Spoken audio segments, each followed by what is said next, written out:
Okay, starting with flexor retinaculum.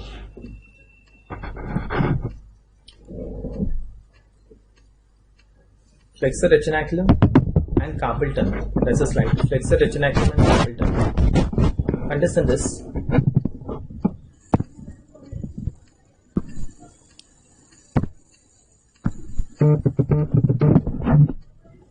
Hello.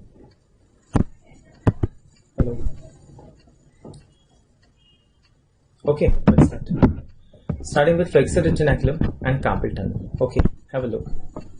These are the carpal bones here. These are the carpal bones. And these carpal bones are not placed in a straight line. They are not placed in a straight line. Scaphoid, lunate, triquetral, pisiform, trapezium, trapezoid, capitate, hamate. They are not placed in a straight line. They are placed in a form of a concavity. It's scaphoid, lunate, triquetral, pisiform. They are placed in the form of a concavity. And what is connecting the two ends here? The two ends of this carpal bones are connected by the flexor retinaculum. Okay, so that's the flexor retinaculum. If this is the medial and this is the lateral side.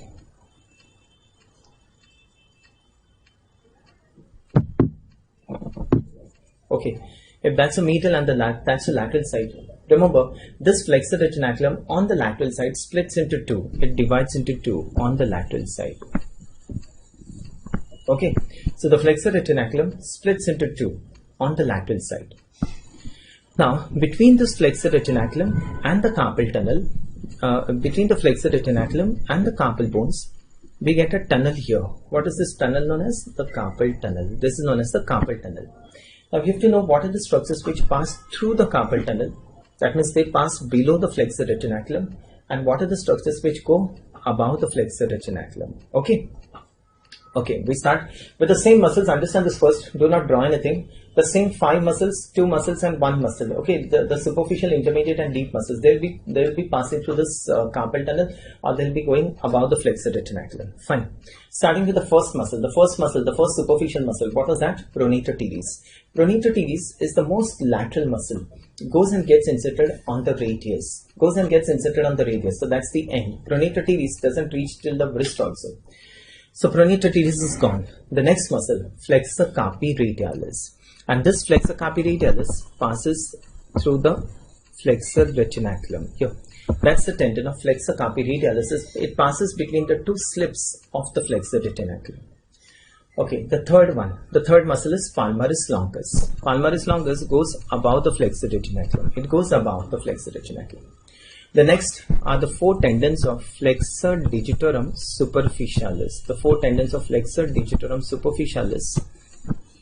Okay, and the last muscle is the flexor carpi ulnaris. And this flexor carpi ulnaris is inserted on the pisiform bone. It is inserted on the pisiform bone. It ends there.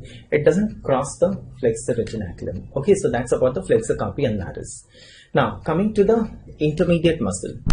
The first one is the flexor pollicis longus, and these are the 4 tendons of flexor digitorum profundus. Okay, which was the deepest muscle? Quadrangular muscle, pronator quadratus. So pronator quadratus is right here, so it is not going to cross the flexor retinaculum. It's a quadrangular muscle of the forearm. Clear? So what are the structures which are passing through the carpal tunnel?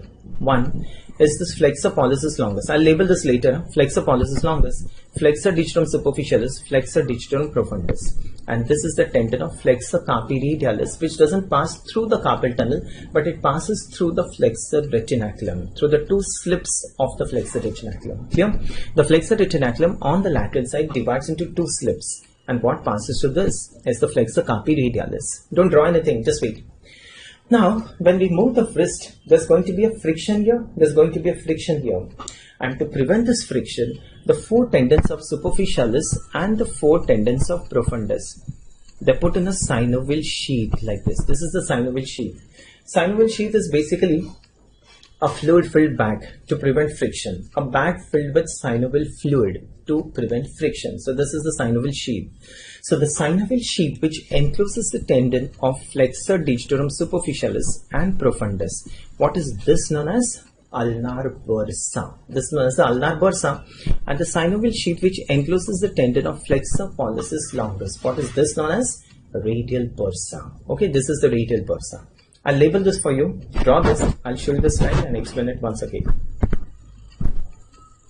There's a synovial sheet for this also, flexor carpi radialis, but it is not named. Okay, just draw this, flexor carpi radialis. This is flexor pollicis longus with radial bursa. This is flexor digitorum superficialis and flexor digitorum profundus with ulnar bursa. Ulnar bursa. There's a nerve here, and that's the median nerve.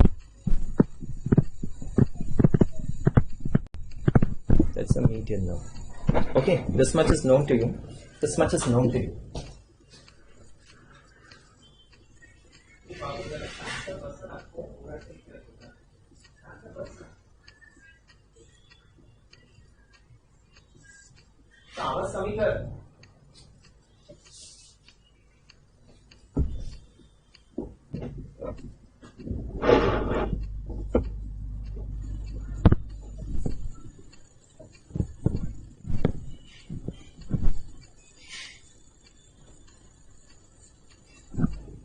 Now understand one thing, like the flexor retinaculum divides on the lateral side. The flexor retinaculum divides on the lateral side.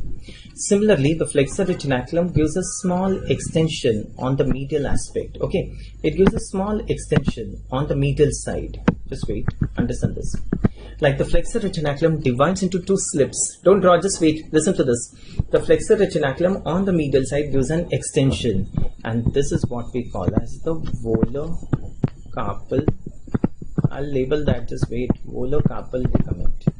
So volar carpal ligament is an extension of flexor retinaculum on the medial side. Now between the volar carpal ligament and the flexor retinaculum you get a tunnel, and this is what is known as Guyon's tunnel.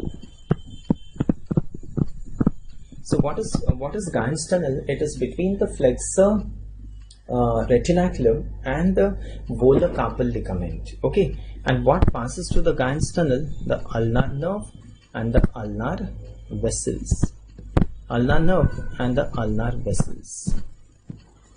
I'll label this now. Start drawing this.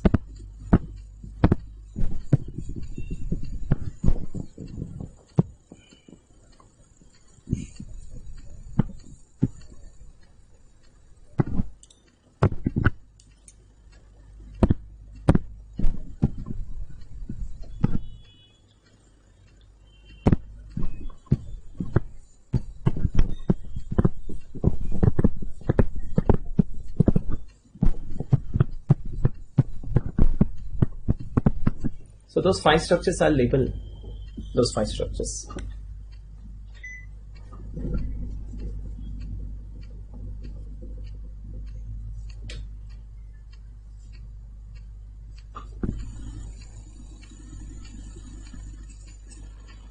Okay, fine. I'll move that.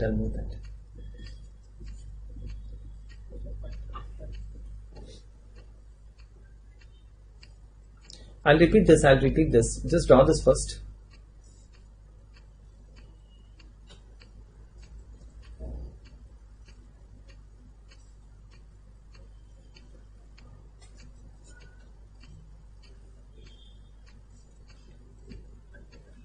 Guyon's tunnel. It's, yes, G-U-Y-O-N-S, Guyon's tunnel.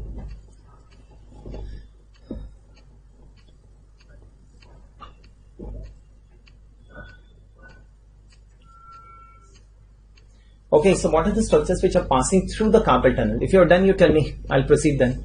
What are the structures which are passing through the carpal tunnel? One is the flexor pollicis longus with radial bursa, the flexor digitorum superficialis and the flexor digitorum profundus with ulnar bursa. That's the median nerve, This is the flexor carpi radialis. This is the volar carpal ligament and the Guyon's tunnel. And this is 1, 2, 3, 4 and 5. These are the structures which go above the flexor retinaculum. I'll tell you now. Start with this. Structures passing above the flexor retinaculum. Structures passing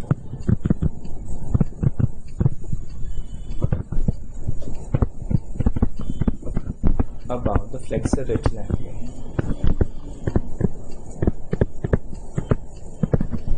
Structures passing above the flexor retinaculum. Number 1, ulnar nerve and vessels. Passes below the volar carpal ligament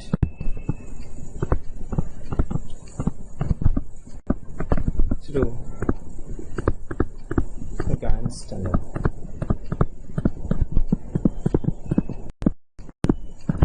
Passes below the volar carpal ligament through the Guyon's tunnel.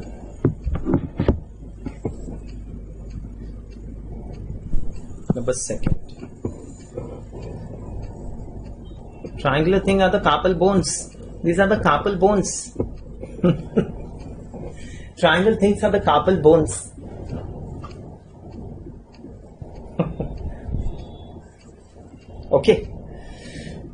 Okay, now understand this.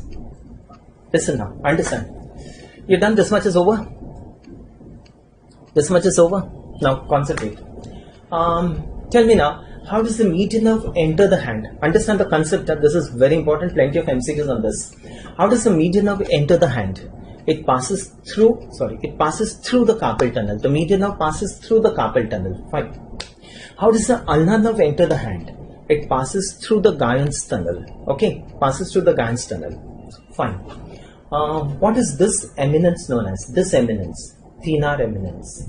And what is this eminence known as? Hypothenar eminence. This is thenar, this is hypothenar eminence. Okay. Now how do you remember this? Which was the nerve on the medial aspect in the forearm? Which was the nerve on the medial aspect in the forearm? In the forearm, the nerve on the medial aspect, ulnar nerve. That was ulnar nerve. Look, this is so easy. In the hand, everything, therefore, on the medial aspect would be supplied by whom? Ulnar nerve. Simple. In the hand, everything on the medial aspect would be supplied by whom? Ulnar nerve. And everything on the lateral aspect would be supplied by whom? Median nerve. Perfect. Concept is clear? In the forearm, ulnar nerve is medial. So in the hand, everything on the medial side would be supplied by ulnar nerve. In the forearm, on the lateral side was median nerve. So in the hand, everything on the lateral side would be supplied by median nerve. You're clear to all of you? So now you tell me, what is this eminence? Thenar eminence. And who will supply the skin here? Median nerve. And what is this eminence? Hypothenar. And who would supply the skin here? The ulnar nerve. Fine, clear? But the median and ulnar nerve themselves, they do not go and supply. The median and ulnar nerve themselves do not supply the thenar and the hypothenar eminence, but they give branches. Okay, they give branches, and these branches go above the flexor retinaculum. The branches go above the flexor retinaculum.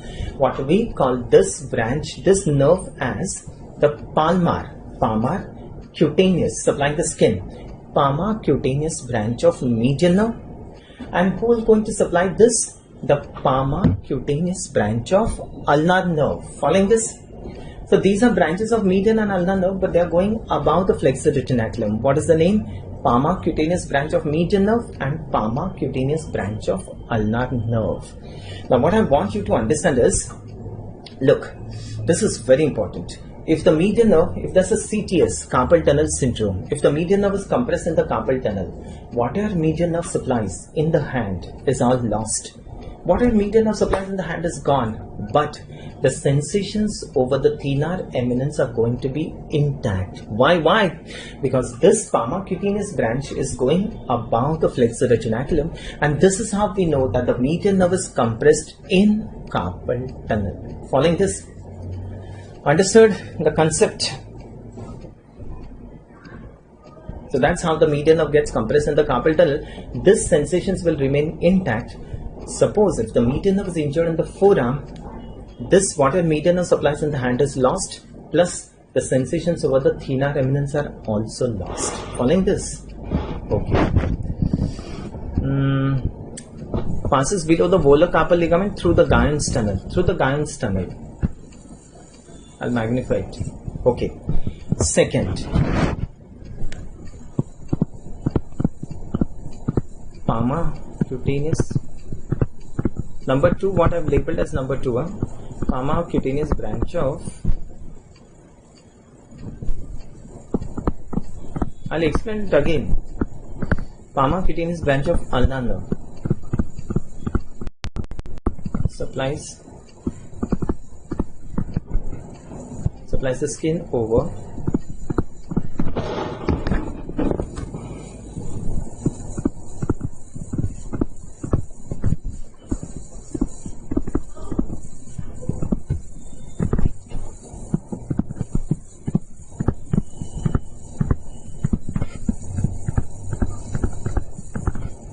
next is palmaris longus.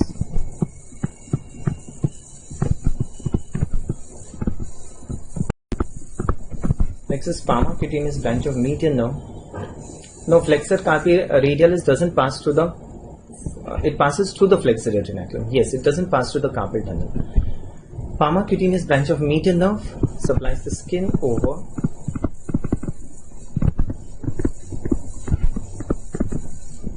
thenar eminence.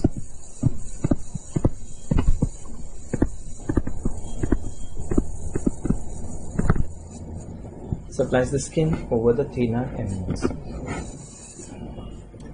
I'll tell you that once again. Palmar cutaneous branch. This is palmar cutaneous branch of median nerve. Okay, palmar cutaneous branch of median nerve. Ulnar vessels are on the lateral side only. No, just see my slide, and then you ask. Ulnar vessel is on the lateral side only. I've drawn. No.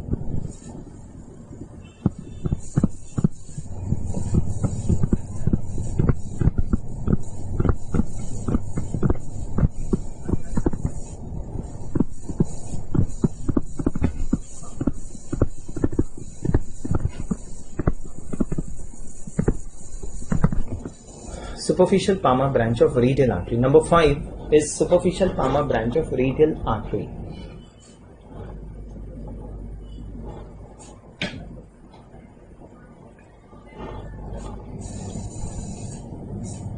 You people are getting confused. I don't understand why. Palmar cutaneous branch of median nerve. One I've written as palmar cutaneous branch of ulnar nerve. I'll show you the slide once again. This is a very important slide. Guyon's tunnel is on medial side. Ulnar nerve is on the medial side. No, it passes through the Guyon's tunnel. So, ulnar nerve is on the medial side. Guyon's tunnel has to be on the medial side. No? I'll show you the slide once again. Number 4 is palmar cutaneous branch of medial nerve. That's palmar cutaneous branch of median nerve. Writing is done.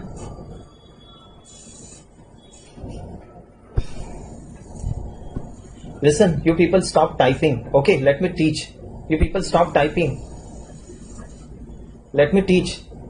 Don't sit and type. I told you I'm going to explain everything. Why you people are sitting and typing all nonsense? Just wait. Don't irritate.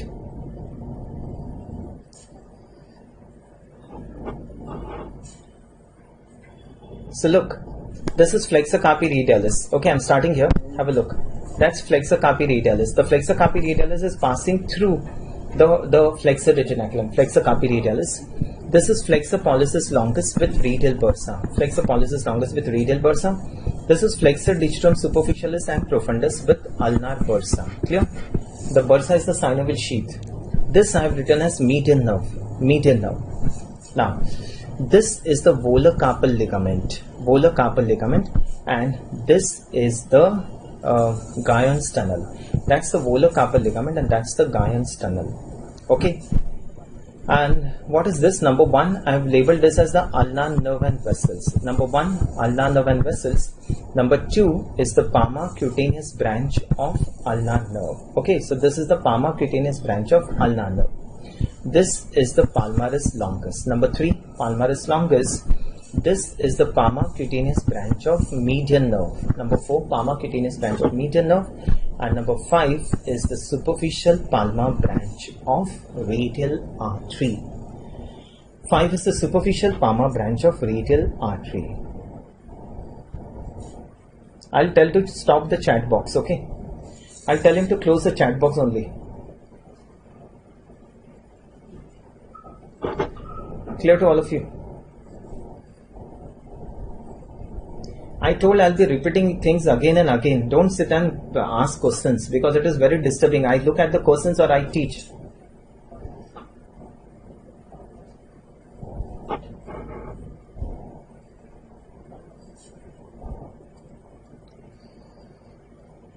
Okay.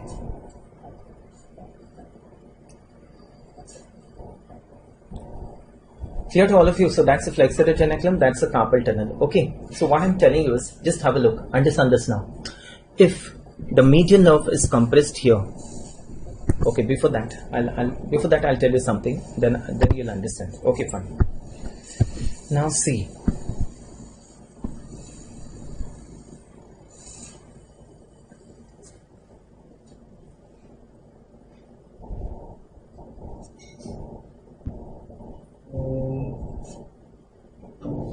Okay, just write this MCQ.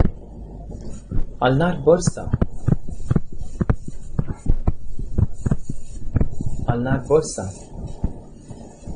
encloses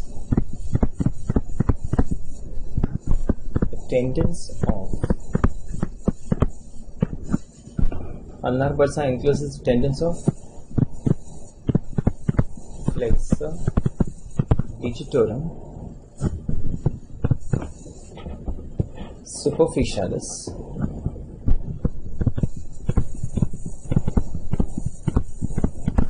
and flexor digitorum profundus.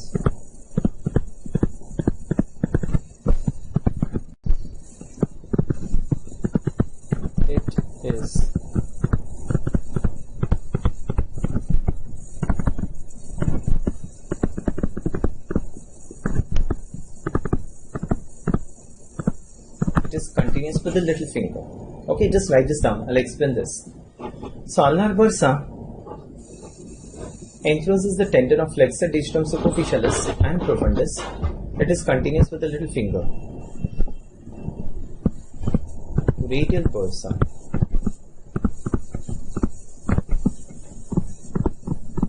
encloses the tendon of flexor pollicis longus. It is continuous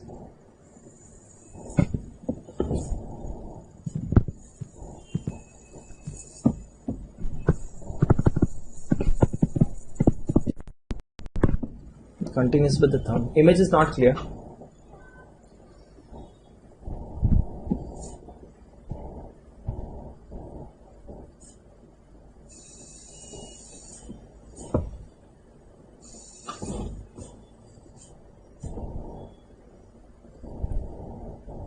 अरे उधर image वगैरह clear नहीं है, जरा देखो ना यार, तुम लोग पढ़ो ना वो चैट बॉक्स, नहीं तो वो चैट बॉक्स बंद कर दो यार, बोल दो, नहीं तो मैं लेक्चर बंद कर दूंगा, मैं पहले ही बोल रहा हूँ। वो चैट बॉक्स बंद कर दो या फिर वो बच्चे लोग क्या लिखते हैं वो तो देखो ना यार, थोड़ा सा तो जो लिख रहे वो कुछ प्रॉब्लम है। मैं क्या फोन करूँ या मैं लेक्चर लूँ या बच्चों के चैट बॉक्स देखो, नहीं तो फिर मैं लेक्चर बंद करूंगा। मैं पता है तेरे को, मैं लेक्चर बंद करता हूँ अगर मेरे को पसंद नहीं आया तो, अगर ज्यादा डिस्टर्बेंस किया तो, पता है तुम लोग को।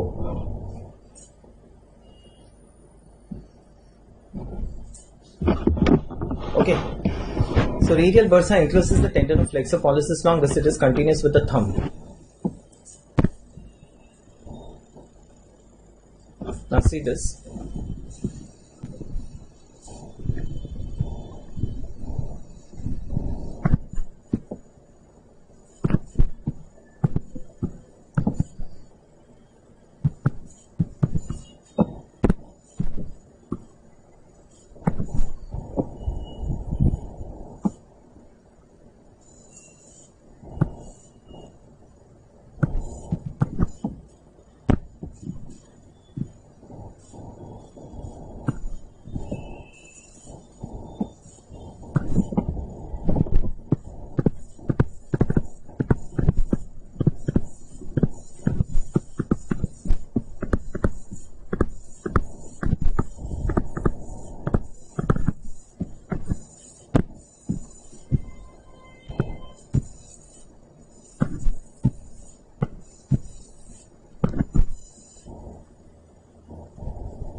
draw this.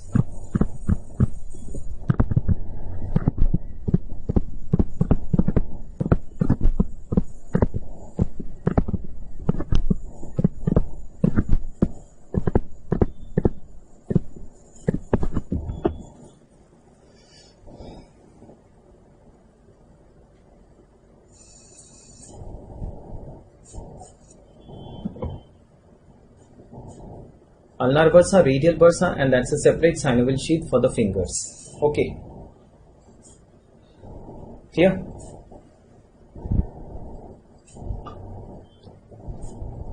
So this is ulnar bursa, this is radial bursa, and this is the separate synovial sheath. These are the separate synovial sheath for the fingers.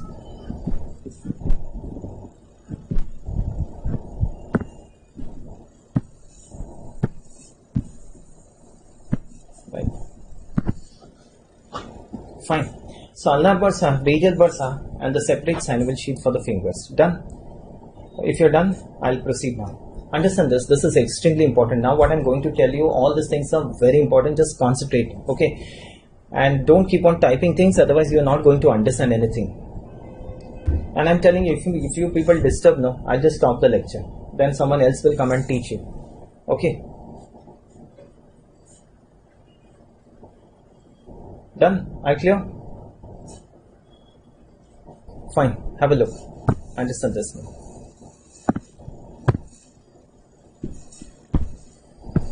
See the slide and tell me.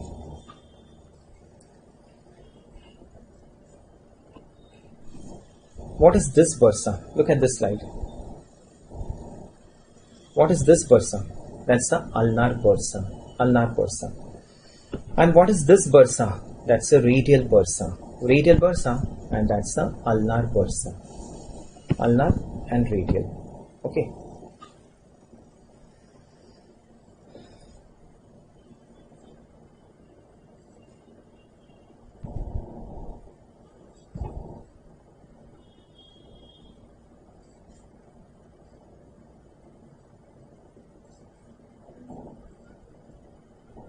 You can see this pointer. I'll make a full screen. Have a look at this.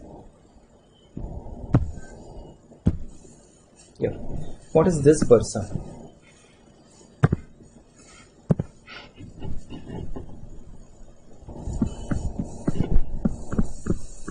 That's a ulnar bursa.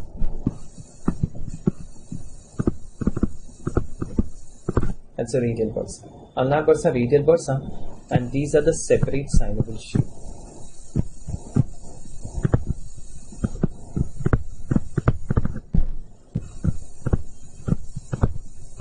These are the separate synovial sheath for the digits. Okay.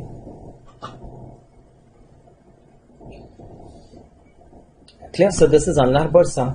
That's a radial bursa. I'm writing it. Ulnar bursa, radial bursa, and this is a separate synovial sheath for the digits.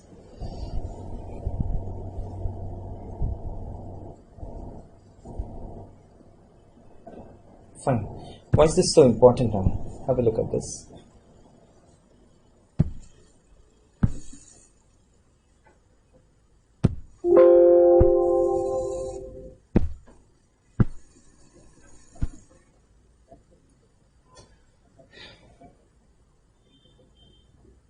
Look at this slide.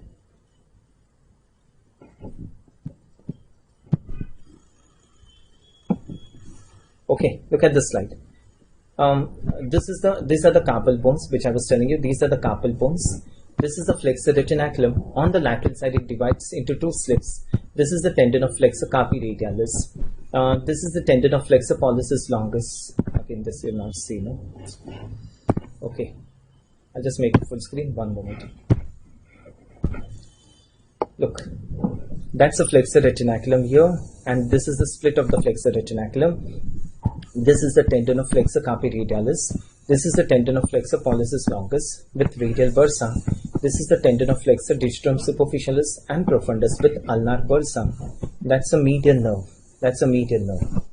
Okay.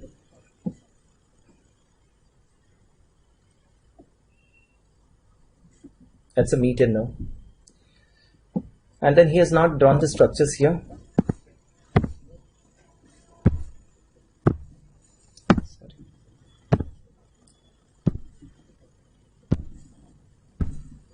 What would this be? This would be the volar carpal ligament like this, and this would be the ulnar nerve and ulnar artery. This would be the palmaris longus. This would be the palmar cutaneous branch of median nerve. This would be the palmar cutaneous branch of ulnar nerve, and this would be the superficial palmar branch of radial artery. Okay, superficial palmar branch of radial artery. Okay, now you tell me, this median nerve. The median nerve lies between what and what? The median nerve lies between the flexor retinaculum and the ulnar bursa. The median nerve lies between the ulnar bursa and the flexor retinaculum. Now, when there's an ulnar bursitis, when the ulnar bursa becomes inflamed, the median nerve gets compressed between them. The median nerve gets compressed between them, and this compression of median nerve in the carpal tunnel is known as carpal tunnel syndrome. Okay, so that's carpal tunnel syndrome.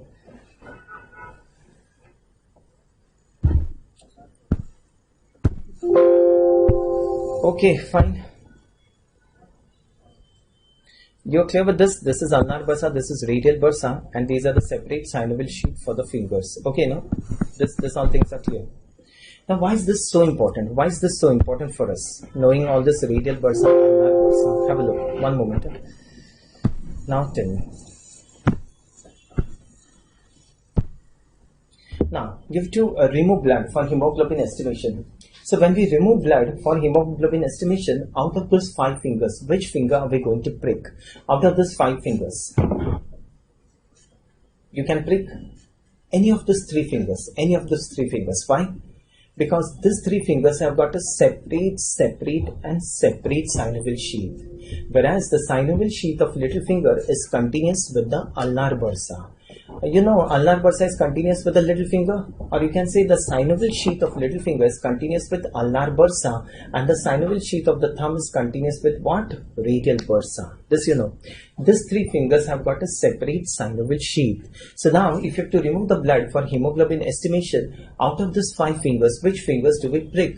You can prick any of these 3 fingers. Why? Because if there's an infection here, the infection will remain only this much, or this much, or this much. Why? Because the synovial sheath are separate. But suppose if you pick the little finger and there's an infection here, infection from the little finger would spread to ulnar bursa, and from the ulnar bursa it would enter the forearm in that space which is known as the forearm space of Parona. Clear? If you prick the thumb, infection from the thumb would go to the radial bursa, and from the radial bursa it would enter the forearm space of Parona. Clear to all of you now? What is radial bursa? What is ulnar bursa? What is forearm space of Parona? Clear to all of you? Okay.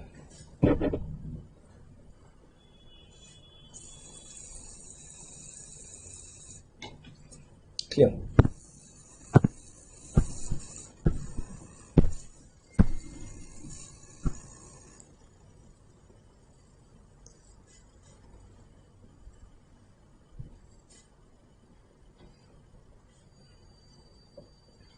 Answer this MCQ.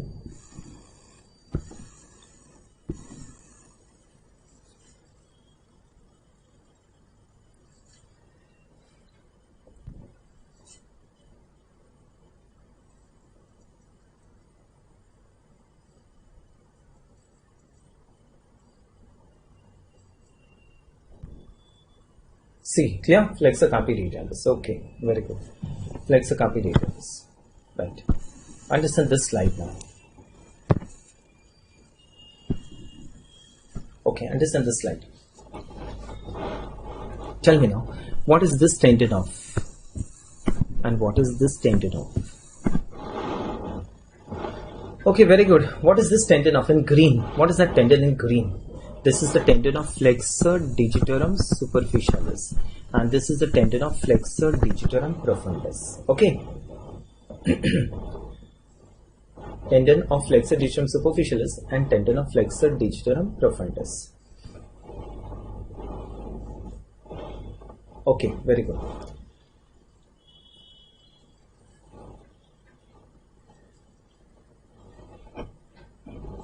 Flexor digitorum superficialis and flexor digitorum profundus. Okay, so where is the insertion of flexor digitorum superficialis? Base of either sides of the base of middle phalanx. Flexor digitorum superficialis is inserted on either sides of the base of middle phalanx.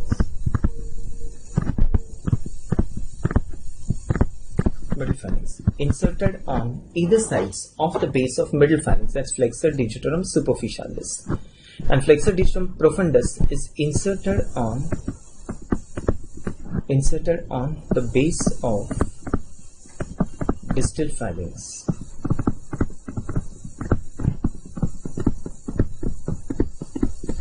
Okay, so flexor digitorum superficialis. Listen here now. Flexor digitorum superficialis, there are 4 tendons for the flexor digitorum superficialis.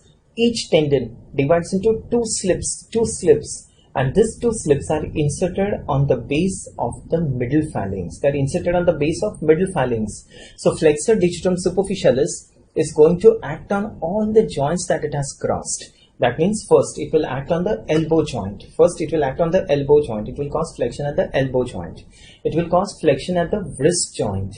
It will cause flexion at the metacarpophalangeal joints, and it will cause flexion at proximal interphalangeal joints. Following this, the flexor digitorum superficialis is not going to act on distal interphalangeal joints. Following, the flexor digitorum superficialis will not act on the distal interphalangeal joints. Why? Because it is not crossing the distal phalanx. It is inserted on the base of the middle phalanx. Whereas the flexor digitorum profundus straight away goes and gets inserted into the base of distal phalanx. That's the profundus. Okay, so who's going to cause flexion of the distal interphalangeal joints? That's flexor digitorum profundus. Clear to all of you? Flexor digitorum profundus.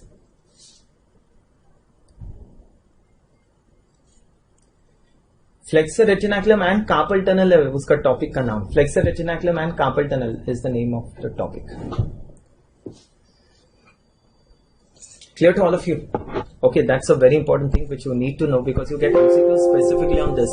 Like, a football player meets with an accident, meets with an injury, falls down, and he's not able to flex the distal interphalangeal joint of the fingers, which is the tendon injured. So your answer is going to be the flexor digitorum profundus. Clear to all of you? Okay. Understand this now. What I'm telling you now is very important. We're starting with the hand now. Okay, topic is hand. Flexor retinaculum and carpal tunnel. That was a different topic. Now I'm starting with the hand. Understand this. So I've told you the tendons of flexor digitorum superficialis and flexor digitorum profundus. Now, from the tendons of this flexor digitorum profundus, have a look. There are small worm-like muscles which arise. Look at this muscle. Look at this small worm-like muscles. What do you call this muscles as? The lumbricals. So that's the first lumbrical. That's the second lumbrical. This is the third lumbrical, and that's the fourth lumbrical. Okay. So where does this lumbricals arise from? The lumbricals will arise from the tendons of flexor digitorum profundus. Okay. Now understand this. The flexor digitorum profundus, this tendon will have two sides. This is the lateral side, and this would be the medial side. Following, lateral aspect, medial aspect of the flexor digitorum profundus. Now, the first lumbrical arises from the lateral aspect of the first tendon of profundus. Following, the first don't write anything. I'll be writing this for you. Do not write anything. Just understand. The first lumbrical arises from the lateral aspect of the first tendon of profundus. The second lumbrical arises from the lateral aspect of the second tendon of profundus, lateral aspect. Such muscles which begin from one tendon or from one side of a tendon are known as unipinnate muscles. So the first and the second lumbrical arises from the lateral aspect of the tendons of profundus. Such muscles are said to be unipinnate. The third lumbrical arises from the medial aspect of the second and the lateral aspect of the third. Look at this. Medial aspect of second and lateral aspect of third. And the fourth lumbrical arises from the medial aspect of the third and the lateral aspect of the fourth. Following this, such muscles which arise from two tendons are known as bipinnate muscles. Bipinnate. Clear to all of you? Following this, what is unipinnate? What is bipinnate muscle? A muscle arising from one tendon, unipinnate. A muscle arising from two tendons is said to be bipinnate muscle. So the first and the second lumbricals are unipinnate, the third and the fourth lumbricals are bipinnate. Okay, I'll write this down, don't write anything. Now where is the insertion of this lumbrical? Where is the insertion? Have a look at this. All the lumbricals are inserted on this one. All the lumbricals are inserted on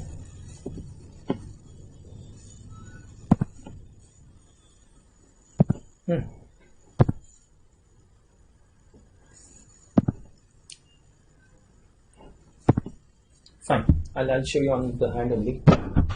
Look, that's a proximal phalanx, that's a middle phalanx, that's a distal phalanx. Okay, so all the lumbricals are inserted on. This is the thumb.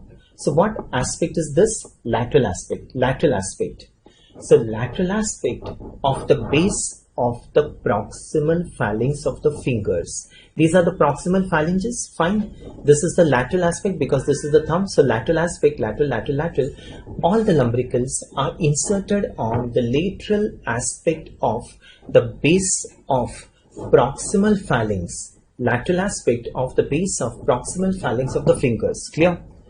Now, when this contracts, see, they are going to cross this joint. When they contract, they do this.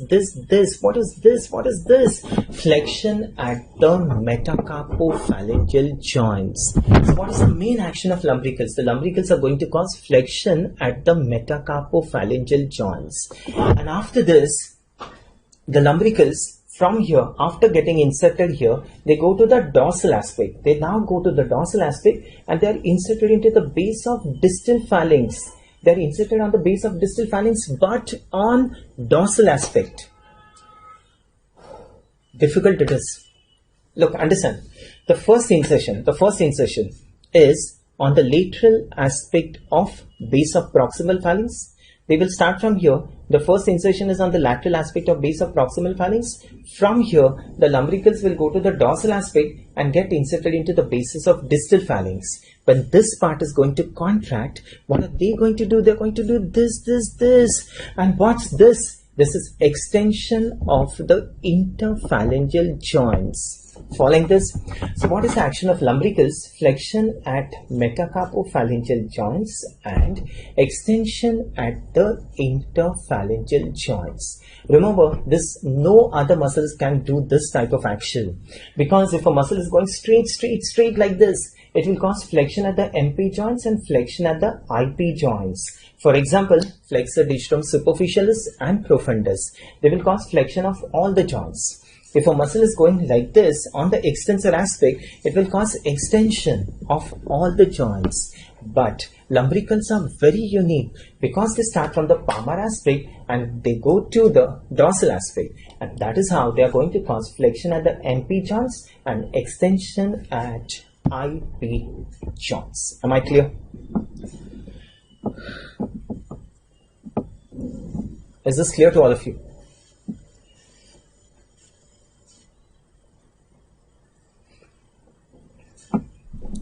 Okay. Now, what is the nerve supply of this lumbricals? Nerve supply. Nerve supply of the lumbricals. Tell me now. The first and the second lumbrical, they are on the lateral side. The first and the second lumbricals are on the lateral side. So, who's going to supply? Which is the nerve on the lateral side in the hand? I just told you. Medial nerve. Very good. The first and the second lumbricals are supplied by medial nerve.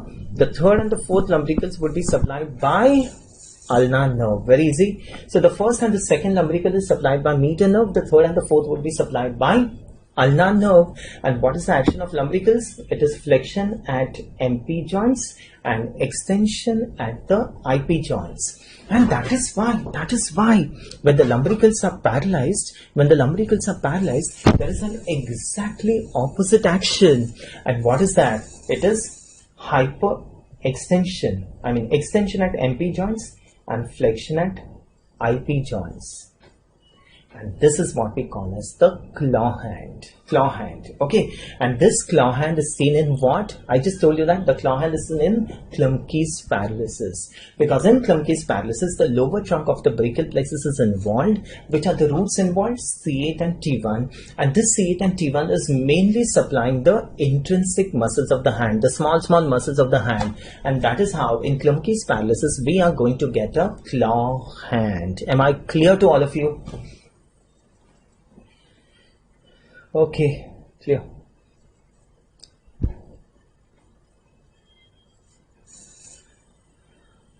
Right? Okay. So if the median nerve is injured, you get paralysis of the first and the second lumbrical. You'll be getting claw hand of the index and the middle finger. This is a partial claw hand. If the ulnar nerve is injured, you get a claw hand of these 2 digits. This is known as a partial claw hand. But if both the median and ulnar nerves are injured, you get a complete claw hand. Okay, clear now? What is a partial and what is a complete claw hand? But someone was asking me in the morning. Right, so that is it about the lumbricals. You should be very clear about this. Yeah, good. Fine.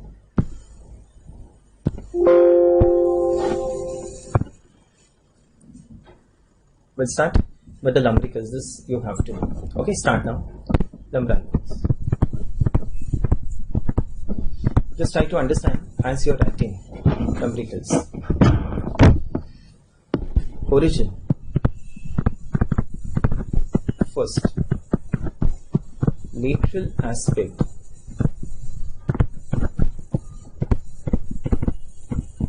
Lateral aspect of the first tendon of flexor digitorum profundus.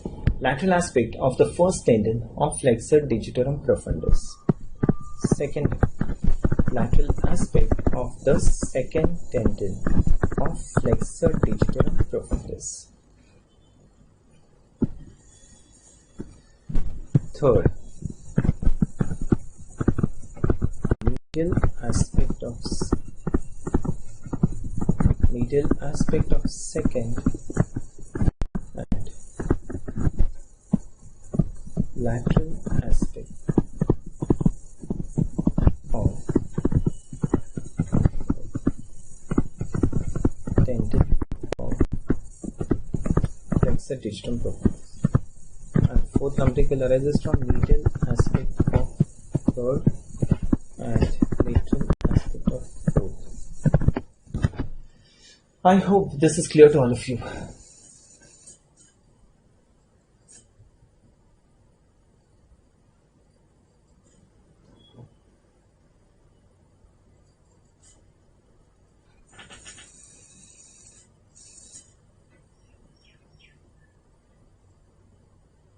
Okay.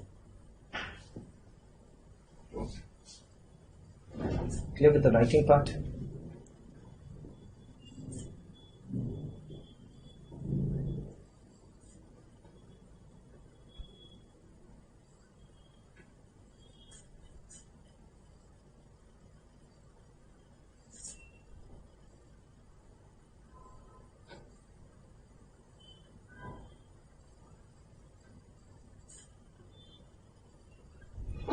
Okay, clear. Distal phalanx will cause extension, insertion,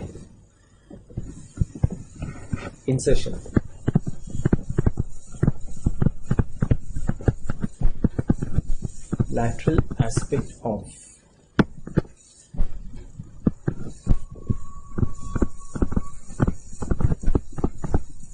base of proximal phalanx of fingers. Lateral aspect of the base of proximal phalanx of fingers aspect of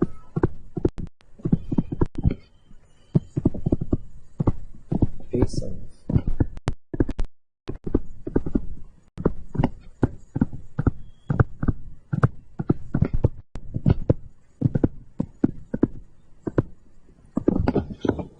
lateral aspect of the base of proximal phalanx of fingers, dorsal aspect of the base of distal phalanx of fingers.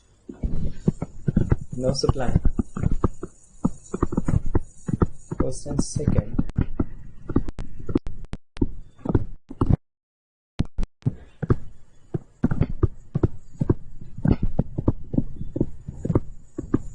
Third and fourth.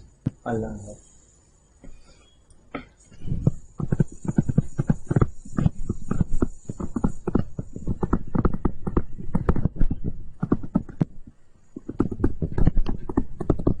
Flexion at metacarpophalangeal joints and extension at interphalangeal joints. Flexion at metacarpophalangeal joints and extension at interphalangeal joints.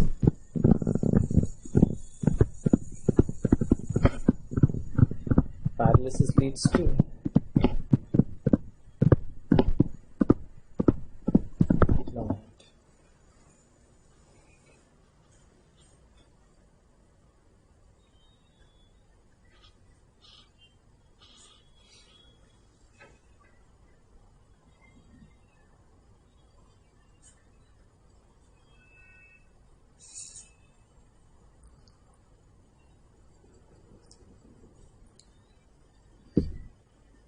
okay, this much is clear to all of you. Paralysis leads to claw hand. Okay, now I'm starting with the hand. Starting with the hand.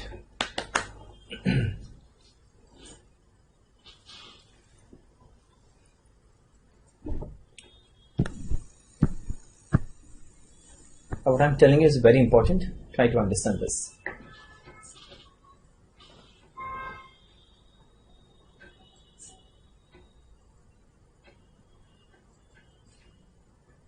Everything will be uploaded. Okay, I'm starting with mind. Just understand this is difficult and this is very important. Plenty of MCQs you're going to get on this. Okay, I start. Chalo. Now, what is this eminence here? This eminence, thenar eminence. And what is this eminence? Hypothenar eminence. Who supplies the skin over the thenar eminence? Palmar cutaneous branch of median nerve. And who supplies the skin over the hypothenar eminence? The palmar cutaneous branch of ulnar nerve. And where have we come across both these nerves? Tell me, where have we come across both these nerves? Both these nerves would go above the flexor retinaculum. Right? We have drawn this nerve. Both these nerves go above the flexor retinaculum. Okay. Fine. What is this for the fingers? This flexion. And what is this for the fingers? Extension. Okay, flexion, extension. What is this for the fingers? This abduction. And what is this for the fingers? Adduction. So this is flexion, this is extension, this is abduction, and this is adduction. Okay. Now, if you see the thumb is not in line with the other fingers. It's not in line with the other fingers. The first metacarpal bone is rotated medially by 90 degrees. Okay. So the first metacarpal bone is rotated medially. It's turned medially by how much? 90 degrees. 90 degrees. So movements of the thumb would be at right angles to this finger. So remember that. Because the thumb is not in line with the other metacarpals. The first metacarpal is not in the same plane. It is rotated by 90 degrees here. So the movements of the thumb would be at right angles to that of fingers. Now, if this is flexion and this is extension for the fingers, for the thumb at right angles, this is going to be flexion and this is going to be what? Extension. Okay. If this is abduction and adduction for the fingers, for the thumb at right angles, this is going to be abduction. And what is this going to be? Adduction. And what is this movement? Opposition. So what are the movements of the thumb? This is flexion, this is extension, this is abduction, this is adduction, and this is opposition. Clear? Clear to all of you? Now, this is the thenar eminence. And in this thenar eminence, you've got three muscles.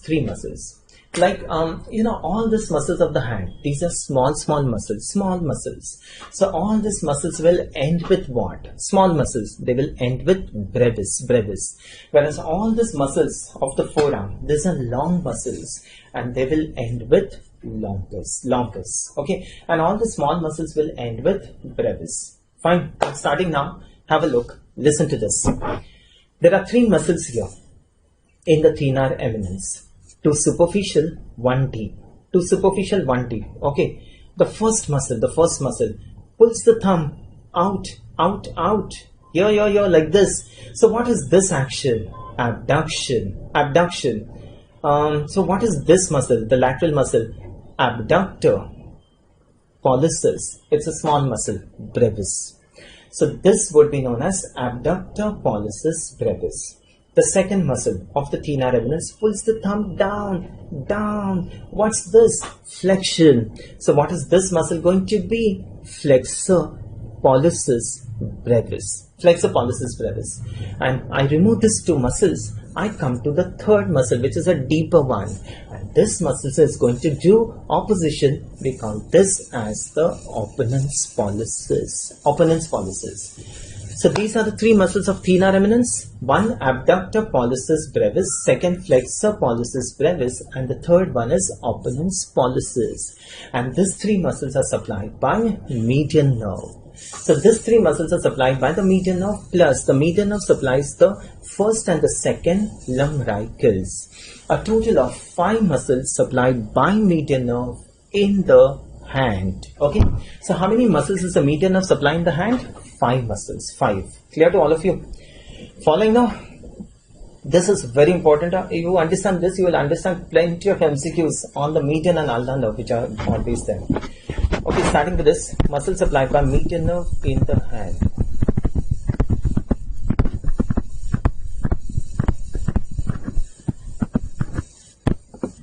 Muscle supplied by median and ulnar nerve in the hand. Start. 1.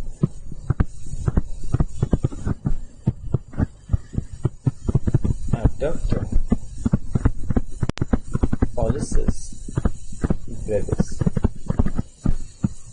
Second, flexor pollicis brevis. Superficial head. There are 2 heads of flexor pollicis brevis. The superficial head is supplied by median nerve, and the third,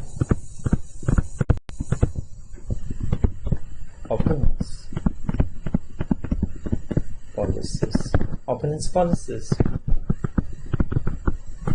First and second. First and the second lumbrical. Okay. So these are the muscles supplied by median nerve in the hand. This is very important, very important. Okay. So once you get an overall idea, now you know what are the muscles supplied by median nerve in the forearm. You know what are the muscles supplied by the median nerve in the hand. So depending on where the lesion of median nerve is, the muscle involvement would be like that. Or seeing the muscle involvement, you would be able to define the lesions of that nerve. Okay.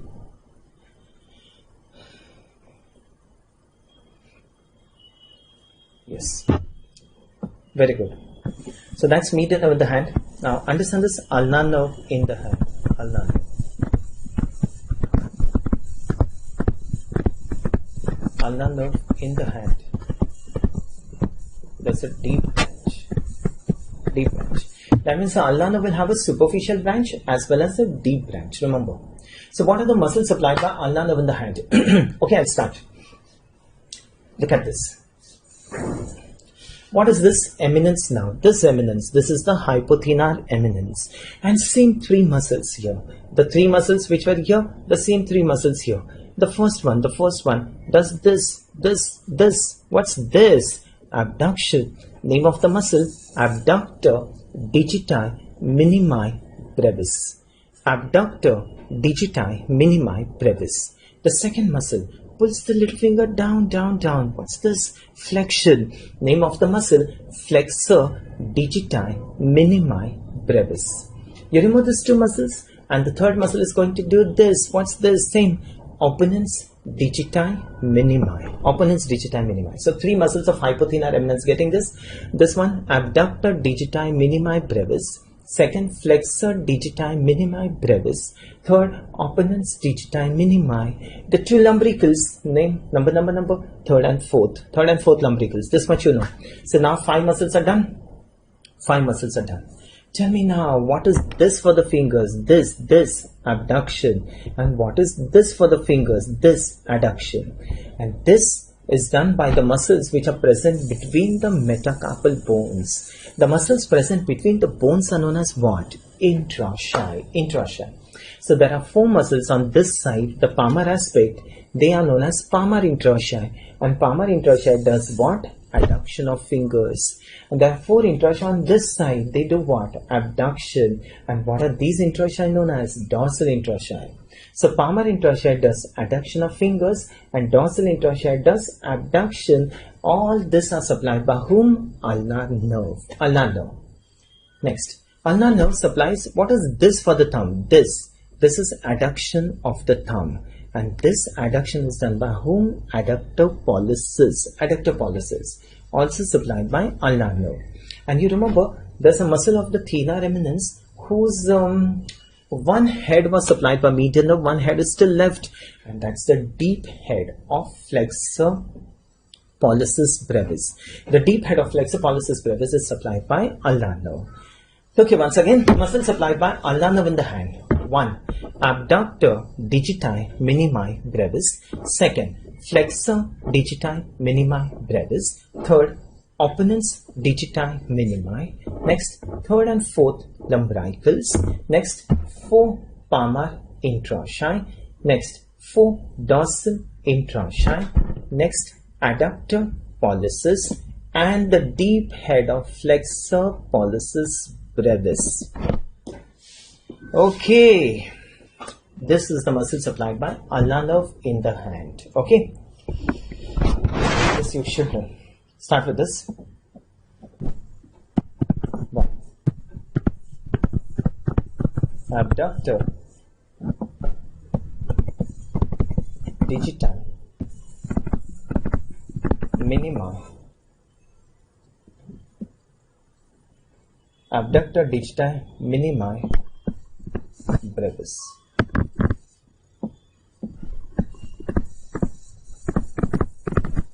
Second, flexor digiti minimi brevis.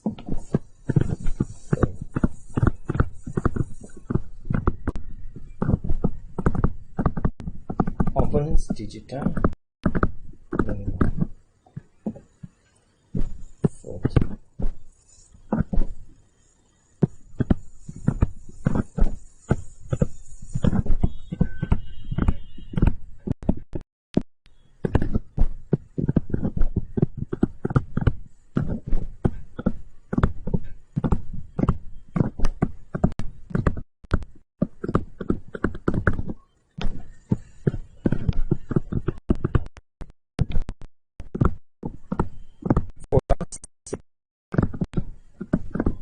intraossei.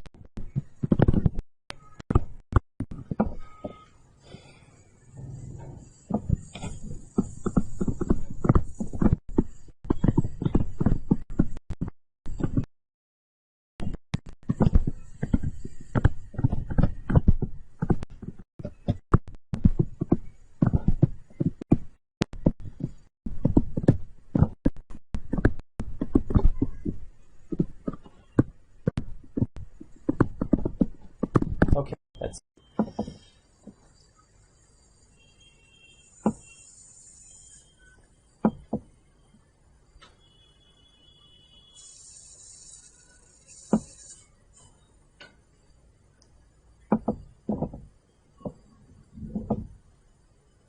clear. That's ulnar nerve in the hand.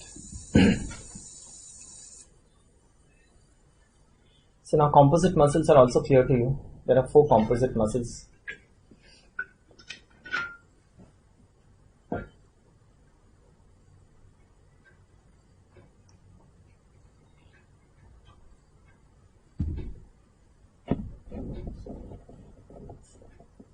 Okay, so composite muscles in the body you know now.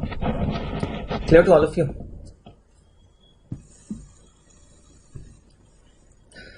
I'll give you a list of composite muscles.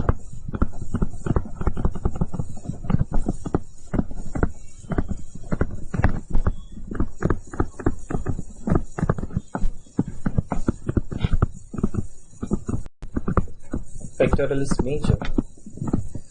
Now nerve supply, you know, I'm not repeating that. Cutaneous branches, I have to tell you. Pectoralis major, medial and lateral pectoral nerve. Brachialis, profundus, and flexor.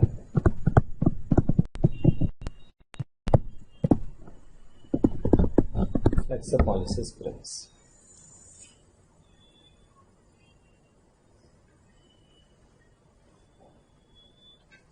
Palmar intraossei does adduction, dorsal intraossei does abduction.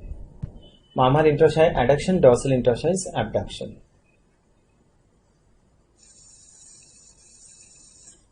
Adduction for little finger, no? Palmar intraossei hai no? Clear to all of you? So this is the list of composite muscles. Also I have told you pectoralis major supplied by medial and lateral pectoral nerves. Brachialis, the medial half supplied by musculocutaneous nerve, lateral half supplied by radial nerve. The flexor digitorum profundus, the medial half supplied by ulnar nerve, and the lateral half supplied by the anterior interosseous nerve. And the last one is the flexor pollicis brevis, the superficial head supplied by medial nerve, and the deep head is supplied by ulnar nerve. Okay, this you have already written. I'm not writing here for you.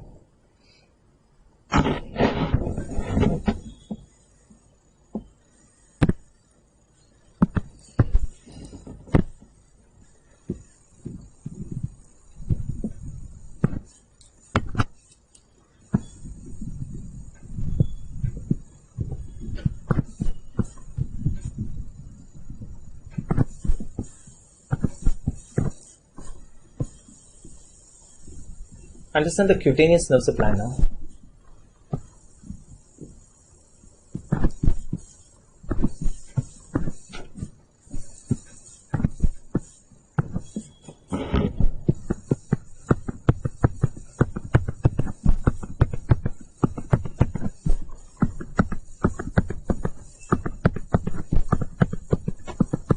Okay.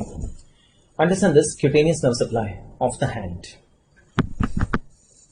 So once this is clear, I'll then start with the MCQs. Cutaneous nerve supply of the hand. Okay, fine.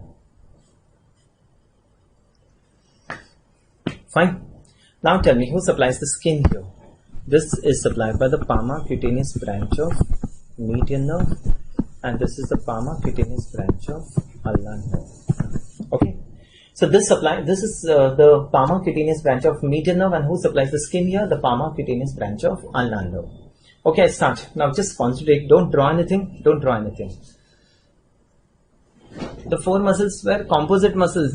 Fourth muscle is flexor pollicis brevis. Flexor pollicis brevis.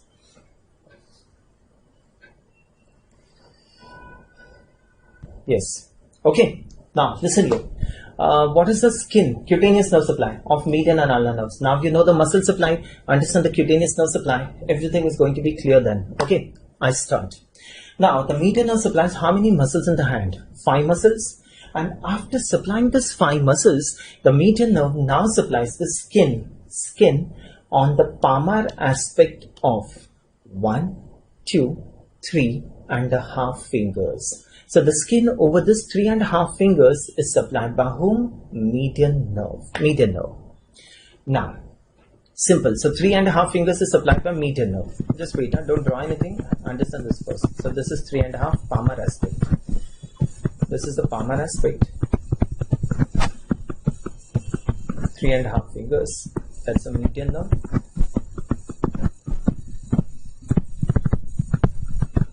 Cutaneous nerve supply. And now you tell me, Yes, I'll tell you.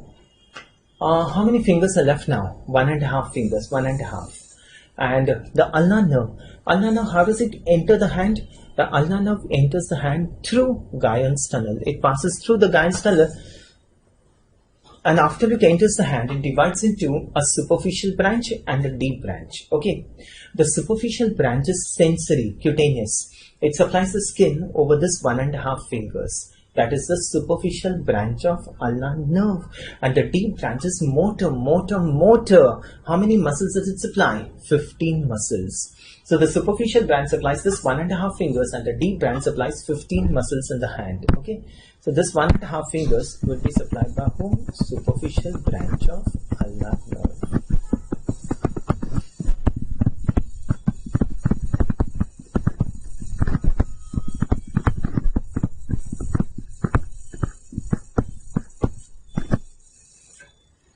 Superficial branch of ulnar nerve.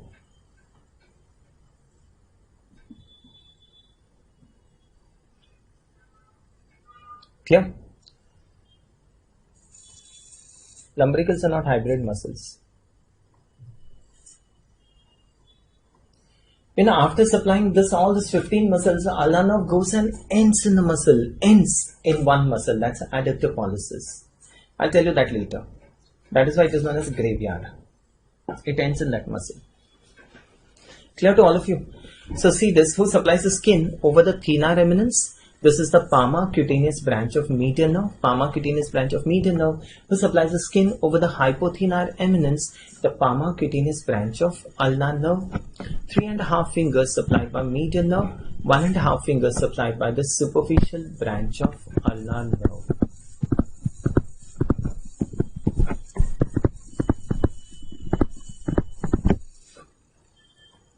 Okay, clear? Now understand this. After supplying this 3.5 fingers, okay, after supplying this 3.5, listen now, this is slightly difficult, don't write anything. The median nerve supplies this 3.5 fingers, all the phalanges for this 3.5 fingers. The same median nerve goes to the dorsal aspect. It goes to the dorsal aspect. It again supplies 3.5 fingers, but not all the phalanges. Not all the phalanges for this 3.5 fingers it supplies. It supplies 3.5 fingers except proximal phalanx. Except proximal phalanx. What is the meaning of this? This is slightly difficult. Just be with me. So for the thumb, it will supply the distal phalanx of the thumb, distal and middle phalanx of the index finger, distal and middle phalanx of the middle finger, and distal and middle of the ring finger. So 3.5 fingers except the proximal phalanges, and this is supplied by median nerve. Now who's left then? Ulnar. What was the ulnar nerve supplying here? Ulnar nerve supplies the entire 1.5 fingers here. The entire 1.5 finger is supplied by superficial branch of ulnar nerve. The same superficial branch goes to the dorsal aspect, again supplies 1.5 fingers except proximal phalanges. 1.5 except the proximal phalanges. So this is superficial branch of ulnar nerve. Superficial branch of ulnar nerve. 15 muscle है ना, देखो ना, you count it, no?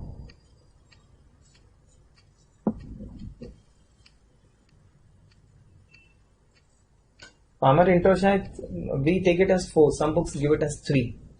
We take it as 4 only. Okay. This much is clear. Look here once again. I'll repeat here once again. If you're done, you tell me.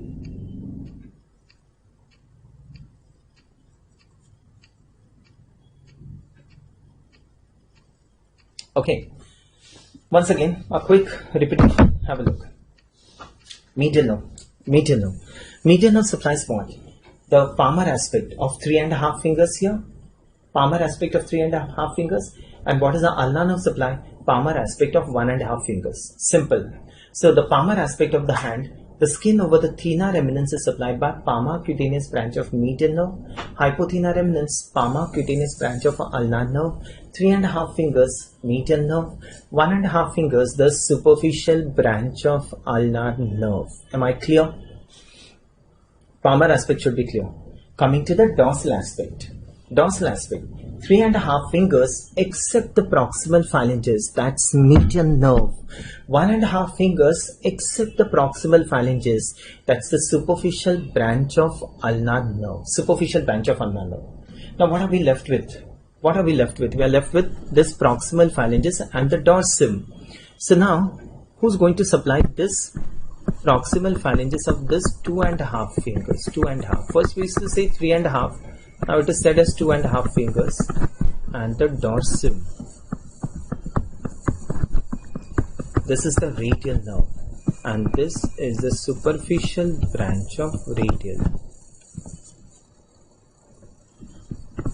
Superficial branch of radial nerve. Superficial branch of radial nerve. And what are we left with?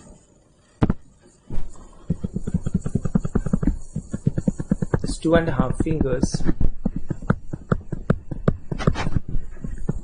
This 2.5 fingers is supplied by dorsal cutaneous branch of ulnar. Dorsal cutaneous branch of ulnar. 2.5 fingers is supplied by dorsal cutaneous branch of ulnar.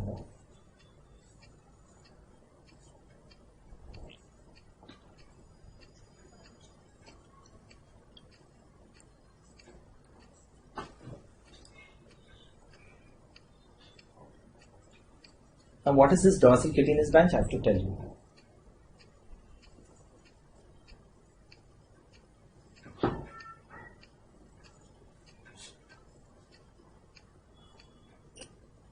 Alright, this is sensory.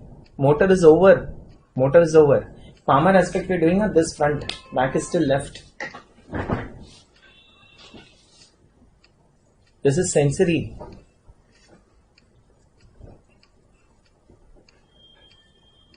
Cutaneous लिखा है ना, cutaneous I've written.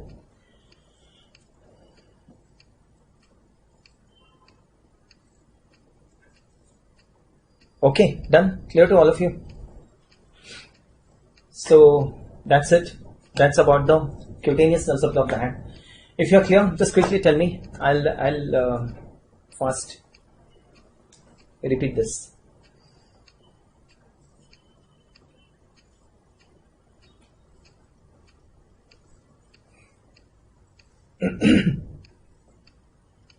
Yes.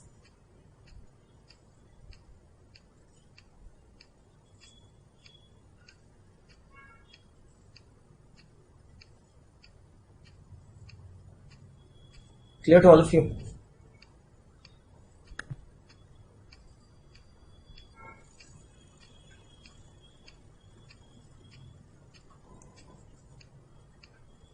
Clear? I'll quickly go through this. Have a look. Understand this now. Done? Okay. Fine. Understand this. Be quick. Look here. Fine. I'll start. Tell me now, who supplies the skin on the upper lateral aspect of the arm? Chalo, fast you answer. Who supplies the skin on the upper lateral aspect of the arm? Upper lateral aspect of the arm. Axillary nerve. Axillary nerve. Who supplies the skin on the medial aspect of the arm? Skin on the medial aspect of the arm is supplied by medial cutaneous nerve of arm. And this medial cutaneous nerve of the arm is a branch of medial cord. You know this. Fine. Who supplies the skin on the medial aspect of the forearm? Forearm. It's medial cutaneous nerve of forearm. And that's a branch of medial cord. Medial cutaneous nerve forearm. And that's a branch of medial cord. Who supplies the skin on the lateral aspect of forearm? Lateral aspect of forearm, that's the lateral cutaneous nerve of forearm, and it's a continuation of musculocutaneous nerve. Continuation of musculocutaneous nerve. So now what are we left with? We are left with one, the lower lateral aspect of the arm, lower lateral aspect of arm, the posterior aspect of arm, the posterior aspect of forearm. This much is still left. And all this would be supplied by whom? Radial nerve, radial nerve. Now we have still to discuss this posterior aspect. That would be radial nerve. Clear?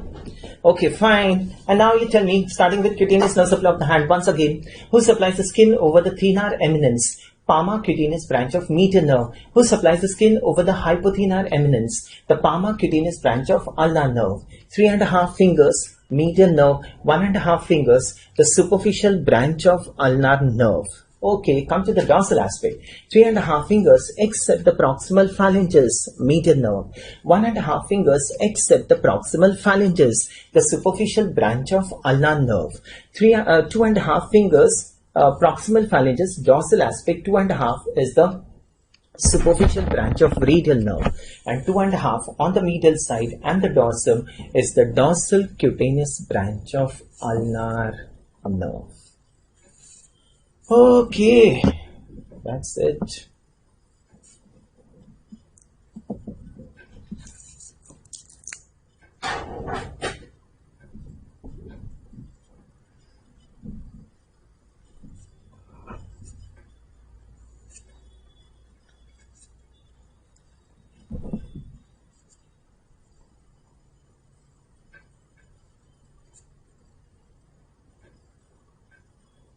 Okay.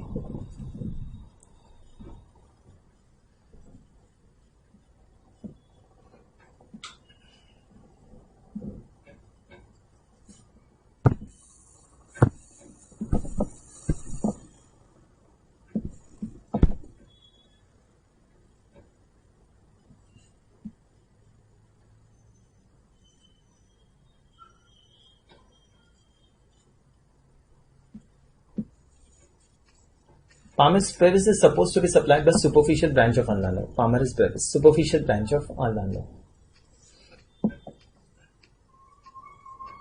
Okay, fine. Answer this now.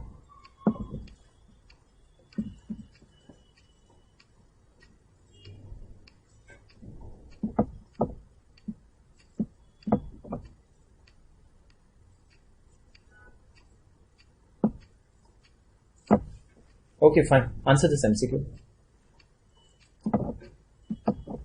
Lateral aspect of forearm is musculocutaneous. Yeah. Answer this. It's a PJ MCQ.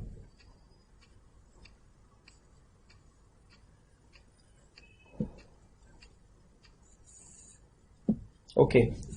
So, muscle supplied by the medial nerve. A is right? Yes. B is right? Yes. C? No. D? Yes. And E?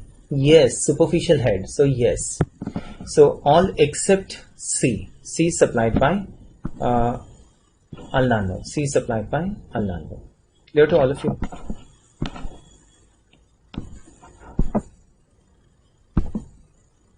Answer this.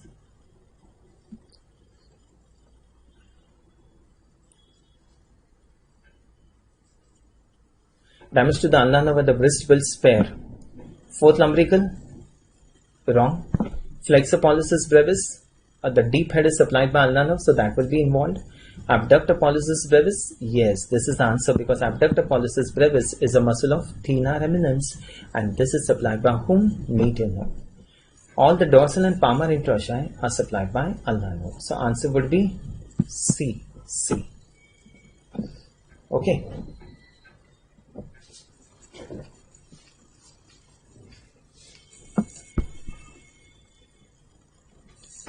Is this clear to all of you?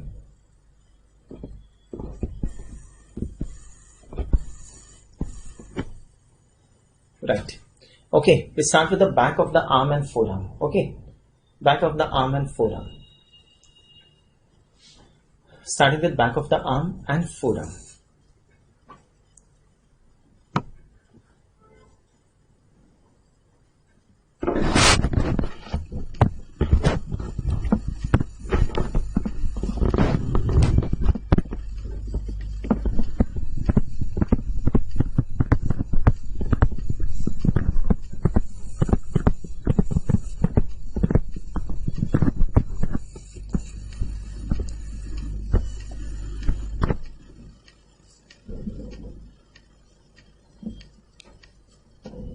B, one half will be gone. No? All except a single best answer. Single best answer would be then C. B partly will be involved, not completely involved. But the muscle completely involved would be C. Starting with radial nerve. Radial nerve. Okay. Okay, understand this now. Starting with the back of the arm and forearm, starting with radial nerve.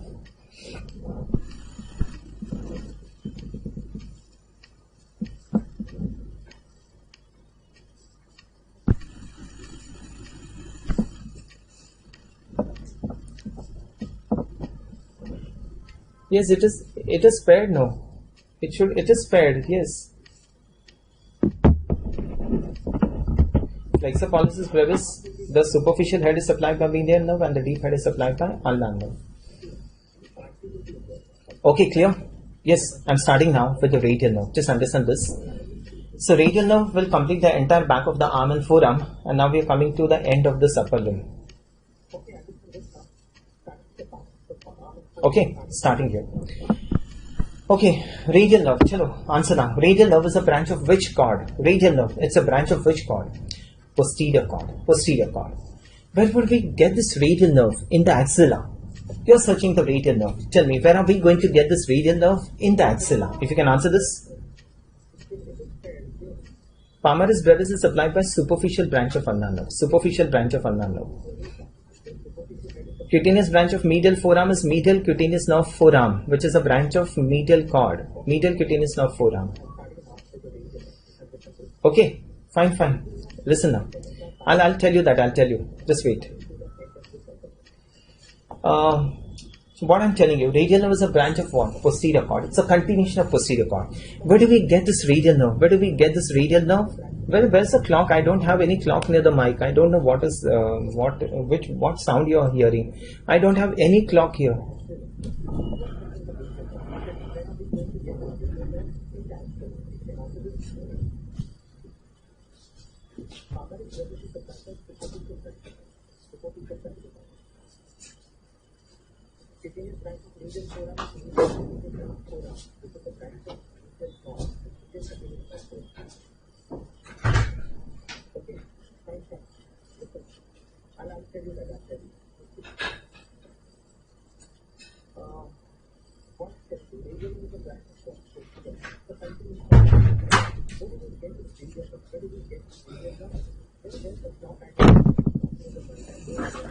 Okay, so radial nerve is a branch of posterior cord. And where do we get this radial nerve? Posterior to the third part of axillary artery. Okay, radial nerve is first in the axilla. It's first in the axilla. Then it enters behind. It enters in a groove back here. What's that? The spiral groove. It enters into the spiral groove. Then it turns and comes on the lateral aspect of forearm. Lateral aspect of forearm. Then it enters a fossa here. What's that fossa known as? Cubital fossa. Cubital fossa. Okay. Understand this. Make it like this. Radial nerve in the axilla.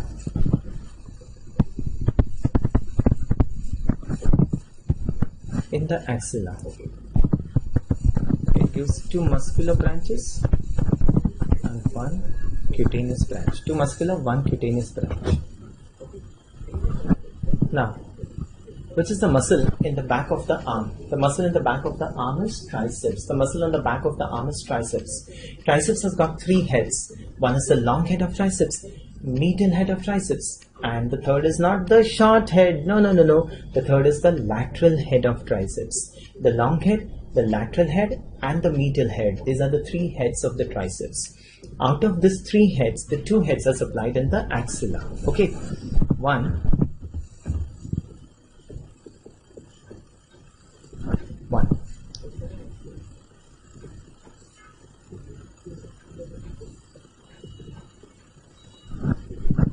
Long head of triceps, and second is the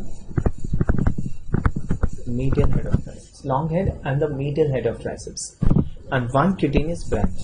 That's the posterior cutaneous nerve of arm. Posterior cutaneous nerve of arm.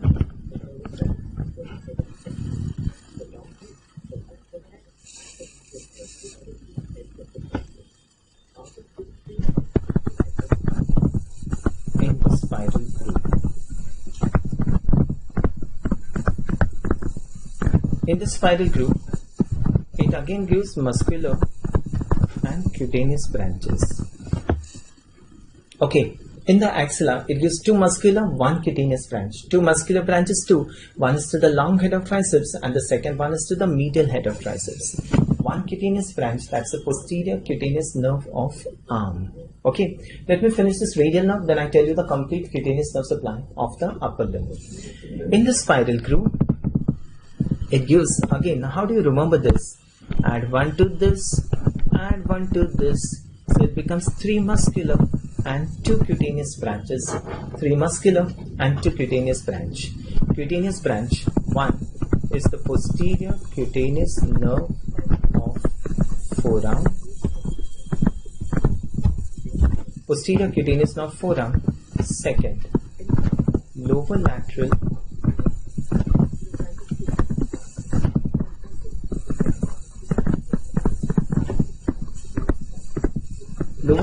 cutaneous nerve of arm.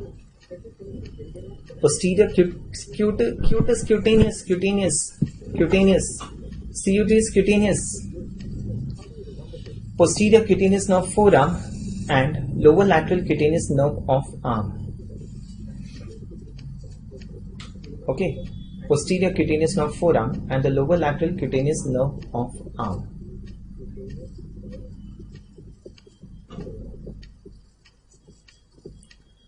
Lower lateral cutaneous nerve arm. Okay, clear to all of you? So this completes my cutaneous nerve supply. Okay, I start with the cutaneous nerve supply of the upper limb. Now, this is all that you know now. Just try to correlate, understand and answer. Okay, starting with the upper limb, the cutaneous nerve supply, only the skin. Okay, anyway, there's no cutaneous nerve supply in front because the medial and the lateral side are going to overlap here in front. So no cutaneous nerve supply here. Now, I begin with the arm, the cutaneous nerve supply of the arm. Okay, just listen to this, don't write anything. The medial aspect of the arm is supplied by the medial cutaneous nerve of arm, a branch of medial cord of brachial plexus. The posterior aspect of the arm is supplied by the posterior cutaneous nerve of arm, a branch of radial nerve in axilla. The lateral aspect of arm we divide into 2 halves, upper lateral, lower lateral. The upper lateral cutaneous nerve of the arm is a continuation, it's a branch of axillary nerve, and the lower lateral cutaneous nerve of the arm is a branch of radial nerve in the spiral groove. Here we are, branch of radial nerve in the spiral groove. Clear? Coming to the forearm, who supplies the skin on the medial aspect of forearm, the medial cutaneous nerve of forearm. That's a branch of medial cord. Who supplies the skin on the posterior aspect of forearm? The posterior cutaneous nerve of forearm, and that's a branch of radial nerve in the spiral groove. Lateral aspect of the forearm, it's a continuation of muscular cutaneous nerve. That's a lateral cutaneous nerve of forearm. Clear? Now coming to this hand, who supplies the skin here? Look. Palmar cutaneous branch of medial nerve, palmar cutaneous branch of ulnar nerve, 3.5 fingers, medial nerve, 1.5, the superficial branch of ulnar nerve. So, dorsal aspect, 3.5 fingers except the proximal phalanges, the medial nerve. 3.5 except proximal phalanges, medial nerve. 1.5 except the proximal phalanges, the superficial branch of ulnar nerve. The proximal phalanges of 2.5 fingers and the dorsum, that's the superficial branch of radial nerve, and 2.5 and the dorsum on the medial aspect is supplied by the dorsal cutaneous branch of ulnar nerve. Okay, I hope this is clear to all of you.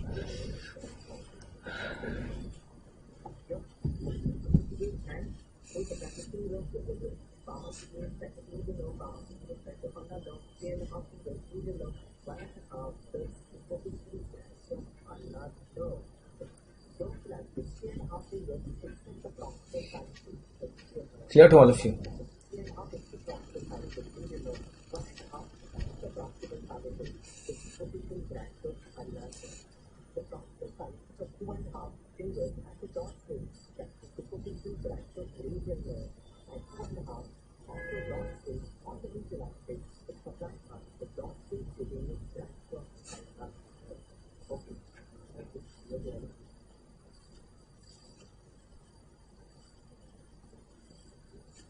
Clear? Okay.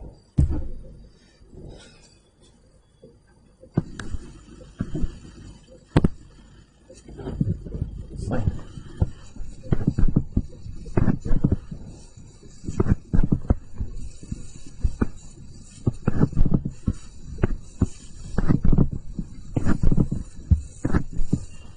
Fine. Have a look. What is that landscape mode? I don't understand. I am writing on my Surface Pro. Alok ji, just see what it is. What are the students writing on landscape mode? I can't place it on landscape mode. I'm writing on the surface.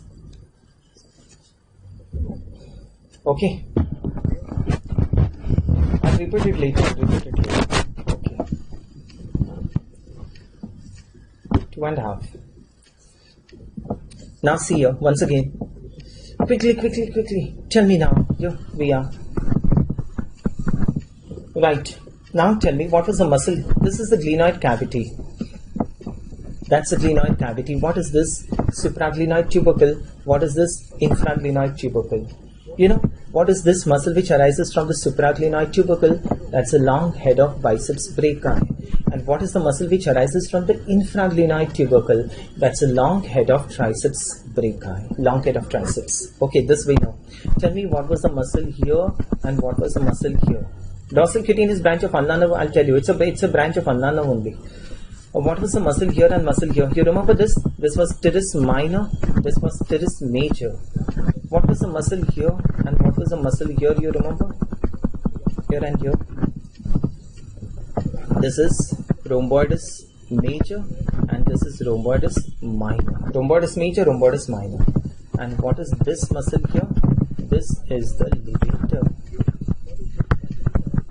scapulae. Levator scapulae. This is the levator scapulae. This is rhomboides minor. This is rhomboides major. This is teres minor. This is teres major. Okay. What is this here? This is supraspinatus. Supraspinatus, and this is infraspinatus.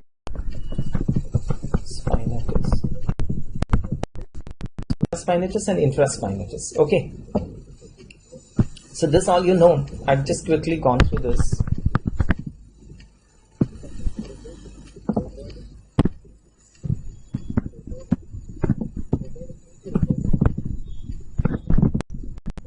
That was a quick revision.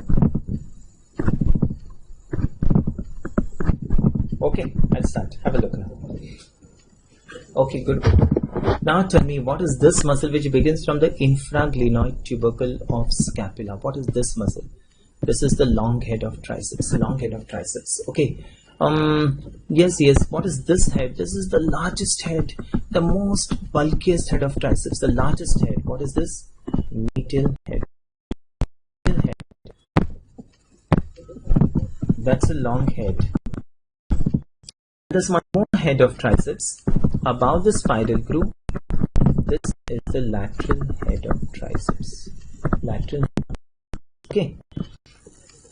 I'm telling you muscles in the spiral groove. Just wait now. So that's the lateral head of triceps. That's a long head of triceps. That's a medial head of triceps. Look. Where's our radial nerve? Our radial nerve is in the spiral groove. Our radial nerve is passing through the spiral groove. And look, this is so nice. When the radial nerve is passing through the spiral groove, what is it going to supply? It will supply a muscle above the groove. That's the lateral head of triceps.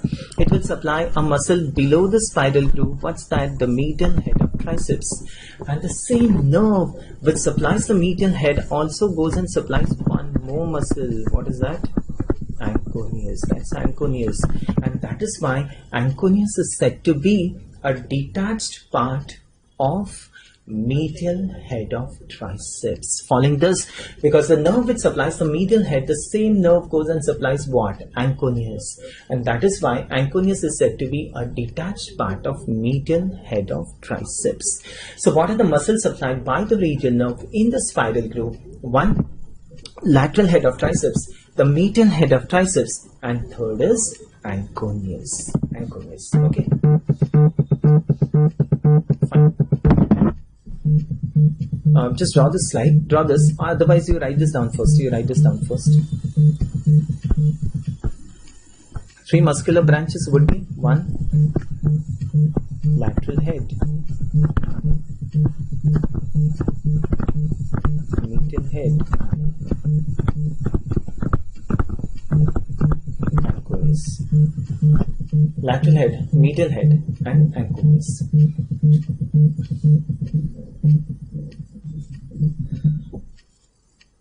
Okay, so lateral head, medial head, and ancorace.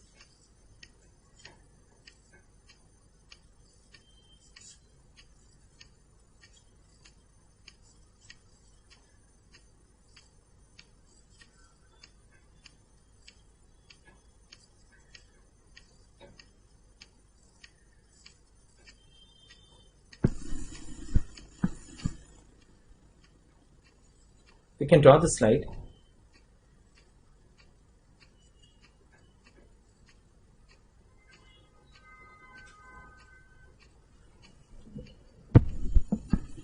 Draw the slide.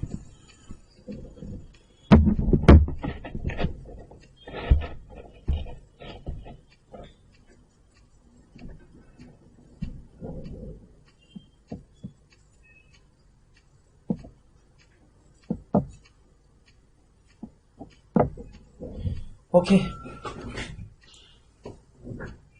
Now, so we are discussing the radial nerve. First we have said the branches of radial nerve in the axilla. Then we've come down, branches of radial nerve in the spiral groove. Just understand the way I'm telling you, the entire radial nerve will be clear. The entire back of the arm and the forearm with the muscles will be clear to you. Okay. So now we know what are the muscles supplied by the radial nerve in the axilla. What are the cutaneous branches given by the radial nerve in the axilla. Same, the muscular and the cutaneous branches in the spiral groove. Okay. Now we come to the third one.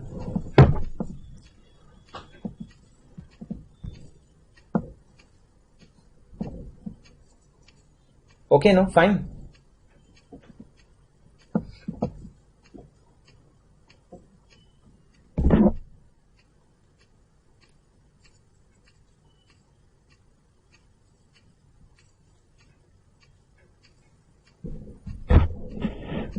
Fine. Starting with Roman number 3. Lateral aspect of forearm.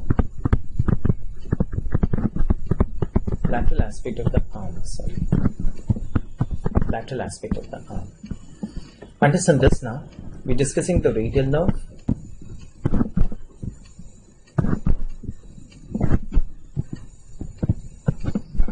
Okay. Tell me now. You're looking this from front, huh? You're looking this from front. What is this muscle? If you can guess this. Chalo bolo. What is this muscle? Guess this.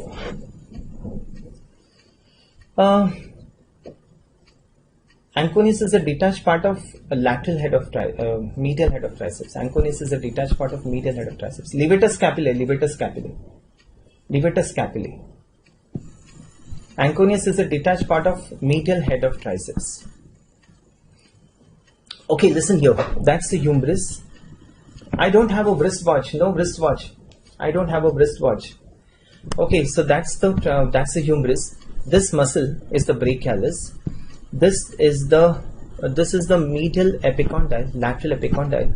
That's the medial supracondylar ridge. That's the lateral supracondylar ridge. There are two muscles which begins from the lateral supracondylar ridge. One is the brachioradialis and the other one is the extensor carpi radialis longus. Okay, and what is this muscle? Brachialis. Okay, understand this now. Where was our radial nerve? Our radial nerve was in the axilla. From the axilla, it goes back. Where is this? Where is the spiral groove? From the spiral groove, it turns, and comes in front here. Yep. So here we are on the lateral aspect of the arm. Tell me now, understand this. I have to search the radial nerve on the lateral aspect of the arm. How do you search it now? You have to search the radial nerve on the lateral aspect of the arm. So what do we do first? We first reflect this muscle. What is this muscle? Biceps. The moment we reflect the biceps, what is the muscle that we are going to see beneath it? The muscle beneath it is the brachialis. This you know. The muscle beneath the biceps is going to be brachialis. And I find a nerve between the biceps and the brachialis. What is that nerve? Musculocutaneous nerve, right? So the musculocutaneous nerve will be between the biceps and the brachialis. Fine. Now, we go lateral to the brachialis. And as we go lateral to the brachialis, what do I see here? That's the radial nerve. As I go lateral to the brachialis, what do I find? The radial nerve. I go further lateral to the brachialis. And I find two muscles here. What's that? The brachioradialis and the extensor carpi radialis longus. Brachioradialis and the extensor carpi radialis longus. Okay. So, what I want you to understand is, on the lateral aspect of the arm, the radial nerve lies between two sets of muscles. Who's on the medial side? Brachialis. And who's on the lateral side? The brachioradialis and the extensor carpi radialis longus. And what is the radial nerve going to supply here? The radial nerve is going to supply these three muscles. It is going to supply the brachialis, it will supply the brachioradialis, and it would supply the extensor carpi radialis longus. Now you know which half of brachialis is going to be supplied by radial nerve. Yes, the lateral half of brachialis. Clear. I told you the lateral half of brachialis is supplied by radial nerve and the medial half of brachialis is supplied by musculocutaneous nerve. And that is how the brachialis becomes an example of composite muscle. Understanding, all of you? Clear now? So lateral aspect of arm, what are the muscles supplied by radial nerve? Don't draw this. Let me finish this. What does the radial nerve supply? 1. Brachialis.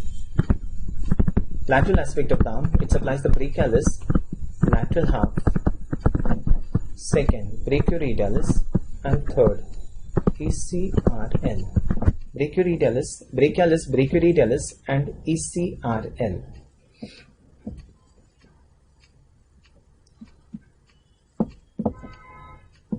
Yes. Is this clear to all of you? So just don't draw that, just write it down. Lateral aspect of the arm, the muscles supplied are 1. Brachialis, lateral half, the brachioradialis and the extensor carpi radialis longus. Fine. Now we come down. You tell me now, what is this muscle? This is the brachioradialis. That's the brachioradialis. And what's this muscle? This is the pronated teres. That's the brachioradialis, that's the pronated teres, and that's the imaginary line. Where are we? What region is this? Cubital fossa. That's the cubital fossa. Clear? So what are the boundaries of cubital fossa? Whose lateral? Brachioradialis. Whose medial? The pronated teres. The base is formed by the imaginary line joining the two epicondyles. So this is the cubital fossa, and our radial nerve has now come in the cubital fossa.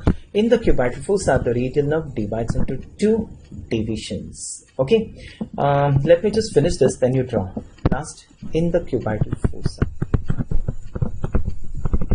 Following this radial nerve, so everything should be clear. Huh? First axilla, then spiral groove, then the lateral aspect of the arm, and finally the radial nerve has come in the cubital fossa. Okay, just come in the cubital fossa. In the cubital fossa, the radial nerve gives two branches. One is the superficial branch, and one is the deep branch. Superficial branch and deep branch.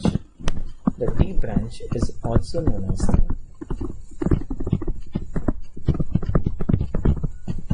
posterior introitious nerve. I'll explain that. Just wait, finish this first. I'll explain the entire radial nerve to you. Okay, so in the cubital fossa, the radial nerve divides into a superficial branch and a deep branch. The deep branch is also known as the posterior introitious nerve. And you must be knowing the anterior introitious nerve. The anterior introitious nerve is a deep branch of anterior introitious nerve is a deep branch of medial nerve. You remember that? Deep branch of medial nerve. And posterior introitious nerve is a deep branch of radial nerve. Okay.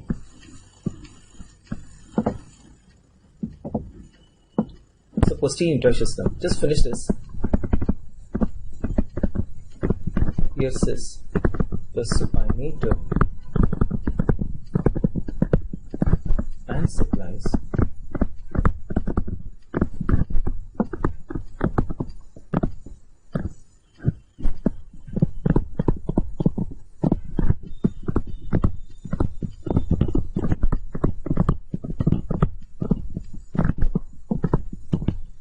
the supinator and supplies all the muscles on the back of the forearm. The superficial branch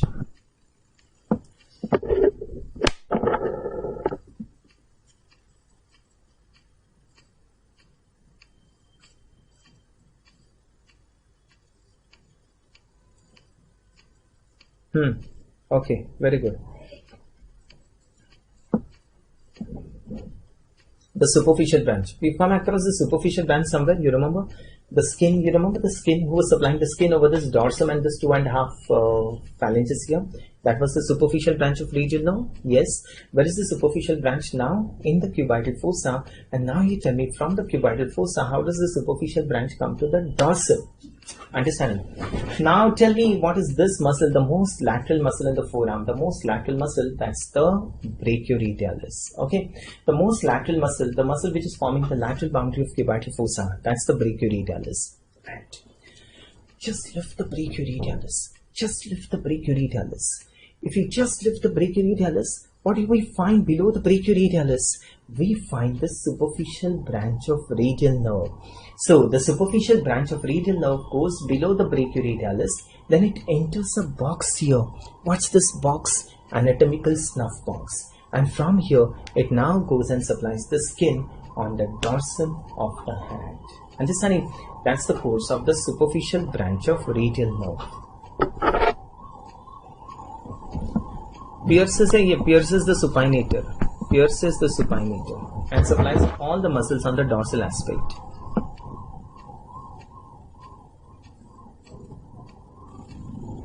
Okay, superficial branch goes below the brachioradialis.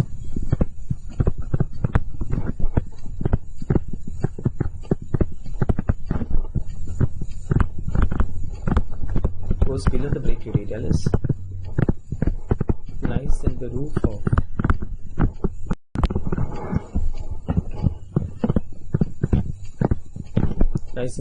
the snuff box and supplies the skin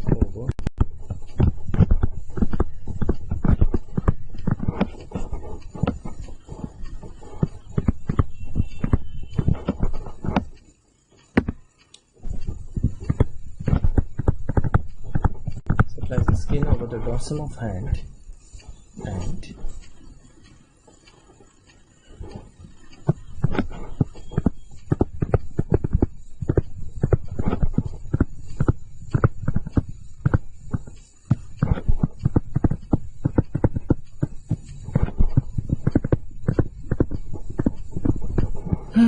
yes,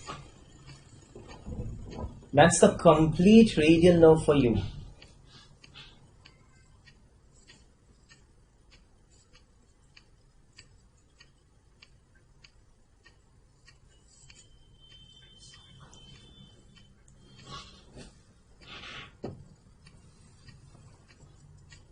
Okay, so in the cuboidal fossa, the radial nerve divides into a superficial and deep branch. The superficial branch is sensory, goes below the brachioradialis, lies in the roof of the snuff box and supplies the skin here.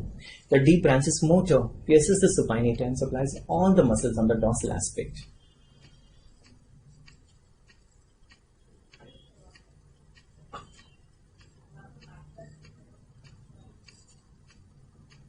Clear to all of you?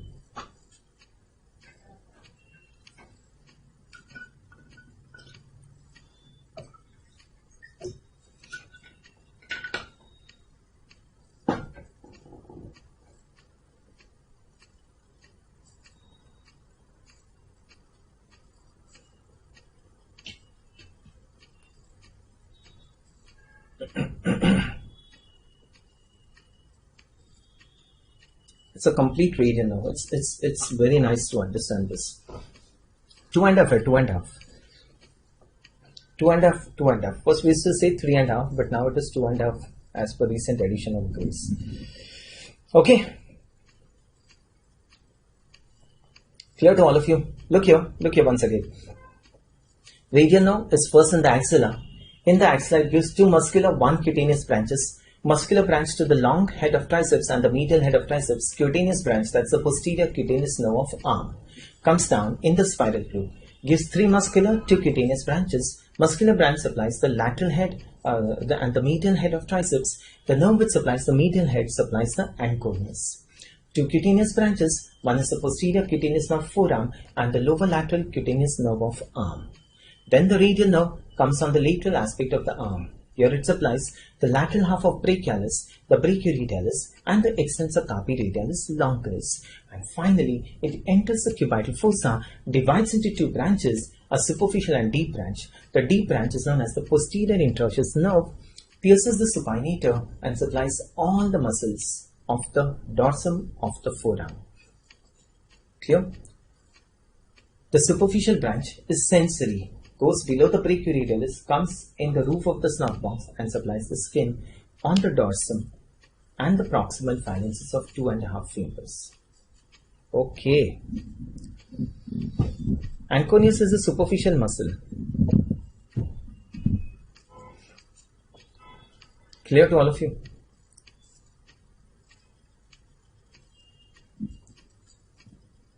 Right. Okay, so understand this now.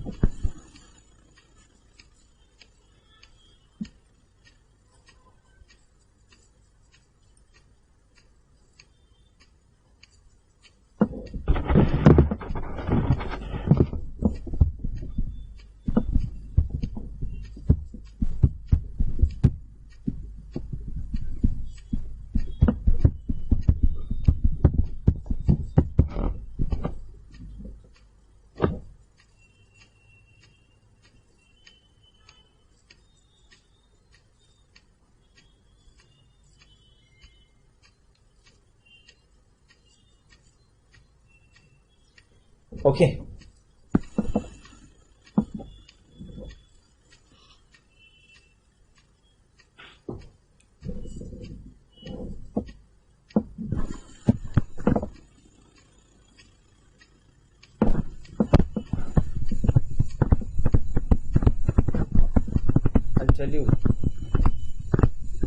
I'll show you the slide later for that. Okay.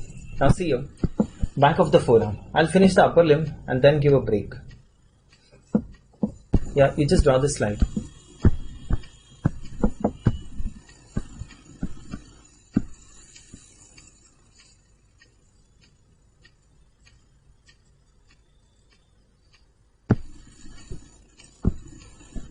Just draw the slide.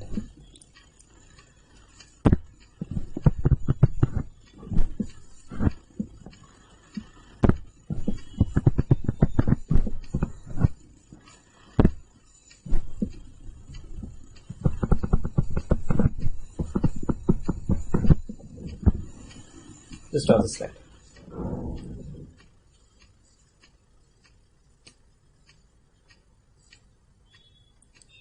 So 1 is axilla, 2 is spiral groove, 3 is lateral aspect of the arm, and 4th is cubital fossa.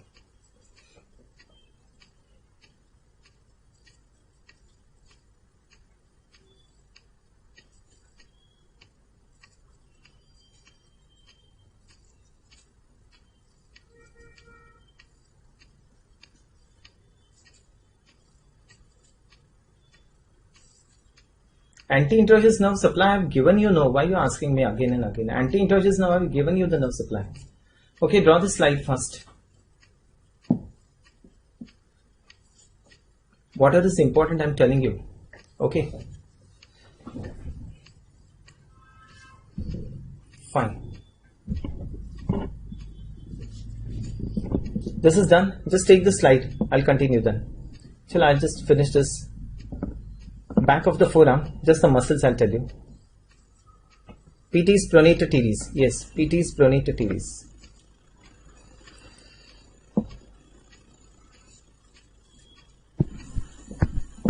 Okay, back of the forearm. I'll just tell the names of the muscles here. One is the superficial muscles.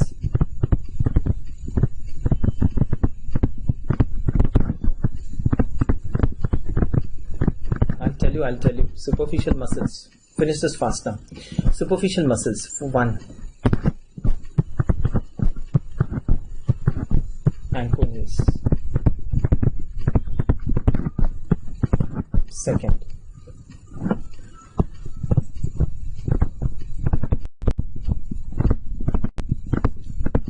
Brachioradialis.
Extensor carpi annulis. So these are the superficial muscles: anconeus, brachioradialis, extensor carpi radialis longus, extensor carpi radialis brevis, extensor digitorum, extensor digiti minimi, and extensor carpi ulnaris.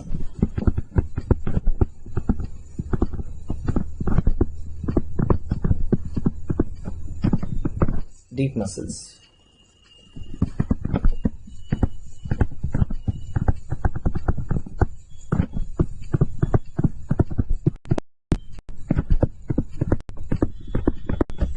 Abductor pollicis longus,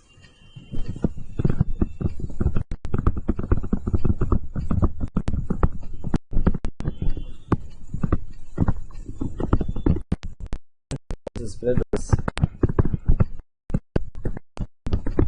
extensor pollicis longus,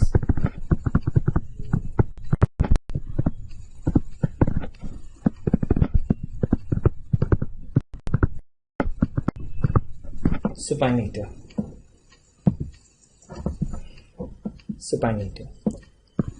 So deep muscles: abductor pollicis longus, extensor pollicis brevis, extensor pollicis longus, extensor indicis, and supinator.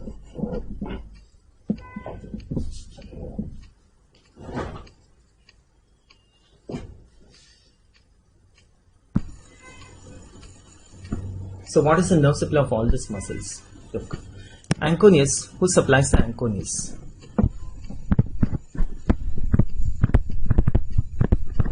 Radial nerve. The axilla.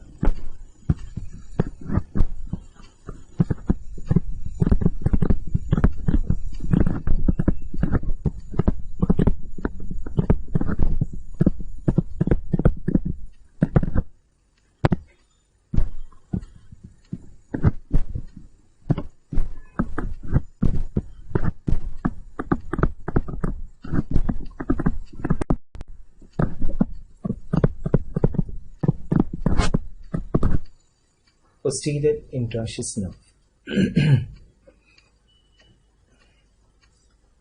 So anconeus is supplied by the radial nerve in the axilla. Brachioradialis and ECRL is supplied by radial nerve in the spiral groove.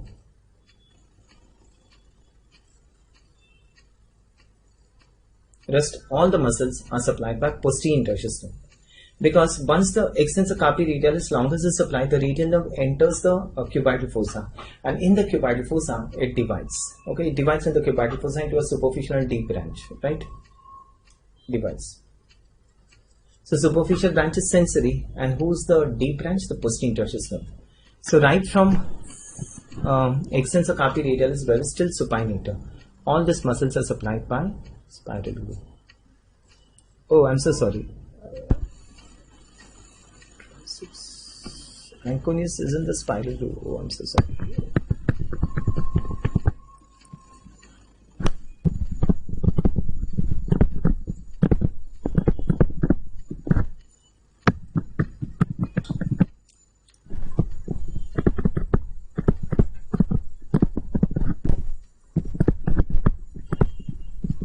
Okay, I made that correction.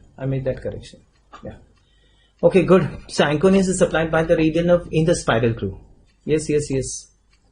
Anconeus is supplied by radial nerve in the spiral groove, and brachioradialis and extensor carpi radialis longus is supplied by radial nerve on the lateral aspect of the arm.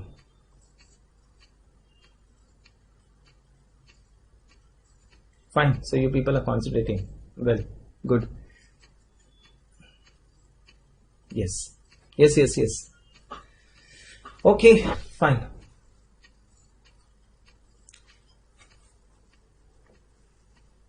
Clear to all of you?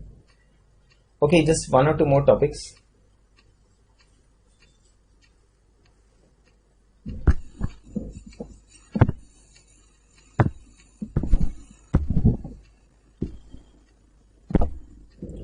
Starting with anatomical snuff box. Lateral aspect of arm है, forearm नहीं है, lateral aspect of arm. Okay, anatomical snuff box. Now, how do you remember this? Just have a look. Just one or two more topics. I'm finishing this now. That's the head of the radius. Topic is snuff box. That's the head, that's the neck of the radius, that's the radial tuberosity, and that's the shaft of the radius. And this is the styloid process. That's the ulna.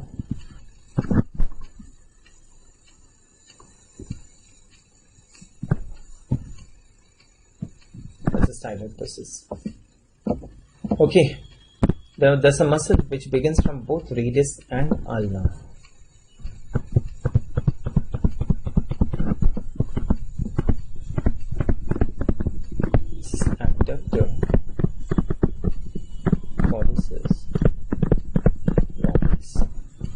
There's a muscle which begins from the radius alone.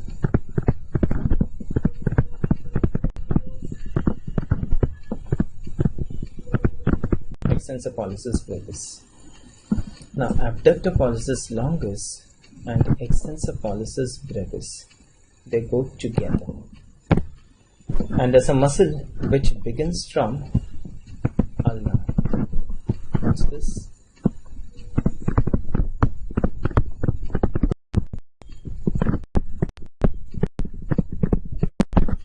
The extensor pollicis longus goes low.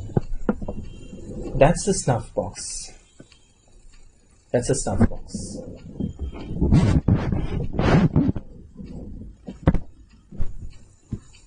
So what are the boundaries of the snuff box? The lateral boundary is formed by abductor pollicis longus and extensor pollicis brevis.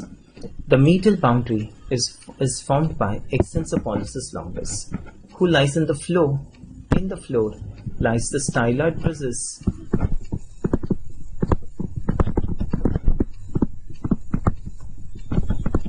scaphoid, and trapezium. So these bones are lying in the floor. Okay, so these muscles are lying in the floor.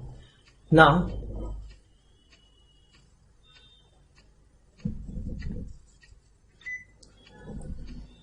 what is the content of the snuff box? Content of the snuff box is radial artery. Content is the radial artery.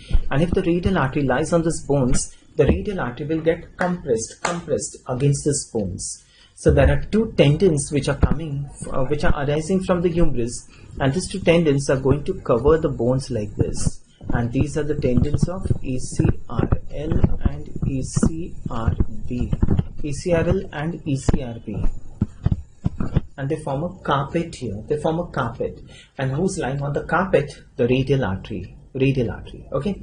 So understand boundaries of the snuff box. The lateral boundary is formed by abductor pollicis longus, extensor pollicis brevis. The medial boundary is formed by extensor pollicis longus.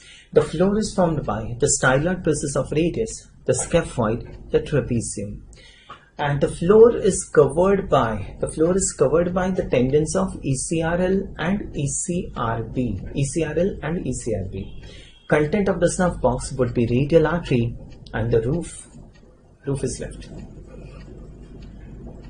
Done with the slide.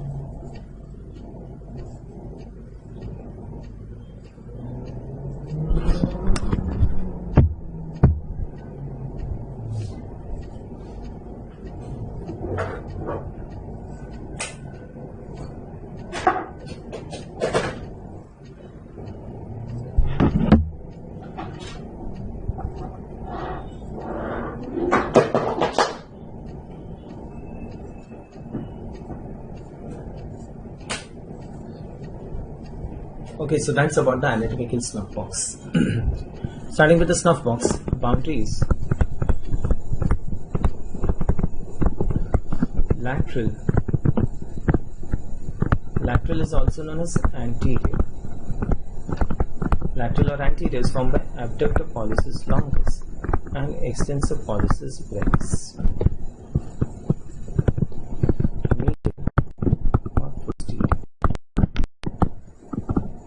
Extensor pollicis longus. Floor.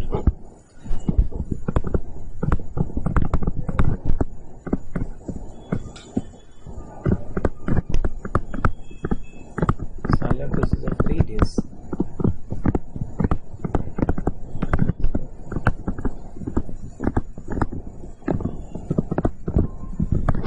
Styloid process of radius, scaphoid and trapezium.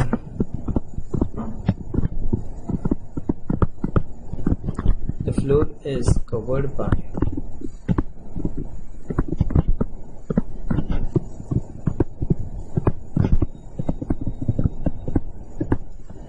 ECRL and ECRB.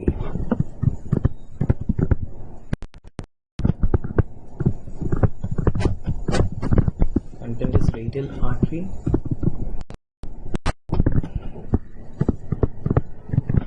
roof.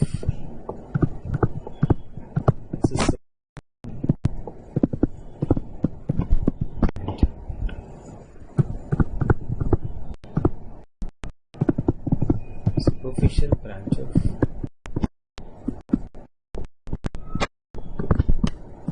cephalic vein and the superficial branch of radial nerve. So this becomes the content of the snuff box.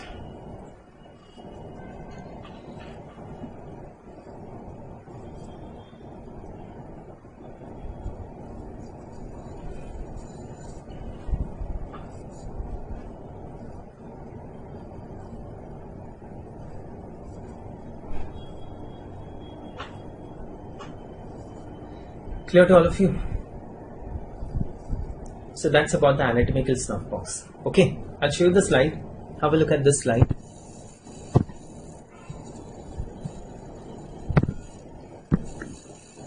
This is the slide.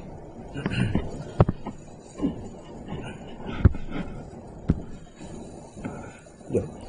What is this tendon of? This is the tendon of abductor pollicis longus. This is the tendon of extensor pollicis brevis, and this is the tendon of extensor pollicis longus. Abductor pollicis longus, extensor pollicis brevis. This is the extensor pollicis longus. Okay, you can't see the bones here because the bones are covered by the tendons. Look, these are the tendons of what? ECRL and ECRB. These are the tendons of ECRL and ECRB. Okay. So that's about the snuff box. Clear to all of you?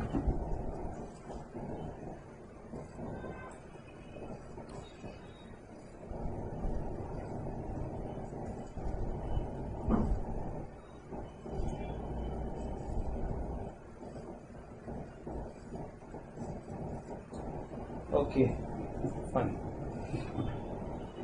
Now the next topic, spaces around the arm. Spaces around the arm.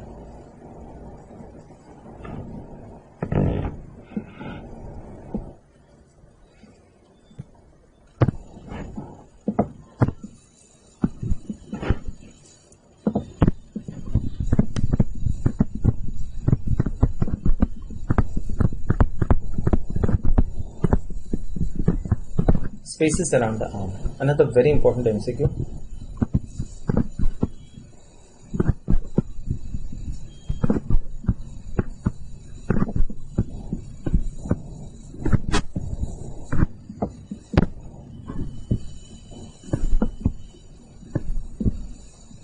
What is this muscle? This is the long head of triceps.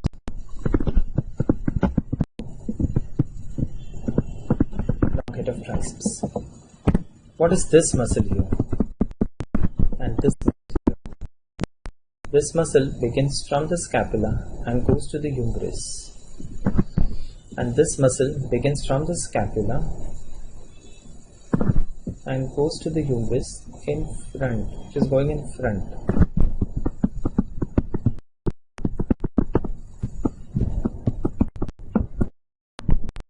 Okay, now understand this. This is one space here. This is one space here. And this is one space here. Clear? So what is this muscle here? This is the teres minor. This is the teres major. And the long head of triceps. Okay. This is the upper triangular space.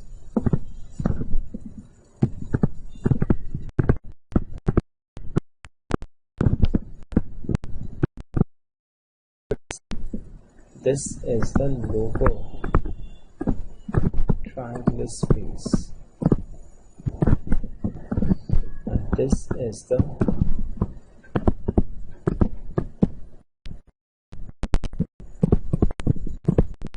quadrangular space. This upper triangular space, lower triangular space, and quadrangular space.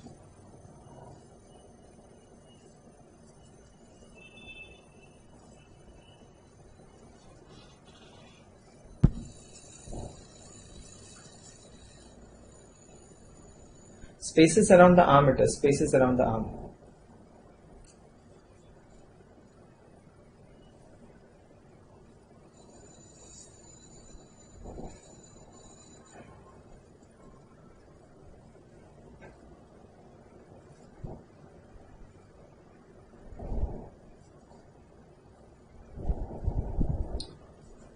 Okay, so upper triangular space, lower triangular space, and quadrangular space. Now, what are the contents of this? Contents of the lower triangular space. That's the radial nerve, and that's an artery. There's an artery which comes here like this. There's an artery here, and there's a nerve here. Okay.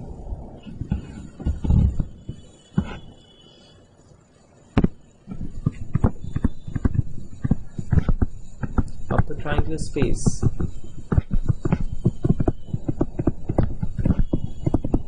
circumflex scapular artery, lower triangular space, radial nerve,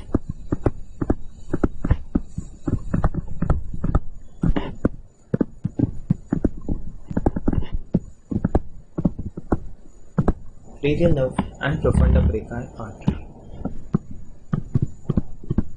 Quadrangular space.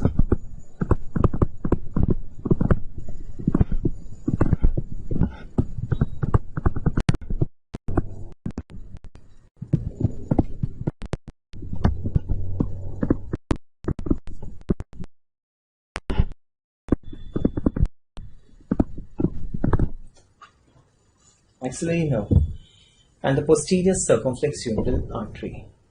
So this becomes the contents of this spaces.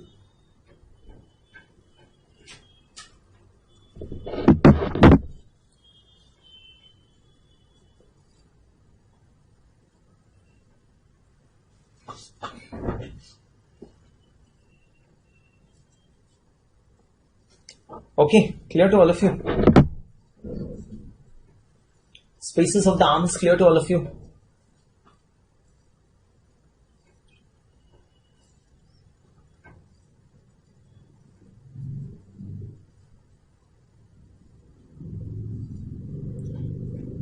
So upper triangular space, what is the content? Circumflex scapular artery. You know, I told you this circumflex scapular artery is a branch of subscapular artery which passes to the upper triangular space. Okay. Lower triangular space, the contents could be the radial nerve and the profunda brachii.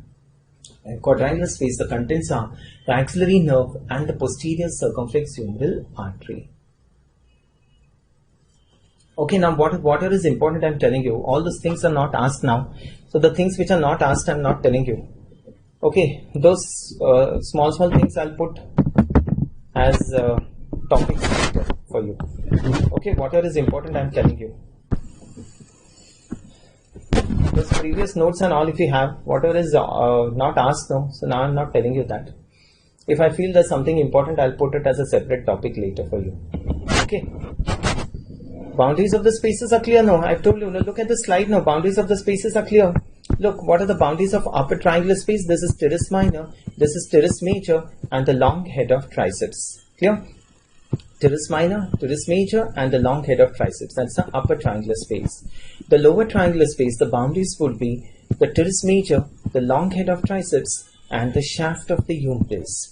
Teres major, the long head of triceps, and the shaft of the humerus. These are the boundaries of lower triangular space. And quadrangular space, the boundaries would be teres minor, teres major, the long head of triceps, and the neck of the humerus.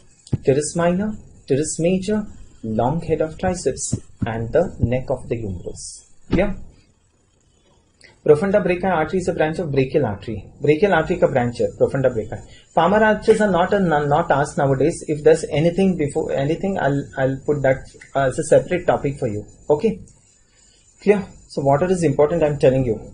Roof of anatomical snuff box is formed by superficial branch of radial nerve. You know this, no? The superficial branch of radial nerve, and there's a vein here. That's a cephalic vein. The cephalic vein and the superficial branch of radial nerve, they lie in the roof of the snuff box. Clear to all of you? Just one last topic left. I'll finish that and then you take a break. I just have to draw this for you. I just have to draw this topic. Just have a look. This will give you a complete. Again, I'm telling you, arches I'll put as a separate topic for you. Okay. What I'm telling you, just read that. Okay, understand this now. This will give you a complete idea for you. Have a look. I'll start.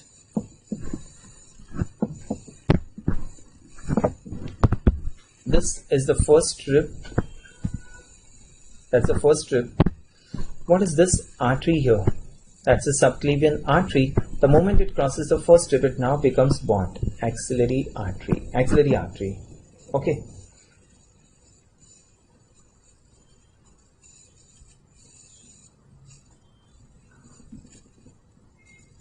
No. What is this muscle here? What is this muscle? Pectoralis minor. What is this muscle here? Teres major.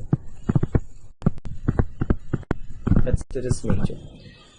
Okay, so what is this artery now? After this artery is going to be what? Brachial artery. That's a brachial artery. Okay. Now tell me. What's this? What's this? And what's this? Chalo, if you can identify this.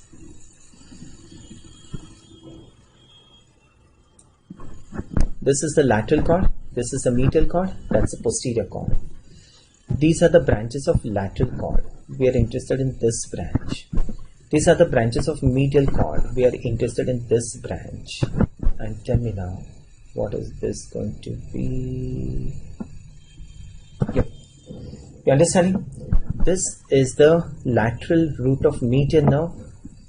This is the medial root of medial nerve. That's the medial nerve. The medial nerve would now cross the brachial artery and it comes on the medial side. Okay.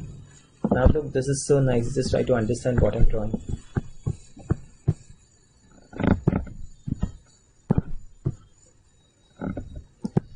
That's the cubital fossa, and the medial nerve would now pass between the pronated teres. The brachial artery divides into two arteries, a radial and ulnar artery. Radial and ulnar artery. Okay. That's the head of the radius. That's the neck of the radius. That's the radial tuberosity. And what is inserted on the radial tuberosity? What is this muscle inserted on the radial tuberosity? That's the biceps brachii, biceps. And what is this nerve here? What is this nerve? That's the radial nerve. So what have I told you now? What have I told you? You understanding? What am I telling you?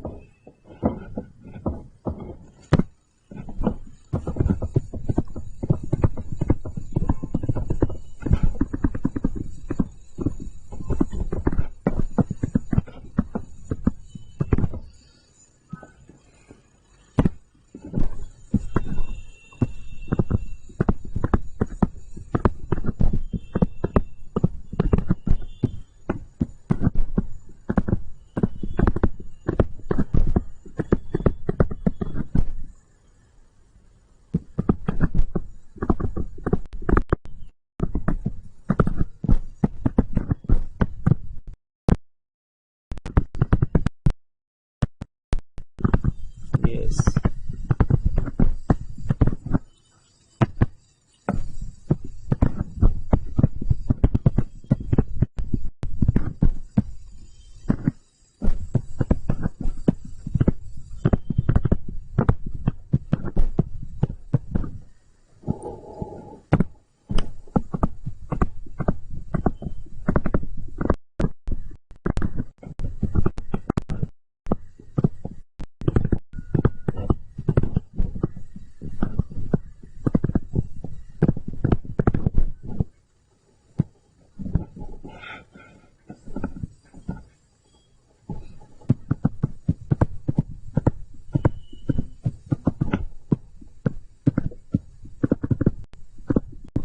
Okay, clear now.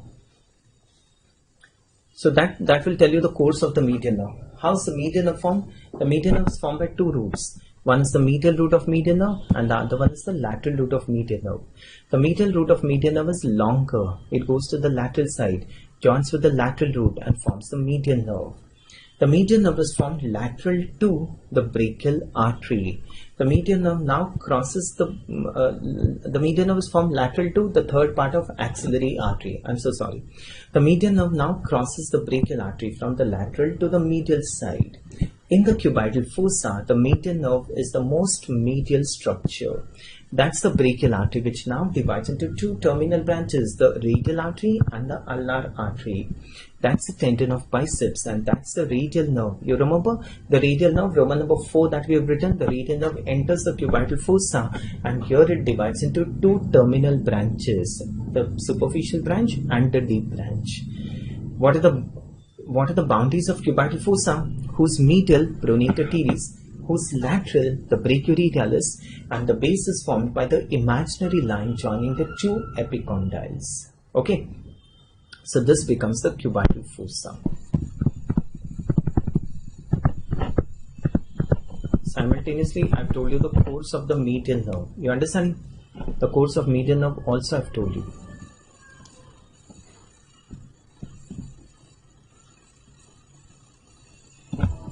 Okay, just one last thing.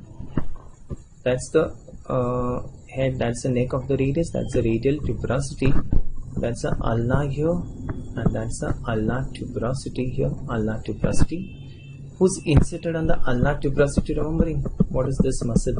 Inserted on the ulnar tuberosity. That's the brachialis. On the ulnar tuberosity is brachialis. And there's a muscle which begins from the ulna. It begins from the ulna, goes behind, and then it gets inserted on the radius, on the lateral aspect of the radius. What is this muscle? This is the supinator. Supinator. And see if you can now tell me what have I drawn here for you. What is this that I've drawn?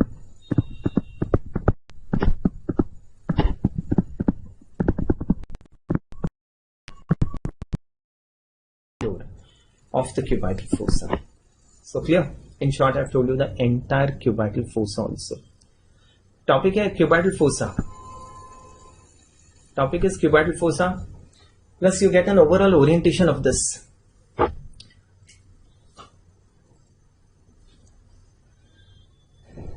Okay, clear to all of you?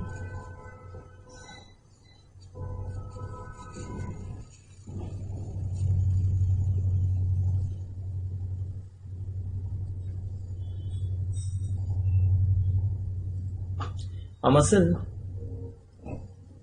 below the lateral root of median nerve is median nerve. That's median nerve. Below the lateral root of median nerve, I've written median nerve.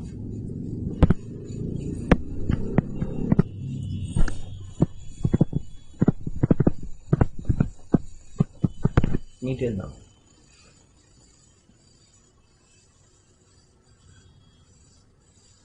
Clear to all of you? So, look here once again. What are the boundaries of cubital fossa? Whose medially, pronator teres, whose laterally, the brachioradialis. The base is formed by the imaginary line joining the two epicondyles.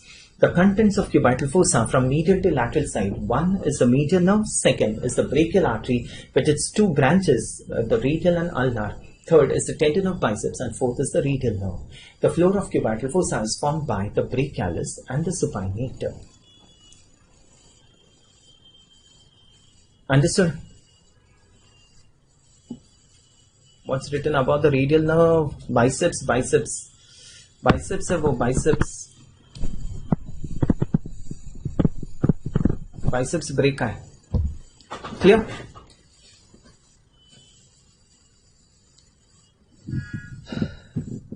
Supinator and brachialis है. Brachialis and supinator. What you are not understanding? Biceps break hai, and brachialis and supinator forms the floor. Okay, clear? Muscle attached to the radial tuberosity is biceps. Okay, look here fast. I'll just quickly tell you the course of median nerve, so that completes it. The median nerve is formed by two roots. Have a look, listen. The lateral root of median nerve, the medial root of median nerve. The lateral root of median nerve is a branch of lateral cord. The medial root of median nerve is a branch of medial cord. The medial root is longer. It crosses the third part of axillary artery, goes to the lateral side, joins with the lateral root. So where is the median nerve formed? The median nerve is thus formed lateral to the third part of axillary artery. Clear? The median nerve now crosses the brachial artery from the lateral to the medial side. In the cubital fossa, the median nerve is the most medial structure. The median nerve leaves the cubital fossa and comes in the forearm. In the forearm, the median nerve is lying on the flexor digitorum profundus. Okay, and it lies below the flexor digitorum superficialis. In the forearm, the median nerve gives a deep branch, anterior interosseous nerve. The median nerve comes to the wrist. The median nerve enters the hand through the carpal tunnel. Fine. What are the muscles supplied by the median nerve in the forearm? It supplies four superficial muscles: pronator teres, flexor carpi radialis, palmaris longus, and the flexor digitorum superficialis. The anterior interosseous nerve, which is a deep branch of median nerve, supplies 1. Flexor pollicis longus, the lateral half of flexor digitorum profundus, and the pronator quadratus. In the hand, the median nerve supplies 5 muscles. You know that now, I'm not repeating. And it supplies the skin on the palmar aspect of 3.5 fingers and the dorsal aspect of 3.5 fingers, except the proximal phalanges. Okay.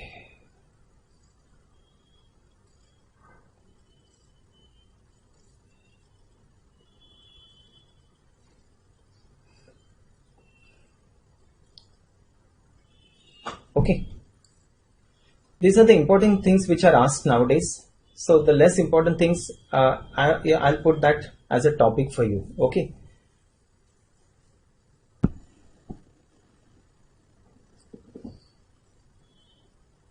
Okay, those topics I'll put later for you. Okay, fine. You take a break then. Take a break. We'll then continue at after 15 minutes. Okay.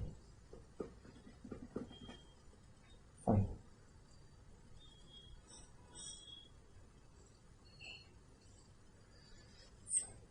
Fine. You take a break. Take a break. Later we'll continue.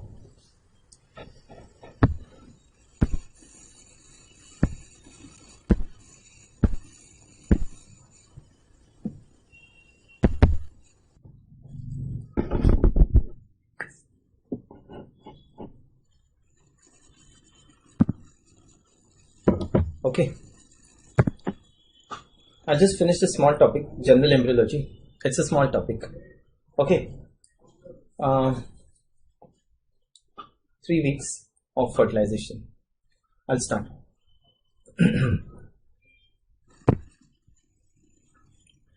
That's a site of ovary.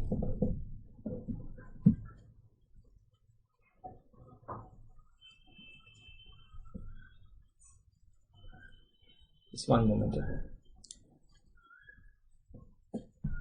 Started. Streaming is started.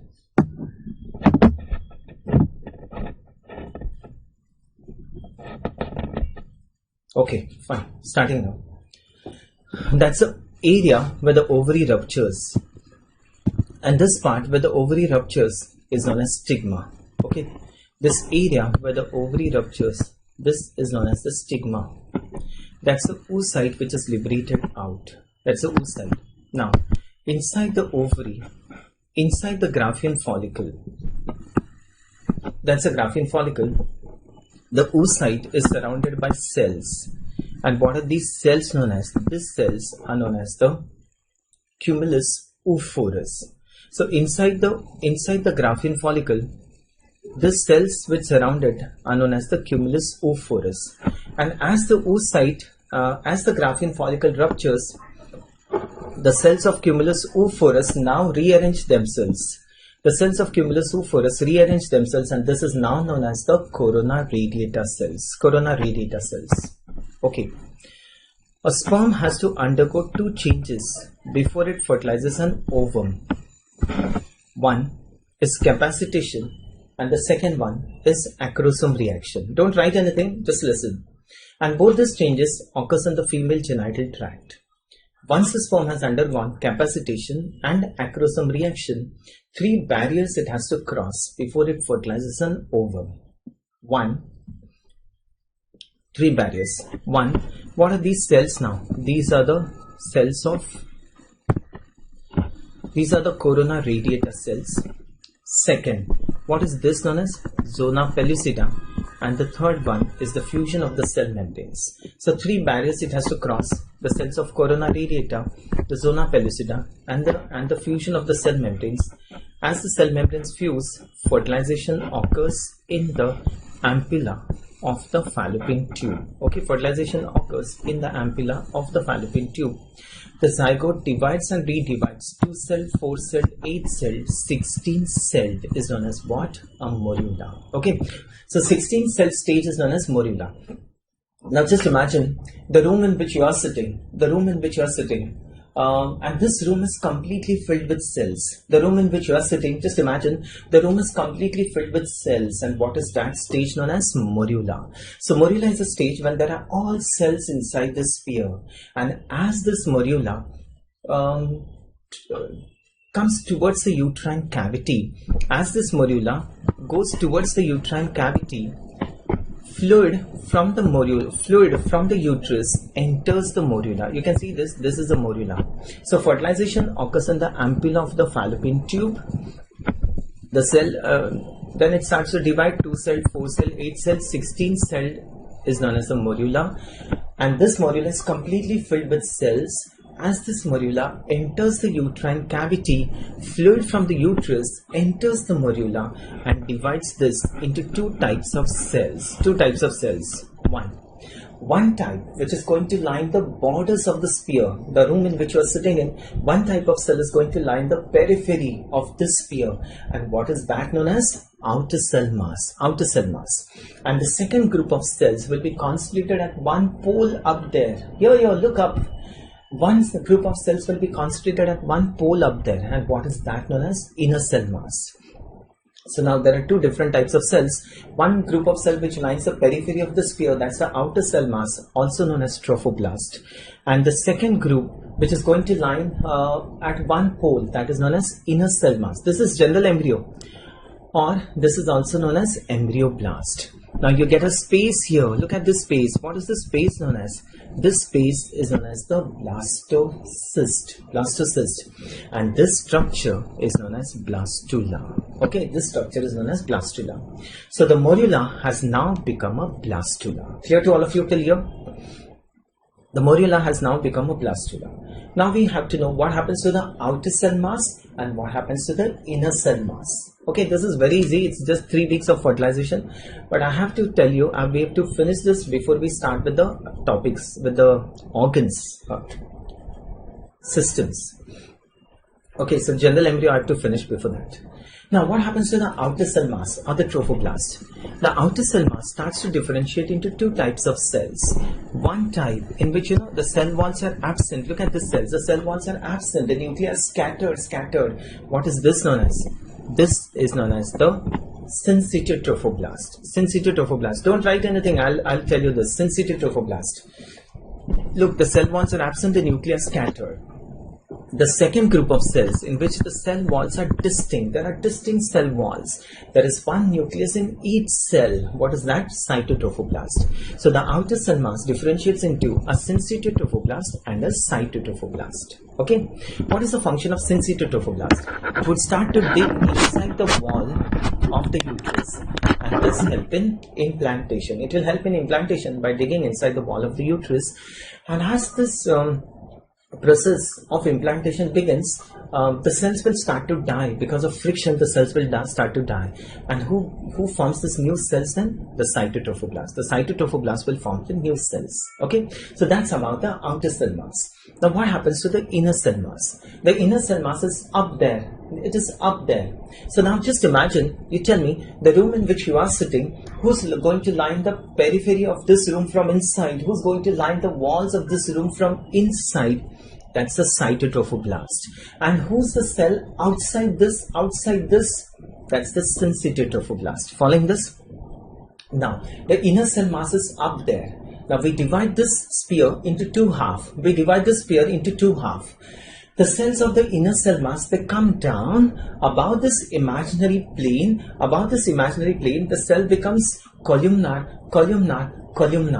And what is this known as? Epiblast. And below this plane, the cell becomes cuboidal.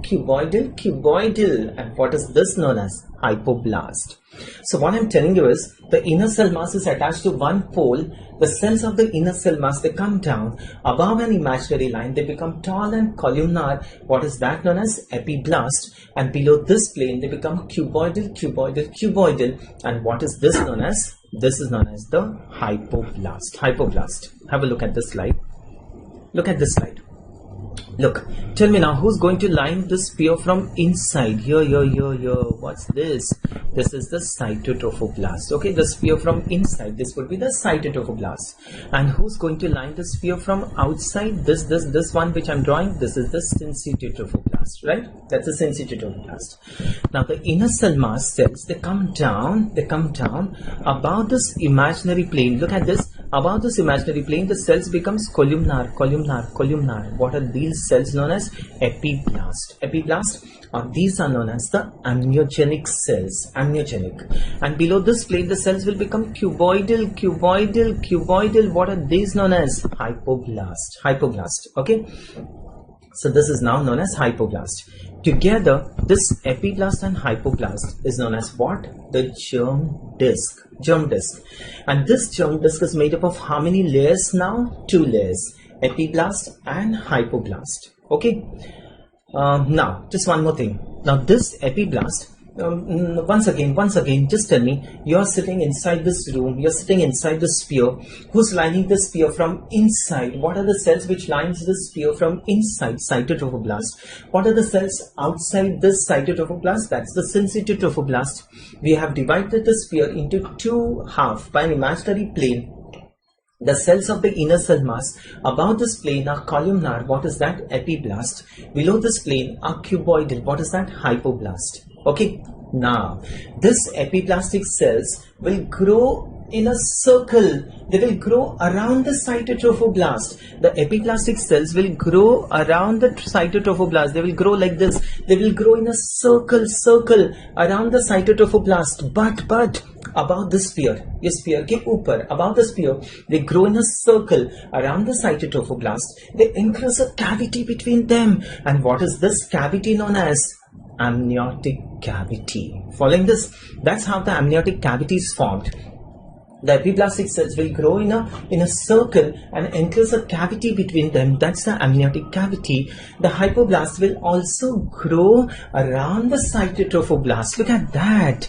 The hypoblast also grows around the cytotrophoblast and encloses a cavity here. And what do we call this? As the yolk sac. Okay, that's how the yolk sac is formed.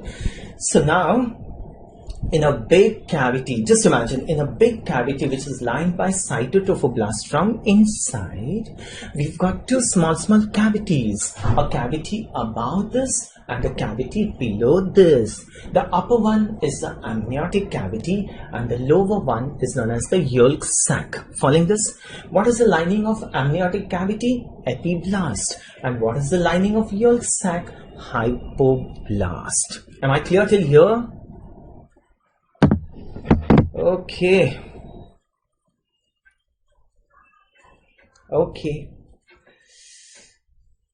Which week is the embryo now? Which week is this? Now we've got two germ layers, the epiblast and hypoblast.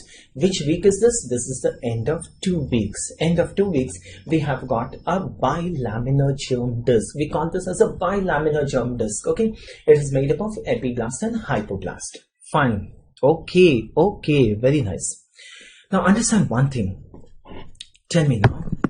Look, who's going to line this from inside? Yes, who's going to line this from inside? That's a cytotrophoblast from inside. Okay, and what's this outside? Syncytotrophoblast. Fine, that's a syncytotrophoblast outside.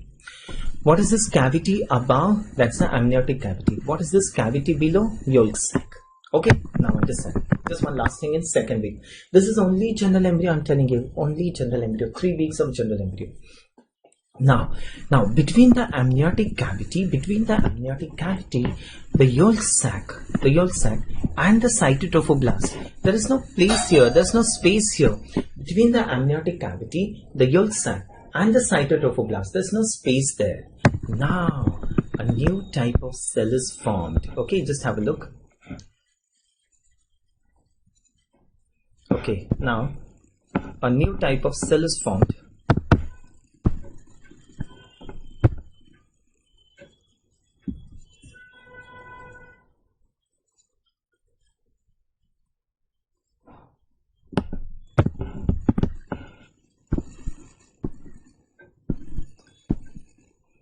Look at this.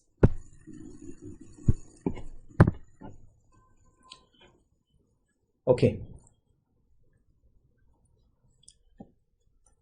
Listen, don't sit and talk when I'm discussing and when I'm teaching something. Do not sit and type and do not sit and discuss with each other. Okay. If you're feeling it is so hectic, just leave the class and just stop your mobile and sit and relax. Understand? If you're feeling it so hectic and you can't follow it. Clear?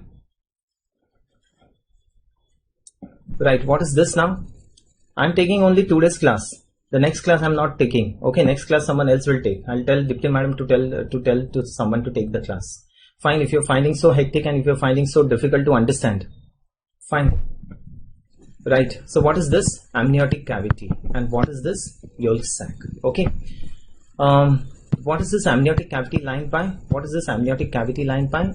Epiblast. And what is this yolk sac lined by? Hypoblast. Initially, they are very close. There's no space here. Now, the yolk sac is going to form a new type of cell. The yolk sac is going to form a new type of cell.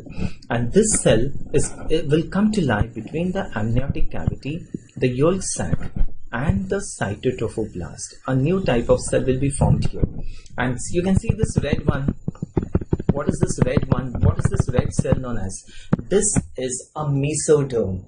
And this mesoderm is formed outside the embryo. And this is what we call as an extra-embryonic mesoderm. Extra-embryonic mesoderm. So who's going to form this extra-embryonic mesoderm? The yolk sac. Okay, you following? The amniotic cavity, the yolk sac, and the cytotrophoblast, they were very close to each other. A new type of cell is formed. I'll give you all this in writing, just listen. A new type of cell is formed between the amniotic cavity, the yolk sac, and the cytotrophoblast. And this is what we call as the extra-embryonic mesoderm. Extra-embryonic mesoderm. Okay. Now, in this extra-embryonic mesoderm, small cavities appear here. small cavities appear in this extraembryonic mesoderm. Small. I mean, the cells will start to die. The cells will just start to die randomly. And because of the cell death, small cavities are formed here. And this small cavities will join to form a big cavity. And look, what is this big cavity known as? This is the big cavity, and this is the extraembryonic coelom. Okay. So how is this extraembryonic coelom formed? Fine, this much I'll tell you first, and then we'll continue. Okay. I don't understand how you people can, I'm the single faculty. I take all the batches for dams all over the country. Fine. And if I start to talk, you'll feel bad. Okay. People who are not finding interesting can just leave the class.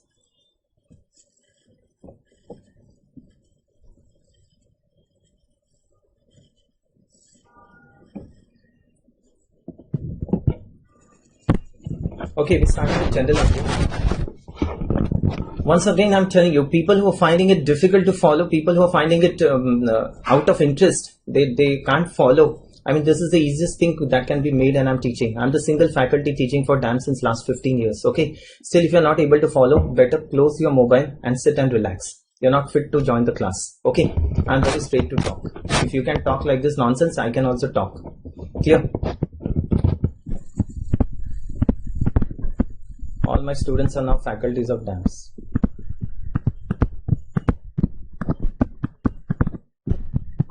Starting with this. Start with this. Fertilization occurs in. I'll just give you the points which I have told you.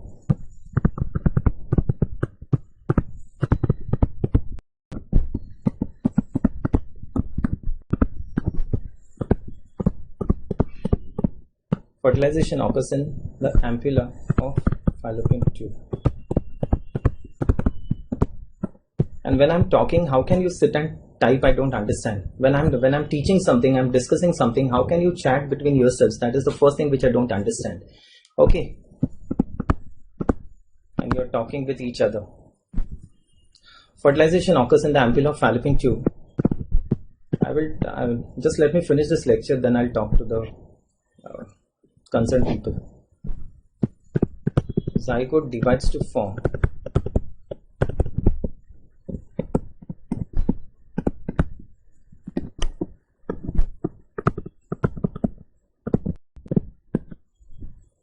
a 16-celled morula.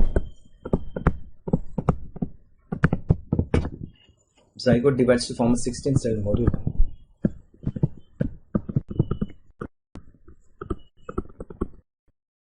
As it enters the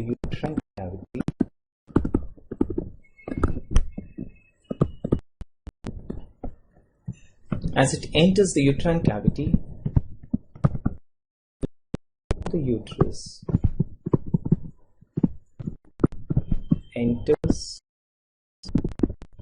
morula and divides it into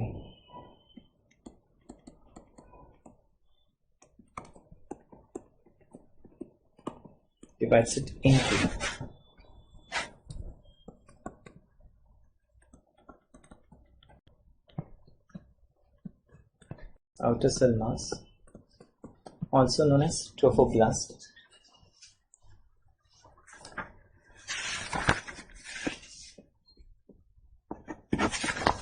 outer cell mass or trophoblast,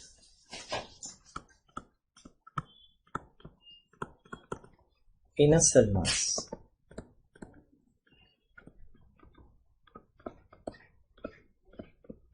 or embryoblast.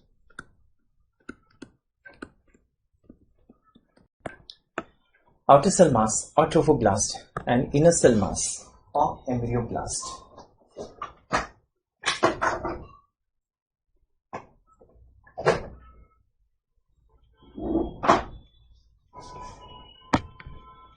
Okay.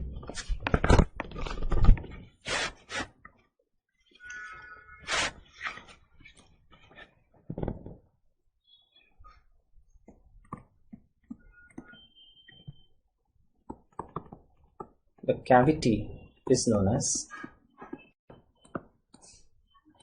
blastocyst.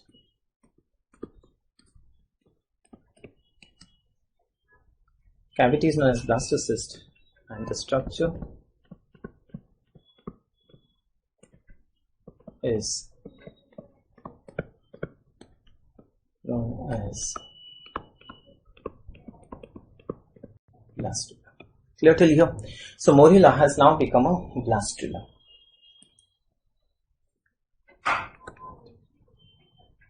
The cavity is known as blastocyst and the structure is known as blastula. Now we write what happens to the outer cell mass and what happens to the inner cell mass.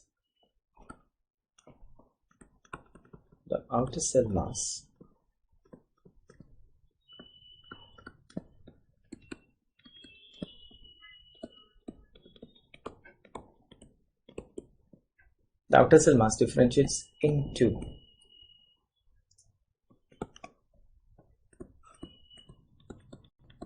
sensitive trophoblast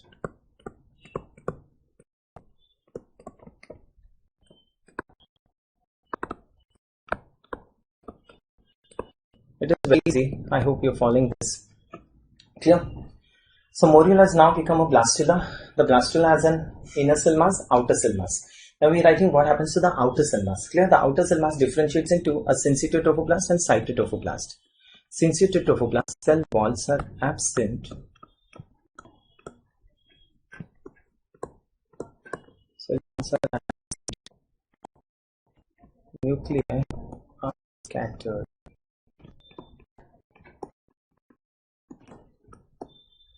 Nuclei are scattered. Cytotrophoblast cell wall are distinct.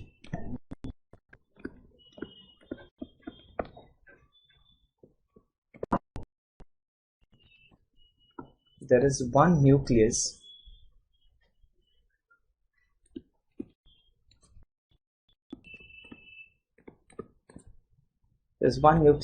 in each cell.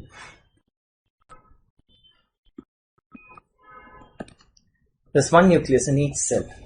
Okay, that's about the outer cell mass.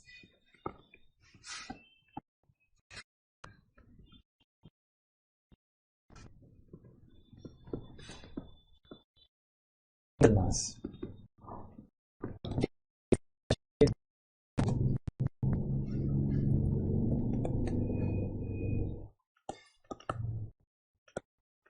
Epiblast.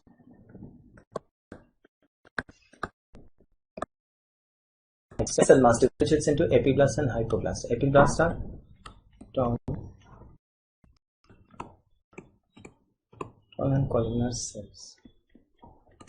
Hypoblast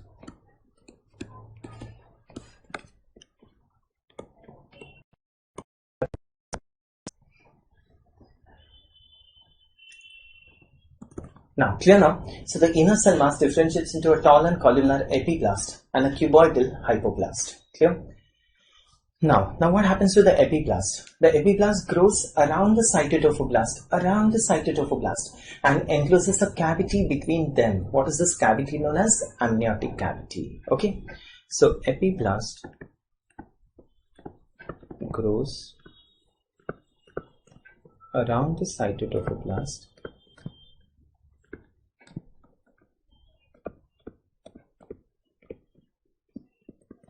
to enclose amniotic cavity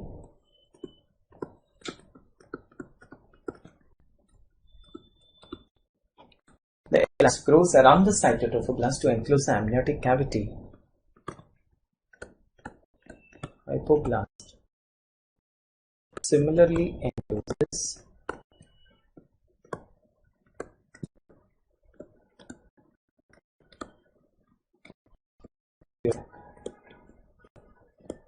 Hypoblast similarly encloses the yolk sac. The germ disc is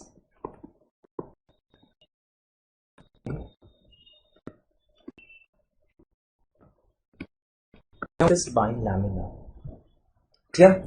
So now you've got this amniotic cavity, you've got this yolk sac. The germ disc is bilaminar. Till here is clear?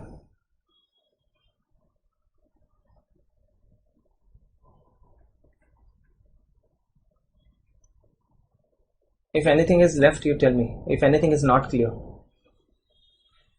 Epiblast grows around the site of trophoblast to enclose the amniotic cavity. The hypoblast similarly encloses the yolk sac.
Okay.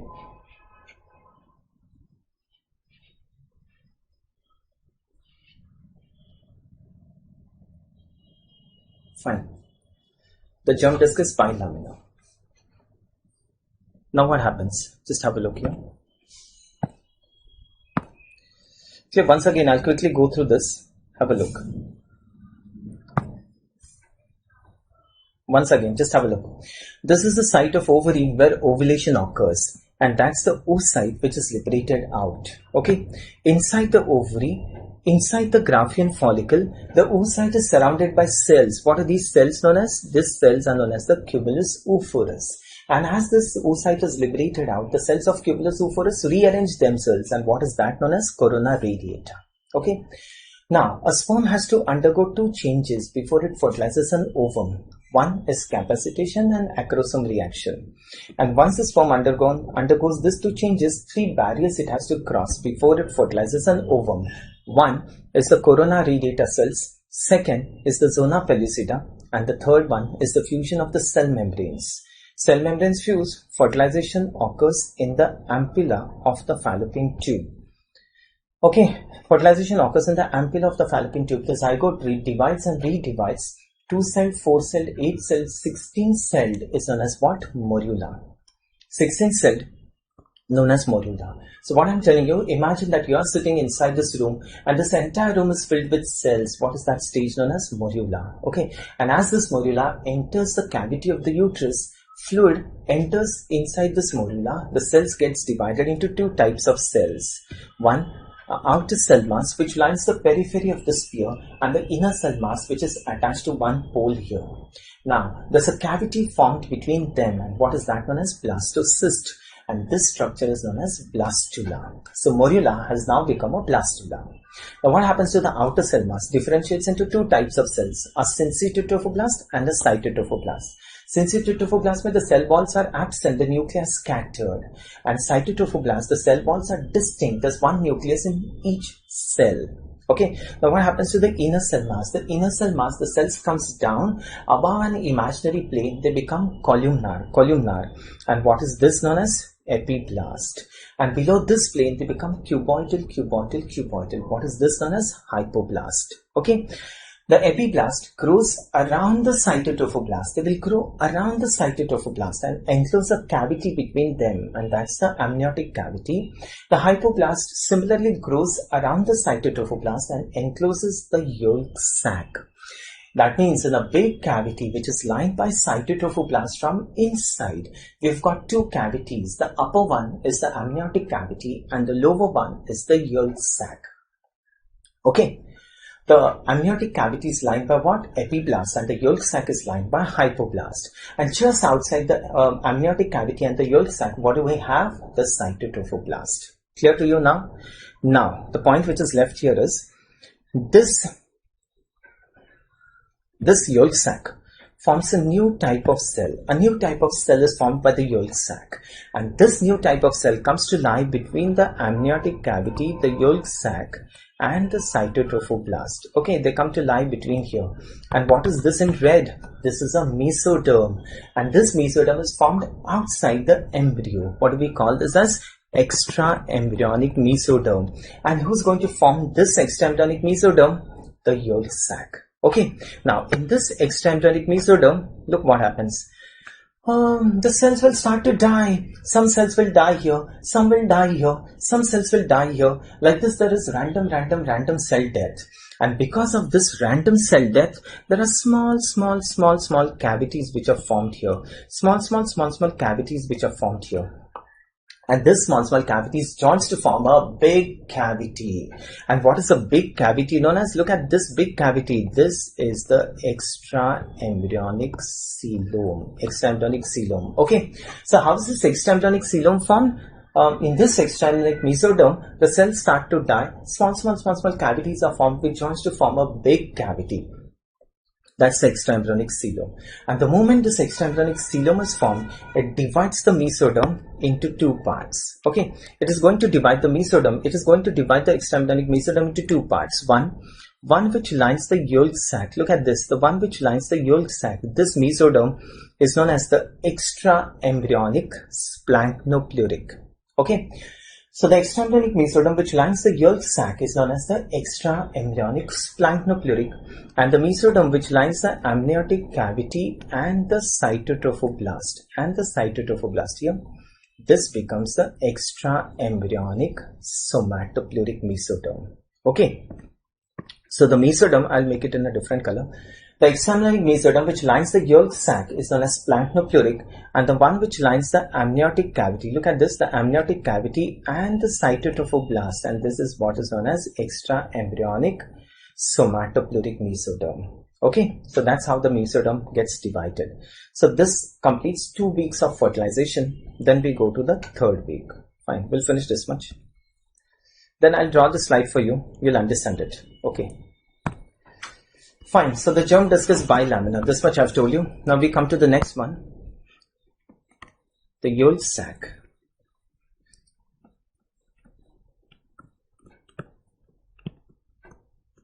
Forms.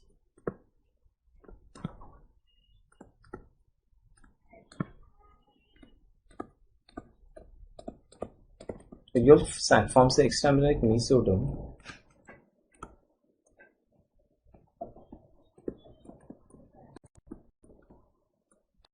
which lies between. The yolk sac forms the extra embryonic mesoderm which lies between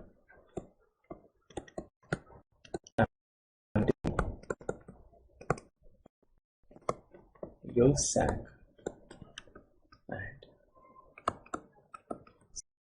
cytoplasm and the cytotrophoblast. Small cavity here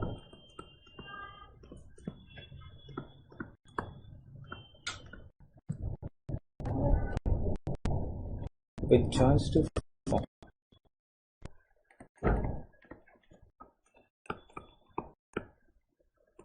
small cavities appear here which joins to form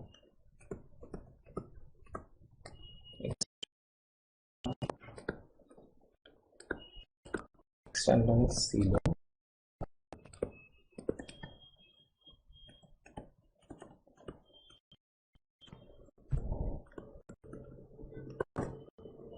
extra embryonic coelom or the chorionic cavity. Okay, this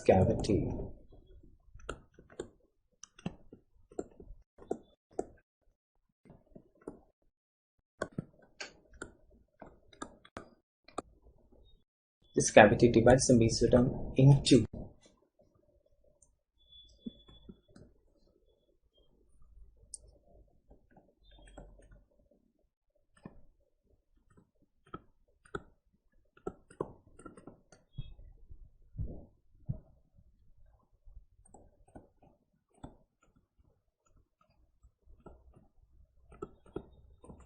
extraembryonic splanchnopleuric,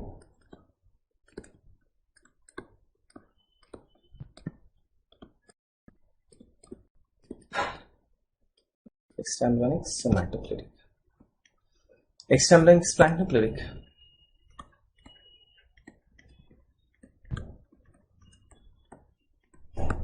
the yolk sac,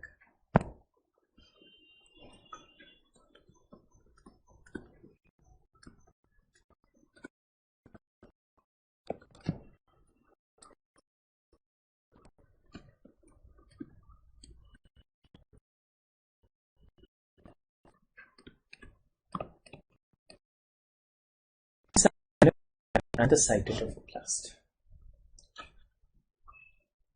Okay.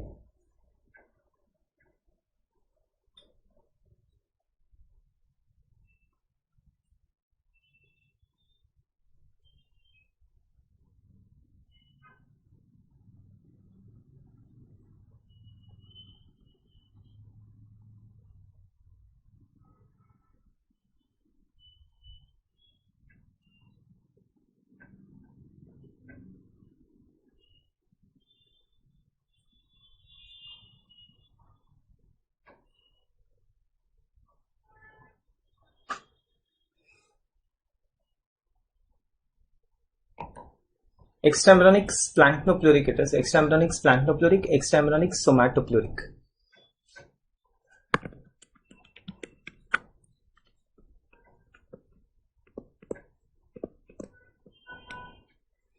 Okay, clear to all of you. So I'll just draw a slide. So this is 2 weeks of embryology, 2 weeks of fertilization. Okay. So after this we go into the 3rd week. Before that, I'll just make a slide for you so you get an idea about this. What is important is the 3rd week of fertilization. Okay. Okay, I'll explain the last point. Just wait, I'll explain the last point. Have a look. Just one moment. Have a look. Understand this.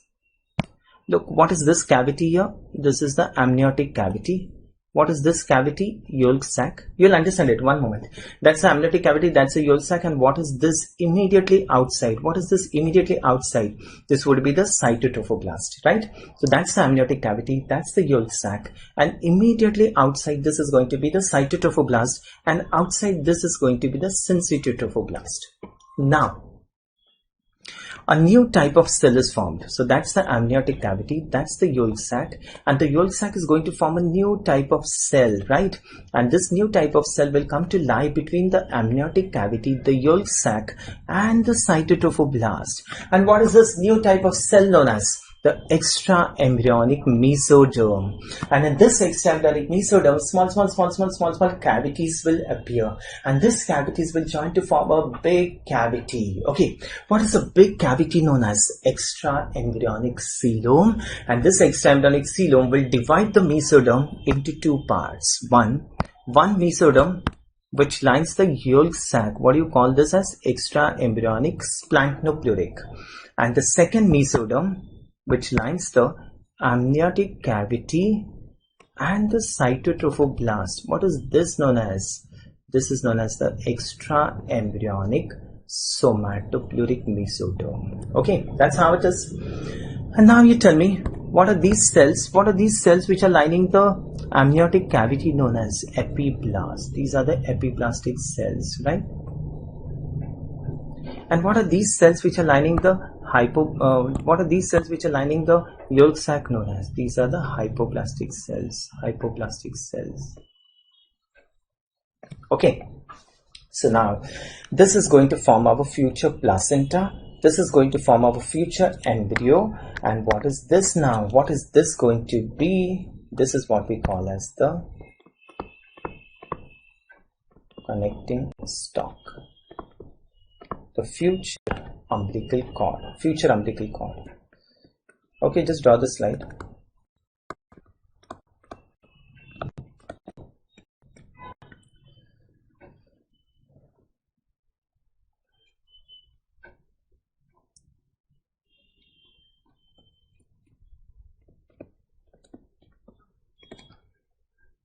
Everything in blue is extra embryonic somatopleuric.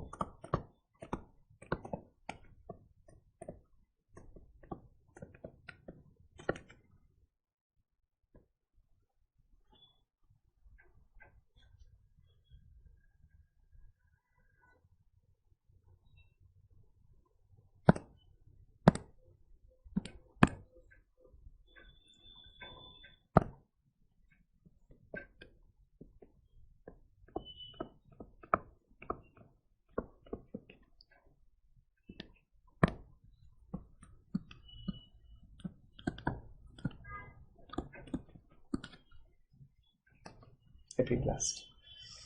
Okay.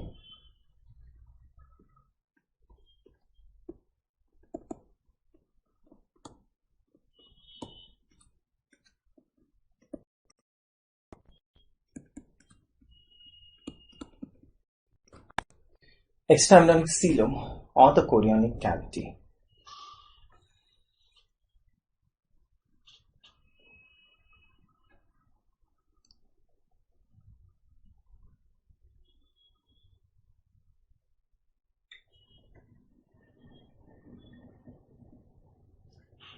Okay.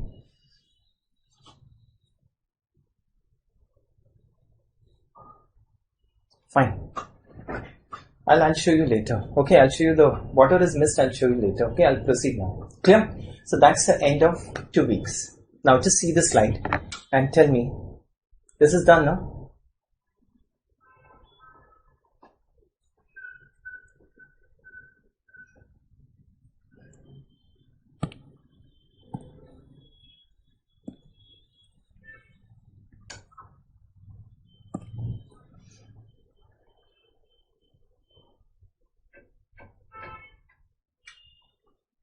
Done. The cells lining the amniotic cavity is the epiblast, and the cells lining the yolk sac are the hypoblast. Just remember that. Epiblast, hypoblast, and together this epiblast and hypoblast is known as a bilaminar germ disc. It's made up of 2 layers. It is known as the bilaminar germ disc.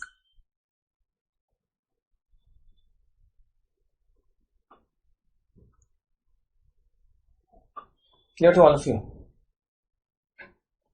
Fine. I'll proceed now. I'll proceed. Okay. Tell me now. See, this is a very good slide. Right. What are these cells that we're looking at?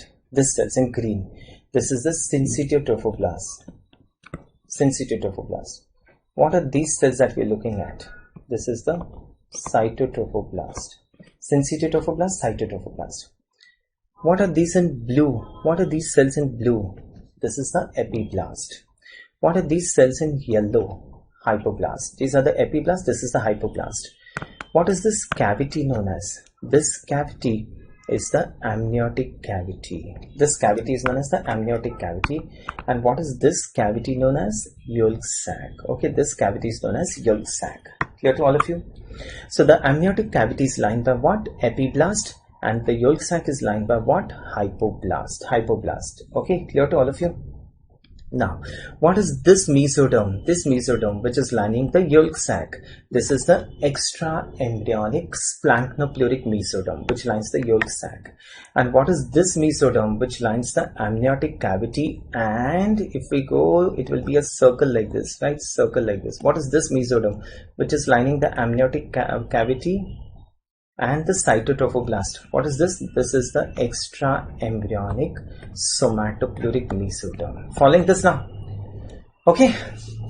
So the mesoderm which lines the yolk sac, that's the extra-embryonic splanchnopleuric mesoderm, and the mesoderm which lines the amniotic cavity and the cytotrophoblast, this is the extra-embryonic somatopleuric mesoderm. And what is this cavity here? This is the extra-embryonic coelom, or this is known as the chorionic cavity. Extra-embryonic coelom or chorionic cavity.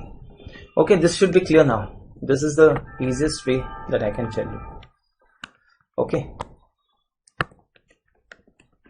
Fine. Clear to all of you? Now we'll proceed. Going to the third week.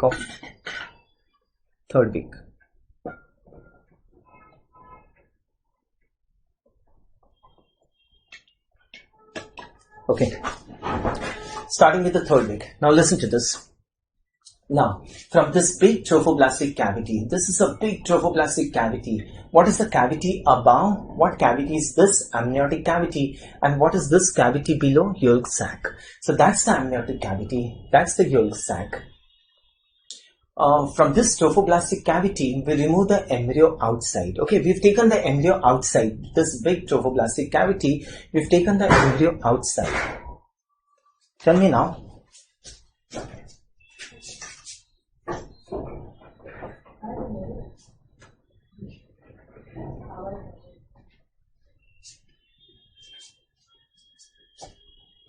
Okay, from this big trophoblastic cavity, we take the embryo outside. Tell me now, what is this cavity above? This cavity is the amniotic cavity. And what is this cavity below? Yolk sac. Okay, so I've taken the embryo outside. Look how nice it is. We've taken the embryo outside. The cavity above is the amniotic cavity, and the cavity below is the yolk sac. Okay. Now, we open this amniotic cavity. And we're looking from up. So what cells are we looking at? Yes, we open the amniotic cavity. And what cells are we looking at? You're looking right here. Clear? So this is the epiblast. We've taken the embryo outside. This cavity above the amniotic cavity, the cavity below is the yolk sac. So we've taken the embryo outside. We open the amniotic cavity and we're looking from up. What are the cells that we're looking at? Epiblast. We're looking at epiblastic cells. Okay. Now just see the slides and try to understand. It's very easy now. Just have a look. Right. Tell me, what is this view? Where are we looking this from?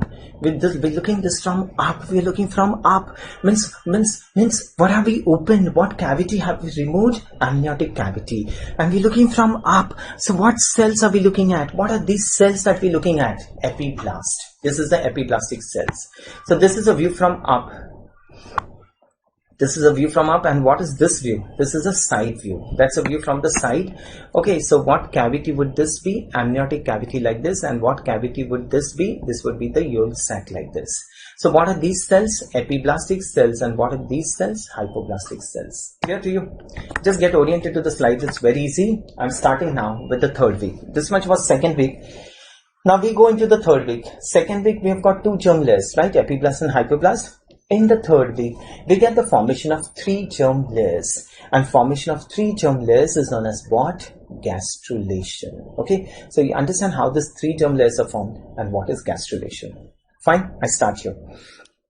Now see this. At any one end, this is the epiblastic cells and this is the hypoblastic cells. At any one end, the hypoblastic cells becomes columnar. Don't write anything, just listen.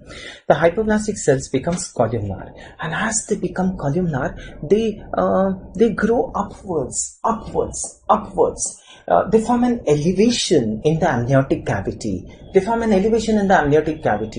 Now you will tell me, hypoblastic cells niche, they're down, and then how can they produce an elevation in the amniotic cavity?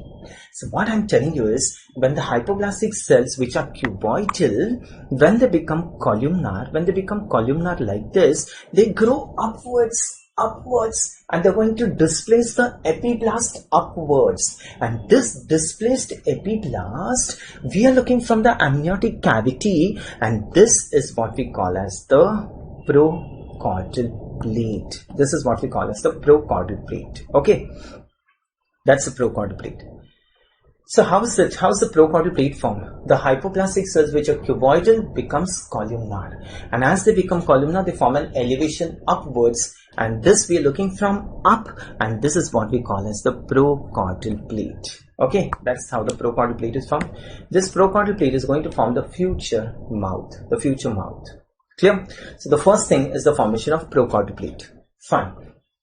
The moment this procaudal plate is formed, and the moment this is going to the mouth, what is this end of the embryo? The cephalic end. That's the cephalic end of the embryo. Clear? Now see what happens exactly at the opposite end, at the caudal end. At the caudal end, this epiblastic cells will grow very fast. They will grow very fast, rapidly. Understand this, and this is very important. The epiblastic cells grow very fast, and they form an elevation in the amniotic cavity. Look at that. What is this elevation known as? This is the epiblast and hypoblast. Now that's the end of 2 weeks. Look, day 0 is what? Fertilization. End of first week is what? Implantation. And end of 2 weeks is the formation of 2 germ layers. It's very easy. Remember it like this. Okay. What was I telling you? Look here once again.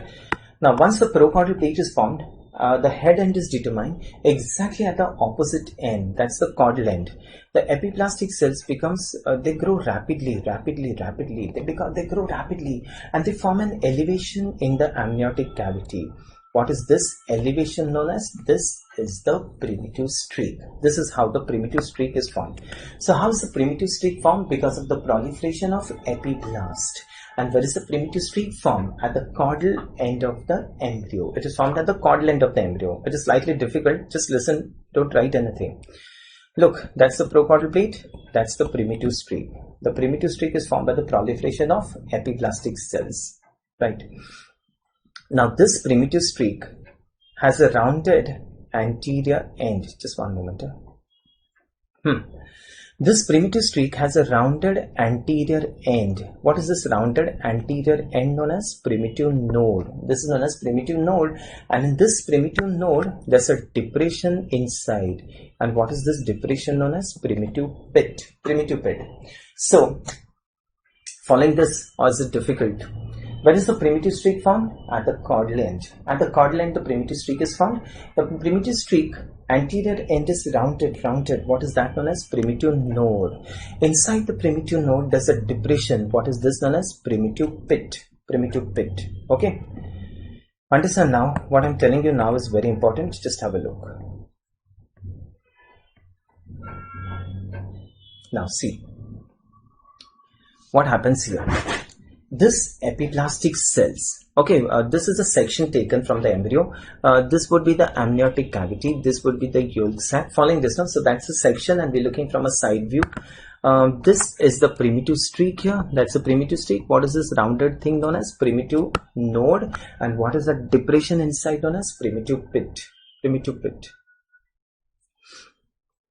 Okay, we'll write all these things. Just understand first. Now,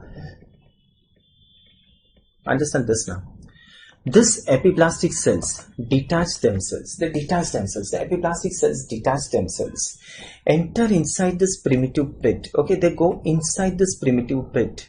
Primitive pit. The epiplastic cells detach themselves. Enters inside this primitive pit. They get modified. Okay, look at this red cells. What are these red cells? These are the modified epiplastic cells. And this modified epiplastic cells will now replace this hypoplastic cells. Look at that. It will replace the hypoplastic cells. And this is now known as endoderm. Endoderm. Understand? The epiplastic cells detach themselves. They will detach themselves. Enter inside this primitive pit. They will go inside this primitive pit. They will get modified. And this modified epiplastic cells will now replace the hypoblast. They will replace the hypoblast. And this layer is now known as what? Endoderm. Endoderm. That means the first germ layer to be formed in an embryo is endoderm. Clear? Again, this epiplastic cells, again they detach themselves, again they enter the primitive pit, again they modify themselves, and now they will form the second germ layer. Look at this. What is this germ layer known as?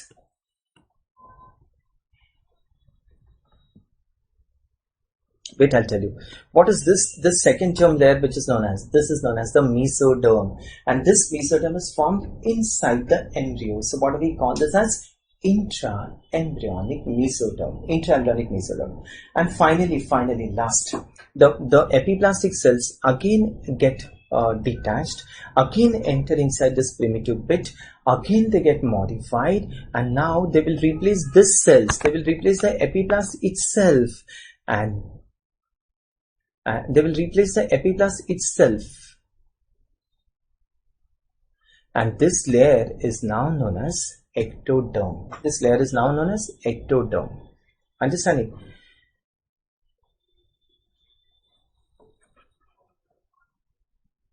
So, the cell which is responsible for formation of all the three germ layers in an embryo is epiblast. All the three germ layers in an embryo, who's forming that? Epiblast. Okay. Fine, just understand this first. Anything which is there, no, those molecular things and all, I'll tell you. Those BM4 proteins and all those things that I'll tell you. Clear? So the cell which is responsible for formation of all the three germ layers in an embryo is epiblast. The first germ layer to be formed in an embryo is endoderm, followed by mesoderm, and last is ectoderm. Okay, fine. We'll start with this now. Starting with the third week.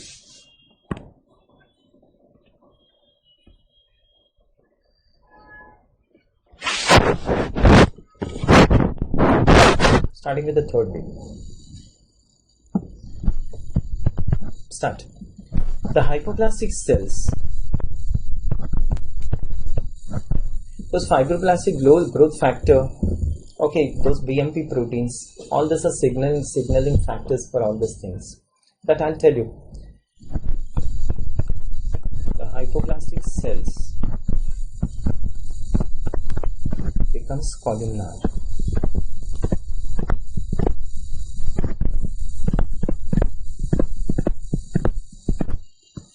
The hypoplastic cells becomes columnar. They form an elevation. Yes, the modified epiblastic cells, they replace the hypoblast, and that is now known as endoderm. They form the new germ layer, that is mesoderm, and finally they replace the epiblast, which is now known as ectoderm. That means the cell responsible for formation of all the three germ layers is epiblast. Okay, so the hypoplastic cells become columnar. They form an elevation.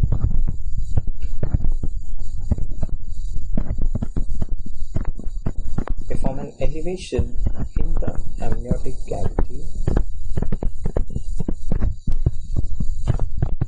Screen is not clear.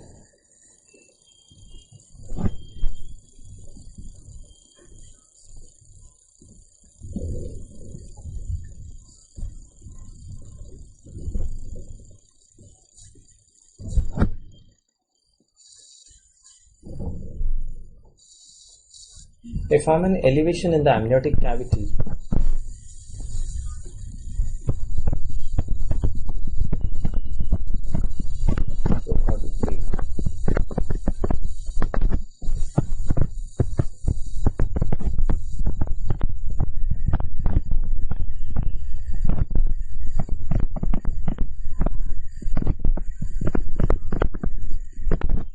It forms a future mouth.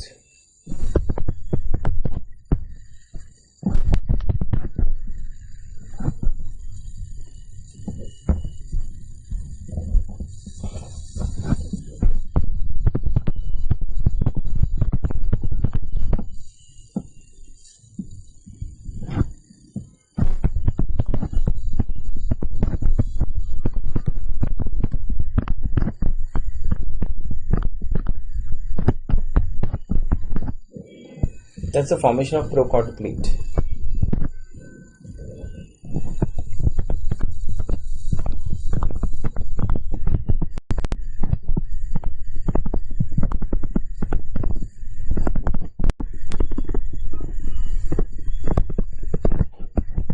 Formation of primitive streak.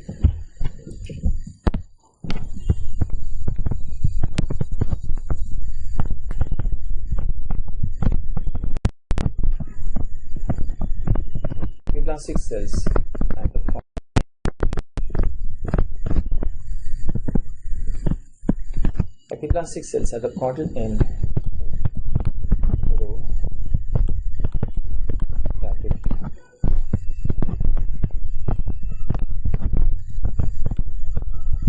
They form an elevation.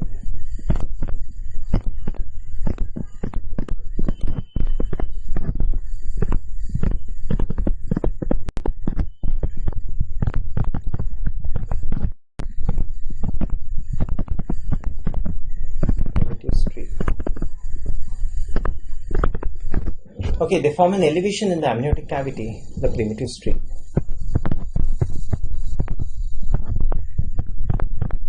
The rounded anterior end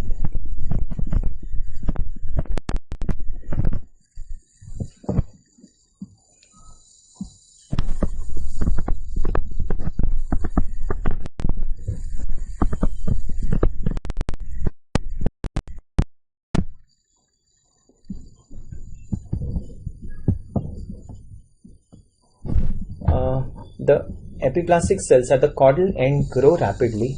They form an elevation in the amniotic cavity, that's the primitive streak. The rounded anterior end is known as primitive node or knot, node or primitive knot. The depression is known as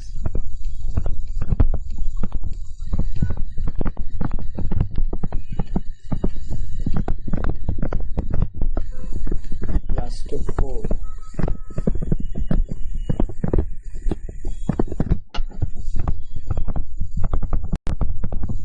It forms the future mouth. Future mouth.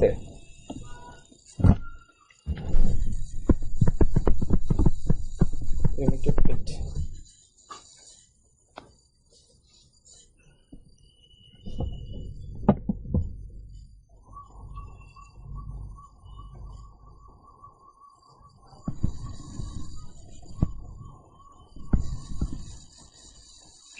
JT, it's not JT, it's it.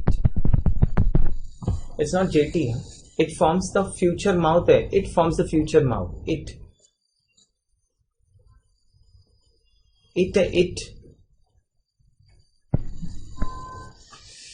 Hypoblasts are down inside the yolk sac, but when they grow upwards, they proliferate upwards, and that's how they form an elevation upwards, which is known as procaudal plate.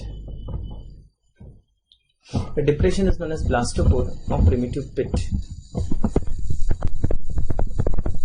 Functions of primitive streak: formation of three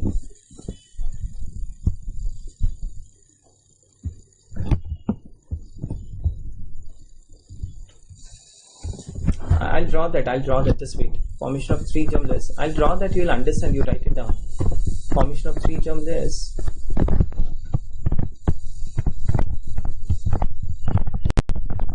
Formation of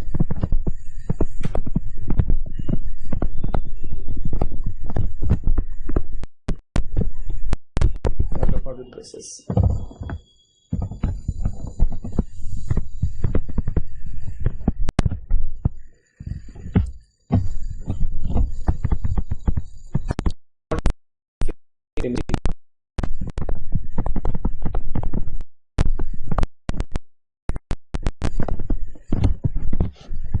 Disappears.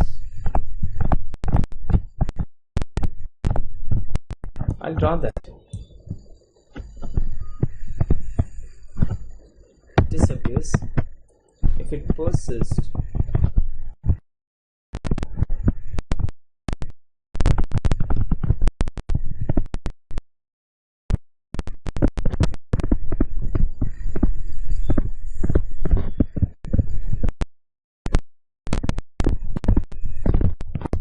Sacrococcygeal teratoma.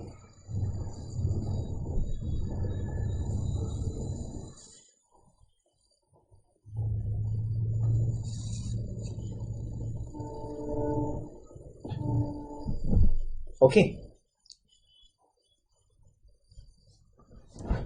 I have to explain this, I have not explained.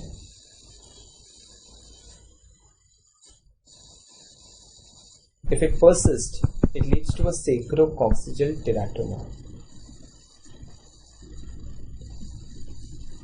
Just wait, I'll put the slide.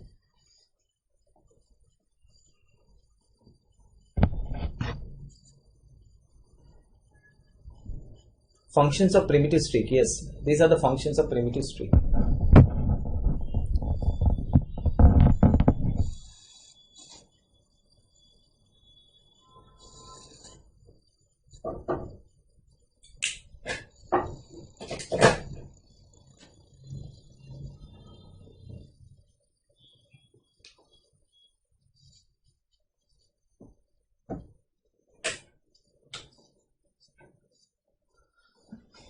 Okay.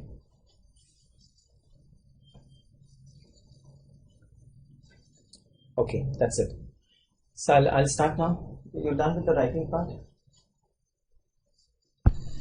I'll draw this, you'll understand. I'll draw this. Clear now? Okay, fine. Have a look. Understand this now.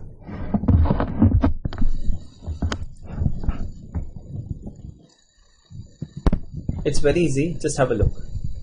Tell me, what is this view? This is only general embryo, 3 weeks. We are now into 3rd week. What is this view and what is this view? If you can just tell me.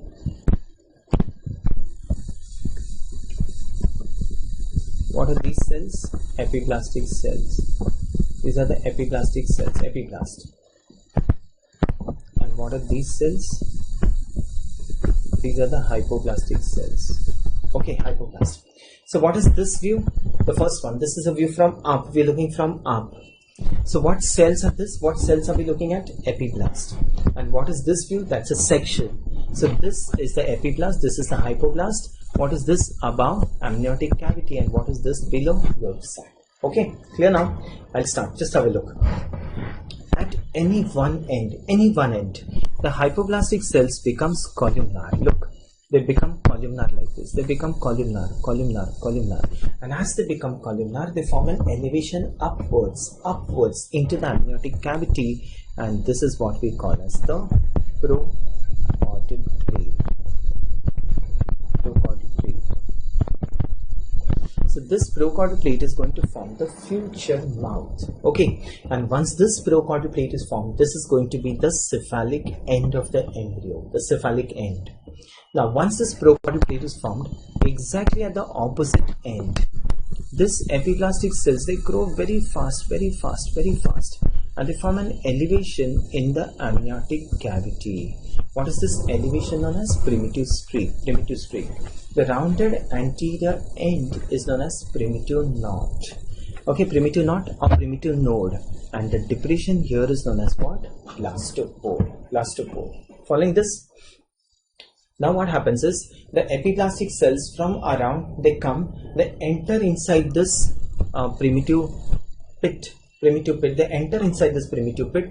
This epiblastic cells gets modified, and now they replace the hypoblast. They will replace the hypoblast, and this layer is now known as what? Endoderm.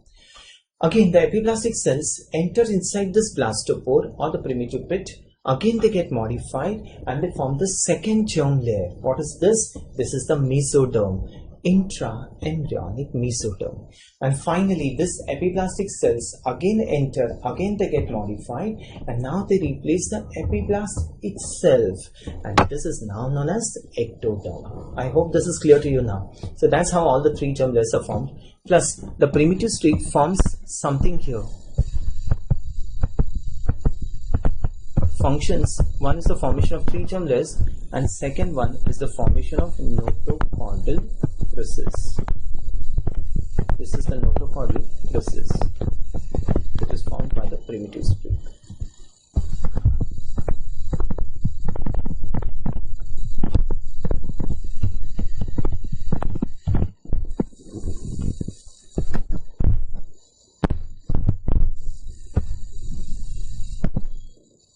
And there's something behind here. This is what we call as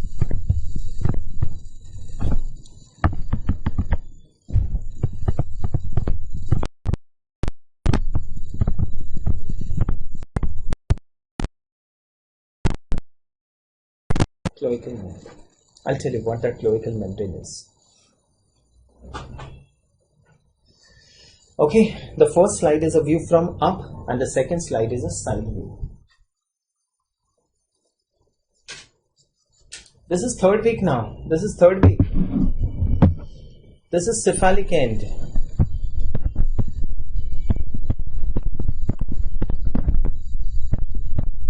This is easy.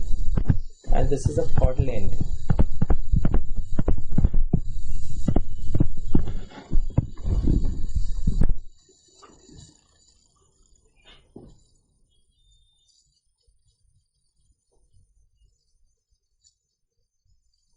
Prochordal plate is an elevation on the amniotic side. Yes, clear to all of you. Notochordal process, I have to tell you, I have not told you this. Okay, see here, see this slide.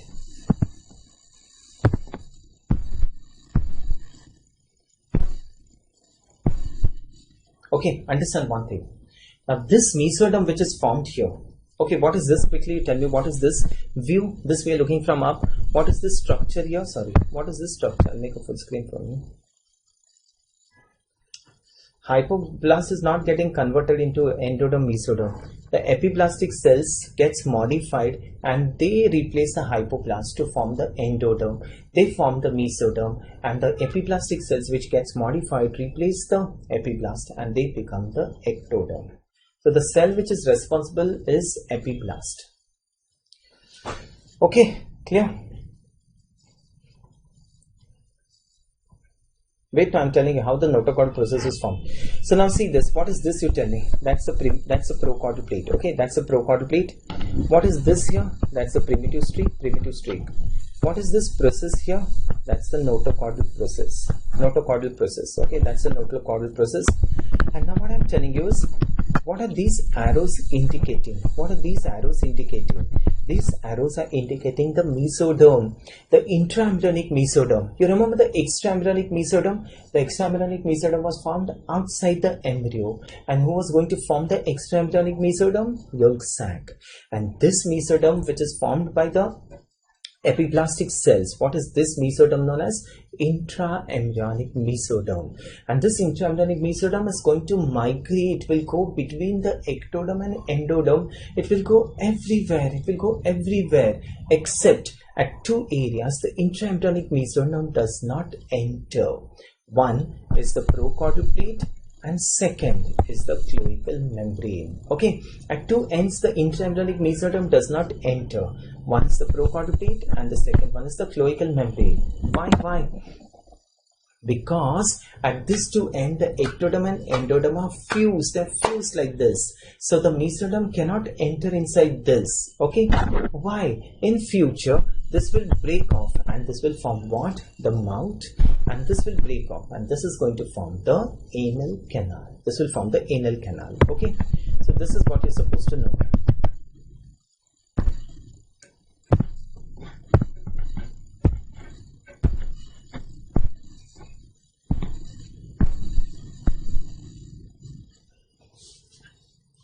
Okay, just at this point, the intraembryonic mesoderm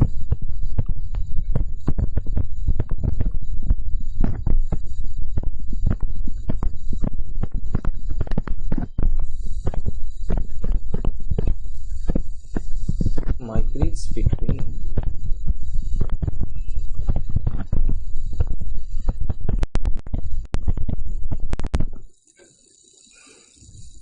hypoblast is replaced. No, hypoblast is replaced by endoderm. Hypoblast is replaced by endoderm. Epiblast is replaced by ectoderm. Okay, and who's going to replace it? And who's going to replace this?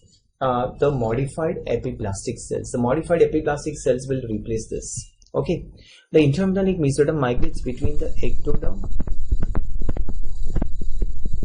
and endoderm at all the sides.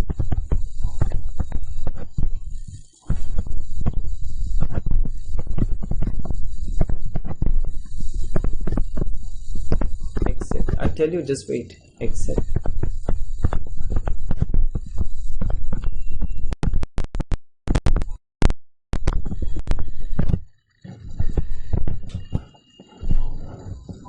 prochordal plate, and second one is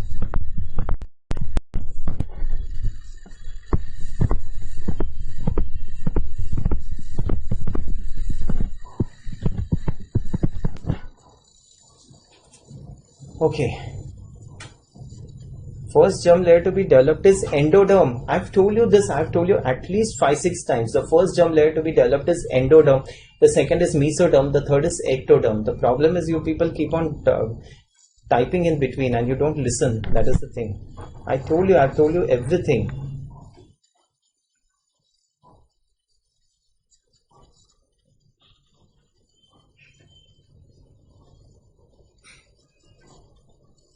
Okay.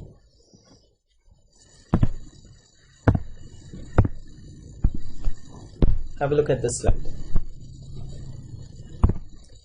Understand this slide now.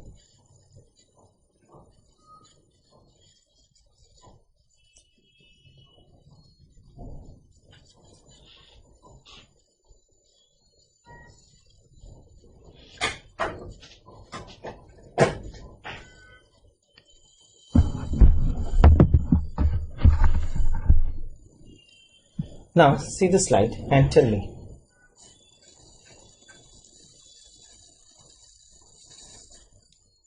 Don't get confused.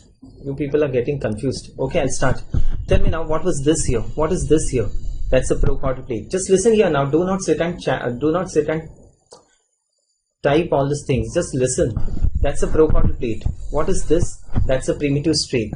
What is this? That's a primitive knot. And what is this depression here? That's the blastopore. That's the blastopore. Fine. Now, what was this to begin with? What is this view? This is a side view. Okay, this is a side view. What is this now? Epiblast. What is this? Hypoblast. The epiblast is later replaced by what? Ectoderm. So now this is ectoderm. What is this now? Mesoderm. What is this? Primitive streak. What is this rounded thing? Primitive knot. And what is this depression here? Blastopore. That's the blastopore. Clear? Now, to begin with, this was epiblast, this was hypoblast. The epiblast is now replaced by ectoderm, and this is now replaced by endoderm. And the third germ layer, which is formed in between, what is this now? That's the mesoderm. That's the mesoderm. Now, what is this process here? Look at this process. This process is known as the notochordal process. And this notochordal process is formed by whom? Primitive streak. I just told you functions of primitive streak. One is the formation of 3 germ layers, and the second one is the formation of notochordal process. So, who's going to form this notochordal process? The primitive streak. And this notochordal process lies between what and what? It lies between the ectoderm and the endoderm. Look, the notochordal process is formed by the primitive streak, but it is formed in the mesoderm. The notochordal process is formed in the mesoderm, and this notochordal process extends from the primitive node to the procaudal plate. It extends from the primitive node to the procaudal plate. That's the notochordal process. Okay, extends from the primitive node to the procaudal plate. So what is the function of this notochordal process? This notochordal process in future forms the definitive notochord. Okay, in future this notochordal process forms the definitive notochord. And what happens to the notochord in us? In us, the notochord disappears off, but there are 2 remnants of notochord. One is the nucleus pulposus of the intervertebral disc, and second one is the nucleus pulposus, and the second one is, the second cervical vertebrae. What is the second cervical vertebrae? Known as axis. And the axis has got a process up there. What's that? Odontoid process or the dens. Okay, odontoid process or the dens. And from the dens, there's a ligament which goes inside the skull. That's the apical ligament of dens. Apical ligament of dens. So what are the remnants of notochord? One is the nucleus pulposus, and the second one is the apical ligament of dens. Okay.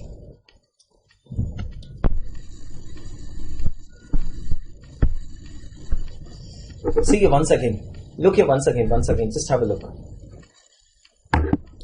Look, for those who have not understood, for those who are confused so much, listen to this one last time. I'm telling you, okay, just see to it that you understand. Otherwise, this is very confusing. Okay, but it is also very simple. If you understand it properly, if you listen to it properly, you will definitely understand. Okay, I start. Just look here. Now, no chatting, no talking in between. Okay, I'll start. Now, what were the 2 germ layers? By the end of 2 weeks, we had 2 germ layers. Okay, listen here now, all of you. Do not talk. We had 2 germ layers. One is the epiblast, one is the hypoblast. This is clear. Epiblast and hypoblast. Epiblast was enclosing a cavity. What is that cavity? Known as amniotic cavity. The hypoblast was enclosing a cavity. What is that? Known as yolk sac. Fine. Together, this epiblast and hypoblast is known as what? Germ disc. This is clear? Fine. Now, in the 3rd week, the first thing which happens is, the hypoblastic cells, which are cuboidal, they suddenly become columnar. And as they suddenly become columnar, they grow upwards, and they form an elevation in the amniotic cavity. Where are we looking from? We are looking from the amniotic cavity, and we find a small elevation here, and this is what we call as the procaudal plate. Is this clear now? So the first thing in the third week is the formation of procaudal plate. And how is the procaudal plate formed? Because of the proliferation of hypoblast. Once the procaudal plate is formed, this is going to determine what? The cephalic end of the embryo, the head end, the cephalic end of the embryo. The moment, that's first, the moment the cephalic end is determined exactly at the opposite end, which is the opposite end, the caudal end. The epiblastic cells at the caudal end, they grow very fast, and they form an elevation in the amniotic cavity. What is this elevation known as? Primitive streak. Clear now? So primitive streak is formed due to proliferation of epiblast. Where is it formed? At the caudal end. The primitive streak has a rounded anterior end. Anterior end matlab, anterior end meaning facing the procaudal plate. The primitive streak is at the caudal end. It has a rounded anterior end. What is that known as? Primitive knot or primitive node. And in this primitive node, there's a depression there. What is that depression known as? Blastopore. Blastopore. Clear? So that's about the primitive streak. Now what happens? This epiblastic cells, they get detached. The epiblastic cells enters inside this blastopore. The moment they enter inside this blastopore, they get modified. And this process is known as invagination. They get modified, and this modified epiblastic cells are now going to replace the hypoblast. Is this clear now? The modified epiblastic cells are going to replace the hypoblast, and this replaced hypoblast is now known as endoderm. Means hypoblast is gone now. Hypoblast is replaced by endoderm. Okay. Again. This epiblastic cells, again they get detached. Again they enter inside this blastopore. Again they get modified. And now they form the second germ layer. What is that? That's the mesoderm. And this mesoderm is formed inside the embryo. We therefore call this as intra-embryonic mesoderm. Clear? And now finally, now who's typing in between? I told you do not type now. I'm telling you something. Just listen to this.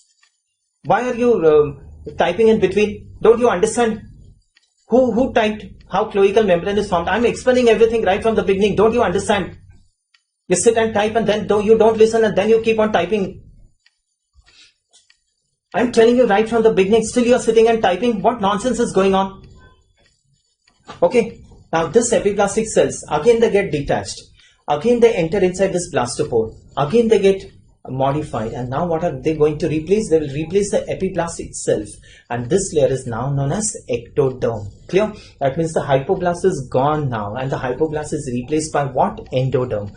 The epiblast is gone now, and the epiblast is replaced by what? Ectoderm. And the third germ layer which is formed is mesoderm. Now who's going to form all these three germ layers? The epiblast. Is this clear to you now?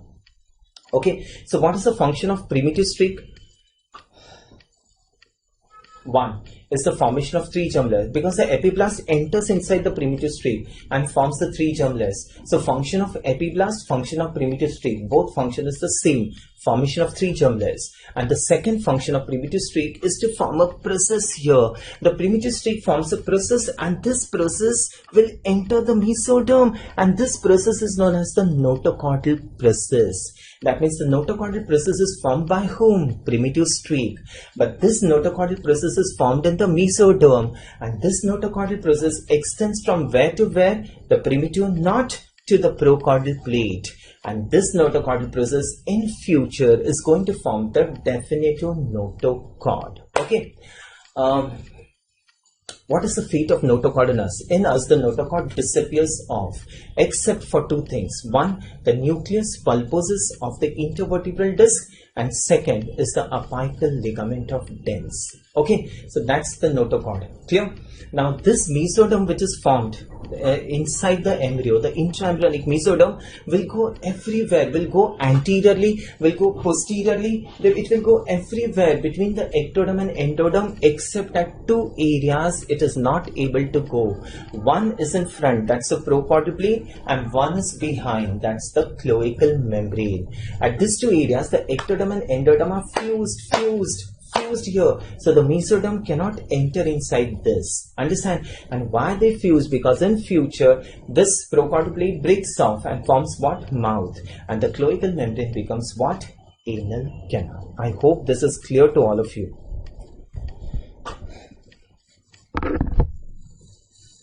Okay.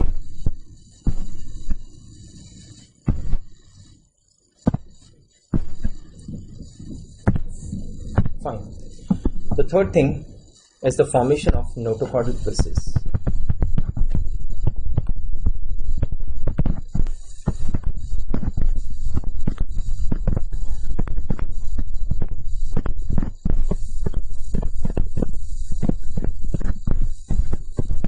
These are the sequence of events. Remember, the first is procordial plate. The moment the procordial plate was formed, opposite side primitive streak is formed.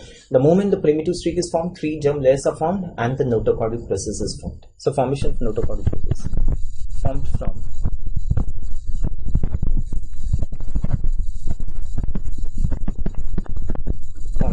primitive streak.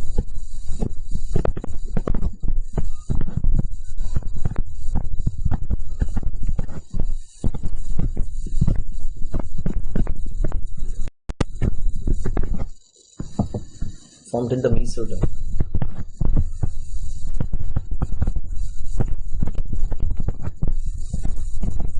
Extends from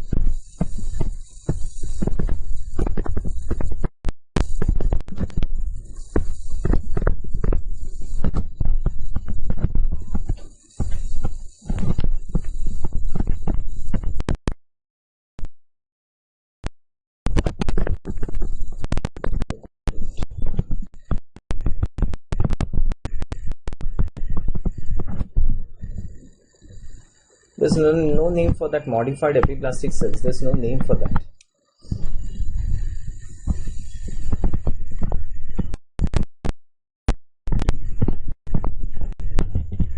They just get modified. There's no name for that. It disappears except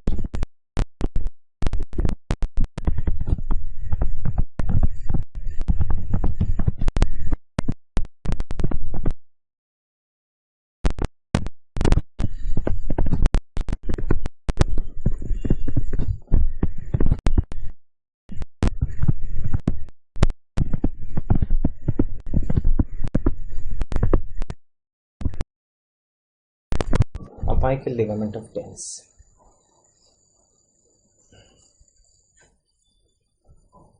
Okay.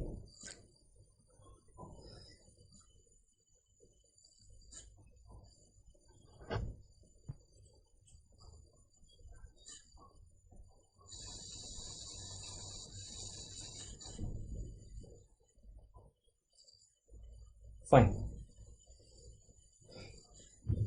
That's it. Now the just one or two more things. Have a look. Understand this now.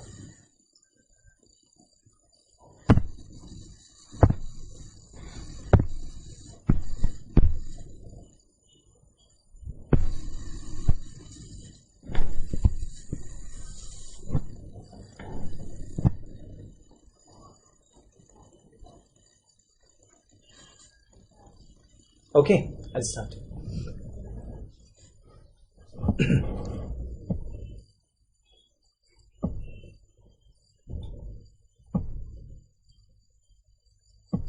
It forms a notochord, no? Notochord. Function of notochordal process. It forms a notochord.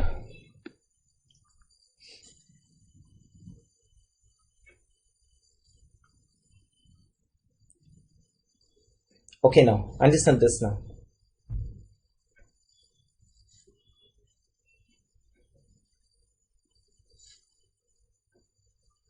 Fine, just have a look at the slide. Now, understand this now. Just one or two more things. Have a look. If I make a full screen, I can't magnify. Okay, I can magnify this. Look at this now. What is this now? What is this? Ectoderm. That's the ectoderm. What is this now? Endoderm.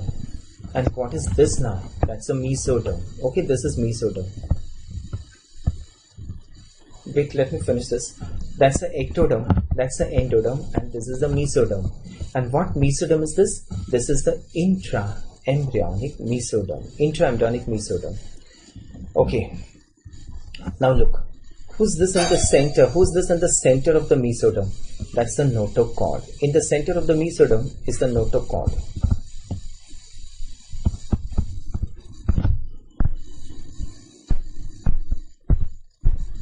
Okay. Right. That's the notochord. Yo, in the center of the mesoderm is the notochord. I can't zoom that. That's the notochord. Okay, that pointer is seen, no? Okay, fine.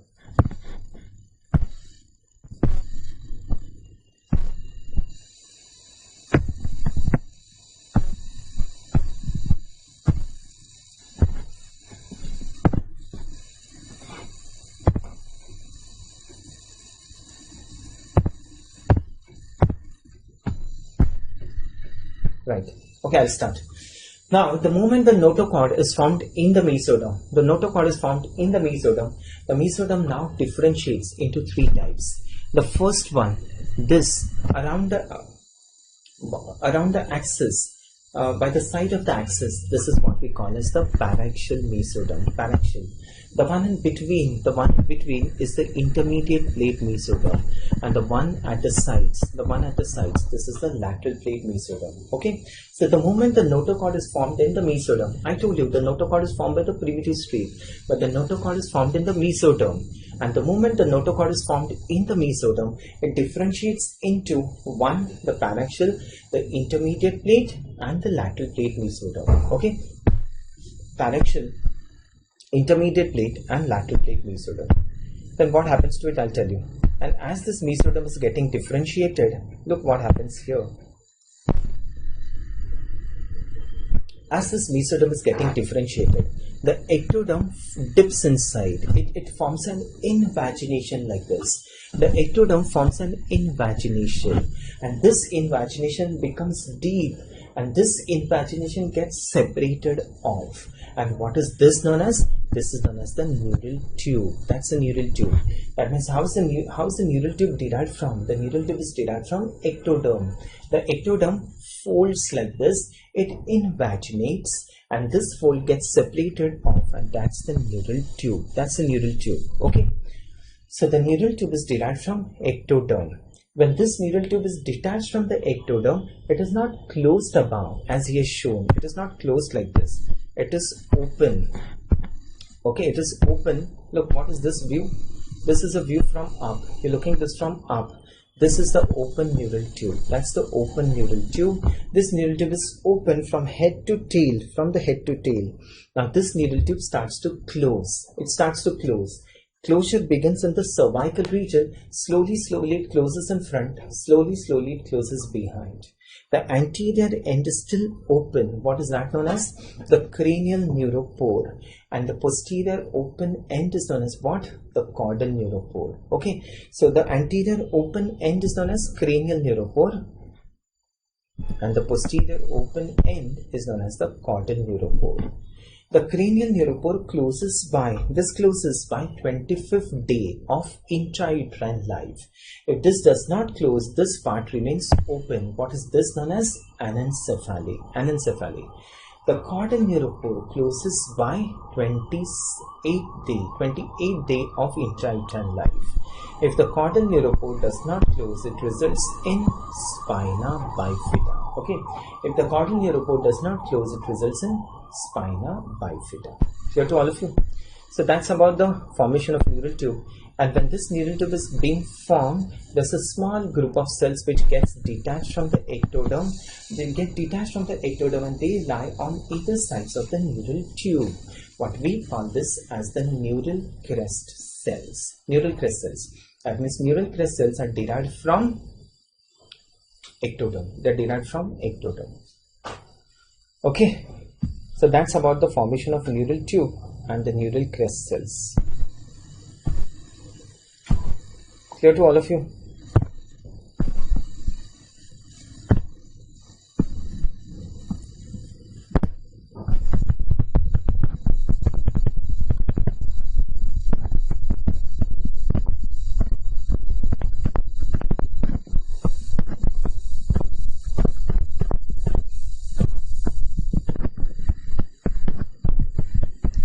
Mesoderm gets differentiated into three types.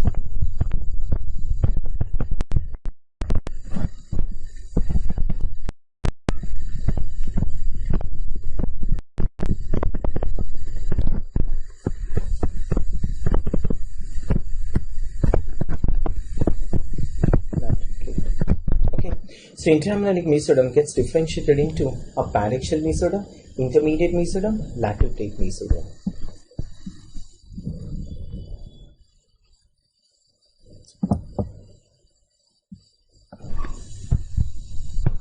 Paraxial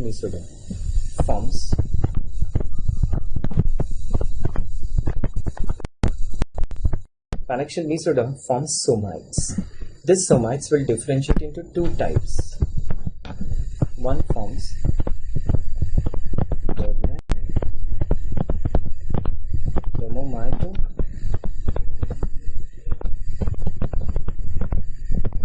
dermomytome, and sclerotome. Dermomytome forms the dermis and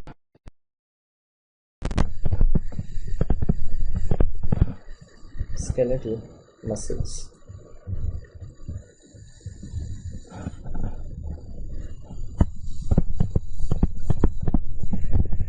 The sclerotome forms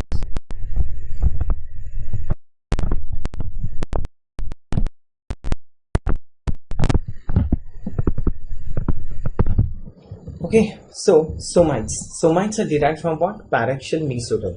Intraembryonic mesoderm differentiates into three types: paraxial, intermediate plate, lateral plate. So paraxial mesoderm forms what? Somites. The somites differentiate into a dermomytome and a sclerotome.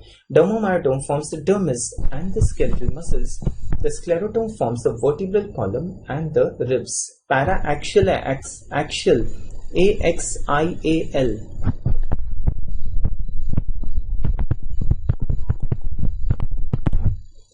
Paraxial mesoderm. Okay.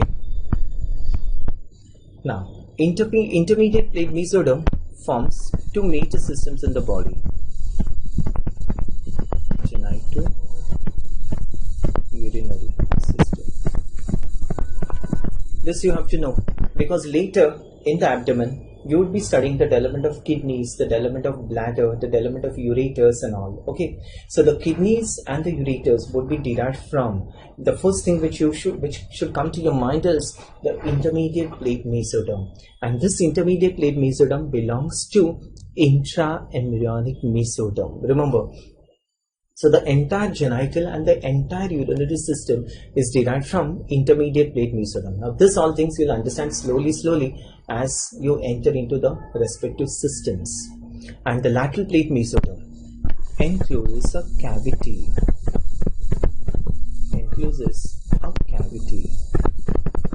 Tell me now, what is a cavity known as? Cavity, you remember a cavity outside the embryo. What is that cavity known as? Extraembryonic coelom. And this is a cavity inside the embryo. So what is this known as? Intraembryonic coelom.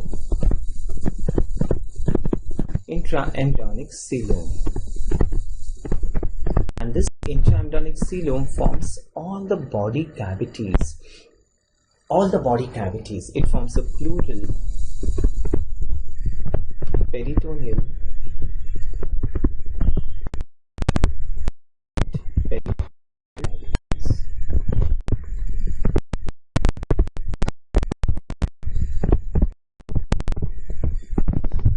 pleural, vertebral column and the ribs. Sclerotome forms the vertebral column and the ribs. Okay, so understand this now.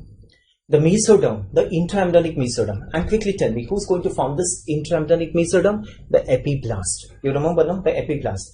And this intraembryonic mesoderm goes everywhere between the ectoderm and endoderm except the procaudal plate and the cloacal membrane.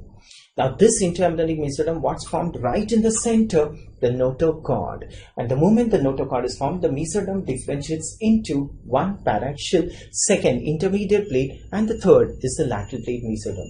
Paraxial mesoderm forms the somites. Somites differentiate into a dermomyotome and a sclerotome. Fine. Intermediate plate mesoderm forms two major systems in the body, the genital and the urinary system. And the lateral plate mesoderm encloses a cavity within itself. And this cavity is known as the intraembryonic coelom. And this intraembryonic coelom forms all the body cavities, the pleural, the peritoneal, and the pericardial cavities. Okay, so all these things will be studying in details later. You'll be studying in details later as you're studying the development of diaphragm and all. Okay, so everywhere these things will be coming again and again. So this is clear to all of you. Okay, and the last one, the last thing is formation of neural tube.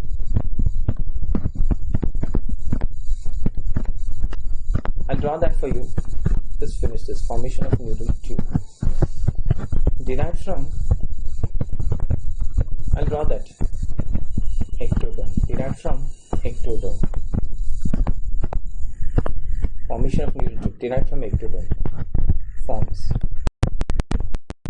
brain and spinal cord. Forms a brain and spinal cord. Okay. And I told you, when this neural tube gets separated, it gets detached from the ectoderm, it's not closed. It's open right from the head to the tail. And the closure begins in the cervical region. And slowly closes in front, slowly closes behind. The anterior open end is known as anterior neuropore or the cranial neuropore. The cranial neuropore closes by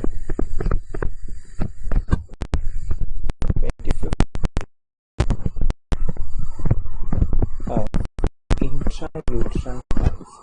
The cranial neuropore closes by 25th day of intrauterine life. If it does not close, anencephaly. Anencephaly. The caudal neuropore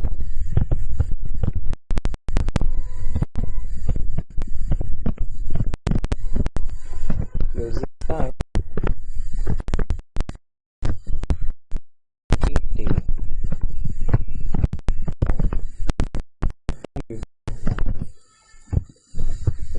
not close.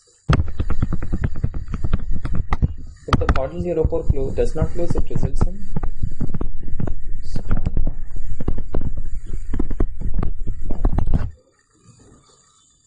Clear? So that completes the embryology, general embryo. I'll just draw a slide for you, and just one or two more slides I have to draw. Okay, look at this. This is the ectoderm. This is the mesoderm. That's the endoderm. Ectoderm, mesoderm, endoderm. And what is this in the center of the mesoderm? That's a notochord. That's a notochord. And the moment this notochord is formed, the mesoderm differentiates into one paraxial, second intermediate plate, and the third is the lateral plate mesoderm. And this lateral plate mesoderm encloses a cavity here. What is this cavity known as? Intraembryonic coelom. Okay, and now this ectoderm starts to invaginate. It starts to fold, and this fold gets separated off. That's how the neural tube is formed. That's how the neural tube is formed. IOL is intrauterine life. Intrauterine life. Okay. Yes, very good. And during the formation of neural tube, a small group of cells gets separated here, and these are the neural crest cells. These are the neural crest cells.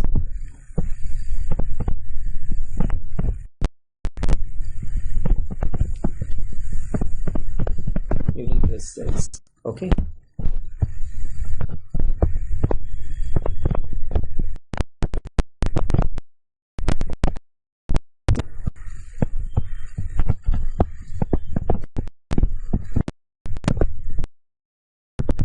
That's a notochord.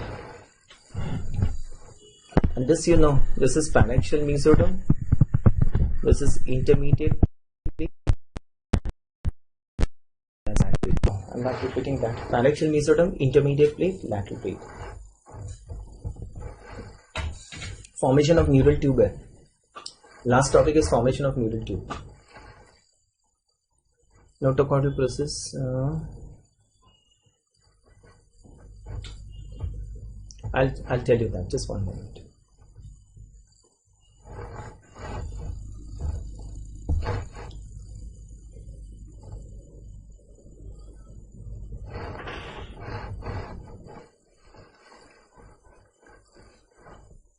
Okay, clear to all of you. So this is how the general embryo is. So the first thing in general in third week, okay, second week till second week is clear. The first thing in third week is formation of procaudal plate. The procaudal plate is formed, the mouth is formed, that's the cephalic end. Once the cephalic end is determined, opposite is caudal end. At the caudal end, primitive streak is formed.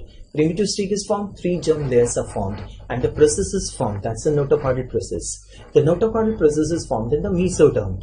The notochordal process forms a definitive notochord, and the moment this notochordal process is formed, the mesoderm starts to differentiate into a paraxial, an intermediate, and a lateral plate mesoderm. And simultaneously, as this mesoderm is getting differentiated, the ectoderm invaginates and separates off, and that's the neural tube. And as the neural tube is formed, some cells gets detached from the ectoderm, and this is what we call as the neural crest cells. That's it. Clear to all of you?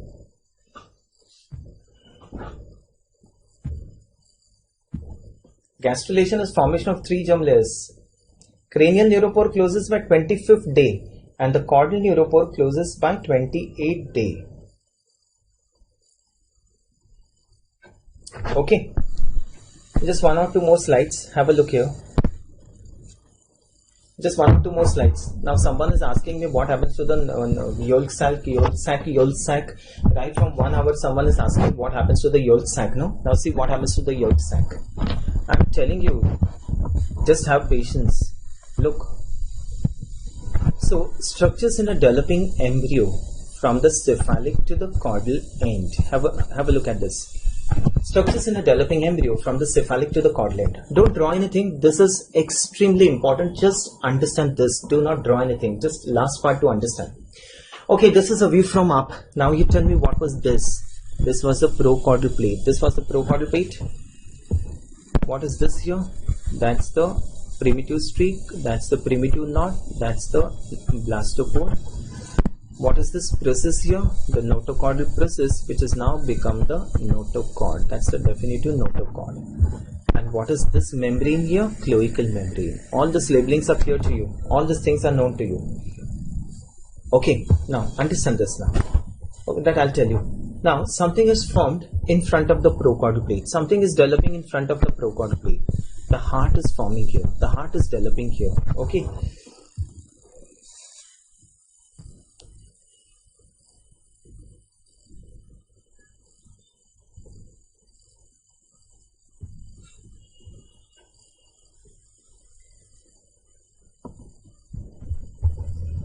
This is the developing heart, and in front of the developing heart, what is this which is forming here? This is the septum transversum. Septum transversum. And this septum transversum is going to form the future diaphragm. It is going to form the future diaphragm. Okay.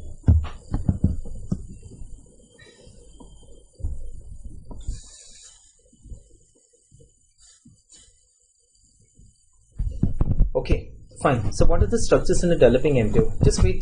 Don't type anything, just wait. I'll tell you all these things. So what are the structures in a developing embryo from the cephalic to the caudal end? Okay, I start. The first thing is the septum transversum. The second is the developing heart. The next is the procaudal plate. The next is the notochord, the primitive streak, and the cloacal membrane. I'll tell you, just wait. Let me finish this. 1, 2, and 3 is paraxial, intermediate plate, and the lateral plate mesoderm. Let me finish this. Understand, this is very important. So now we start with the structures in the developing embryo from the cephalic to the caudal end. This is the septum transversum, the developing heart, the procaudal plate, the notochord, the primitive streak, and the cloacal membrane. This is a view from up. We look in a side view. In a side view, the first thing is the septum transversum. The next one is the developing heart. The next one is the procaudal plate. The next one is the notochord. Now I'm telling you, the notochord is formed in what? Mesoderm. And there's something else which is forming above the notochord. What is this? Neural tube. That's the neural tube. Neural tube is formed in the ectoderm, and the notochord is formed in the mesoderm. I can't draw the neural tube here for you, so I've drawn it on the side view. Okay, that's the neural tube. What is this here? That's the primitive streak, primitive notch, the blastopore. And what's this? The last one is the cloacal membrane. What is this above? That's the amniotic cavity. And what's this going to be below? Yolk sac. And there's a small pouch from the yolk sac. A small pouch is found from the yolk sac, and this is what is known as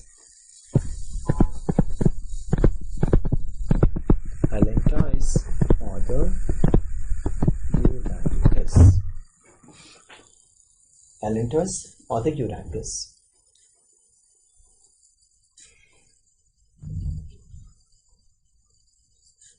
This is a view from up, this is a view from side. Okay.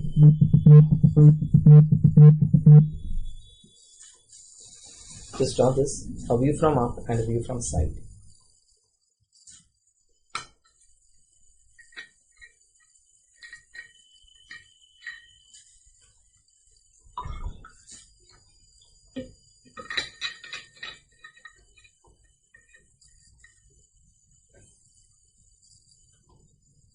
If you're done, you tell me.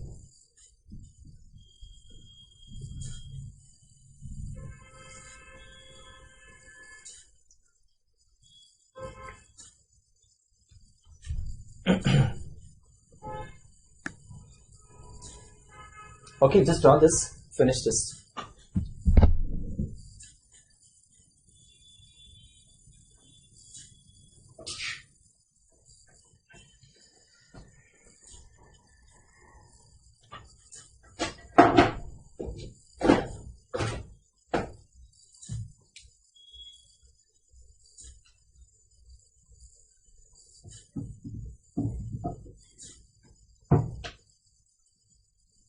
Okay. So, structures in a developing embryo from the cephalic to the caudal end. If you're done, you tell me.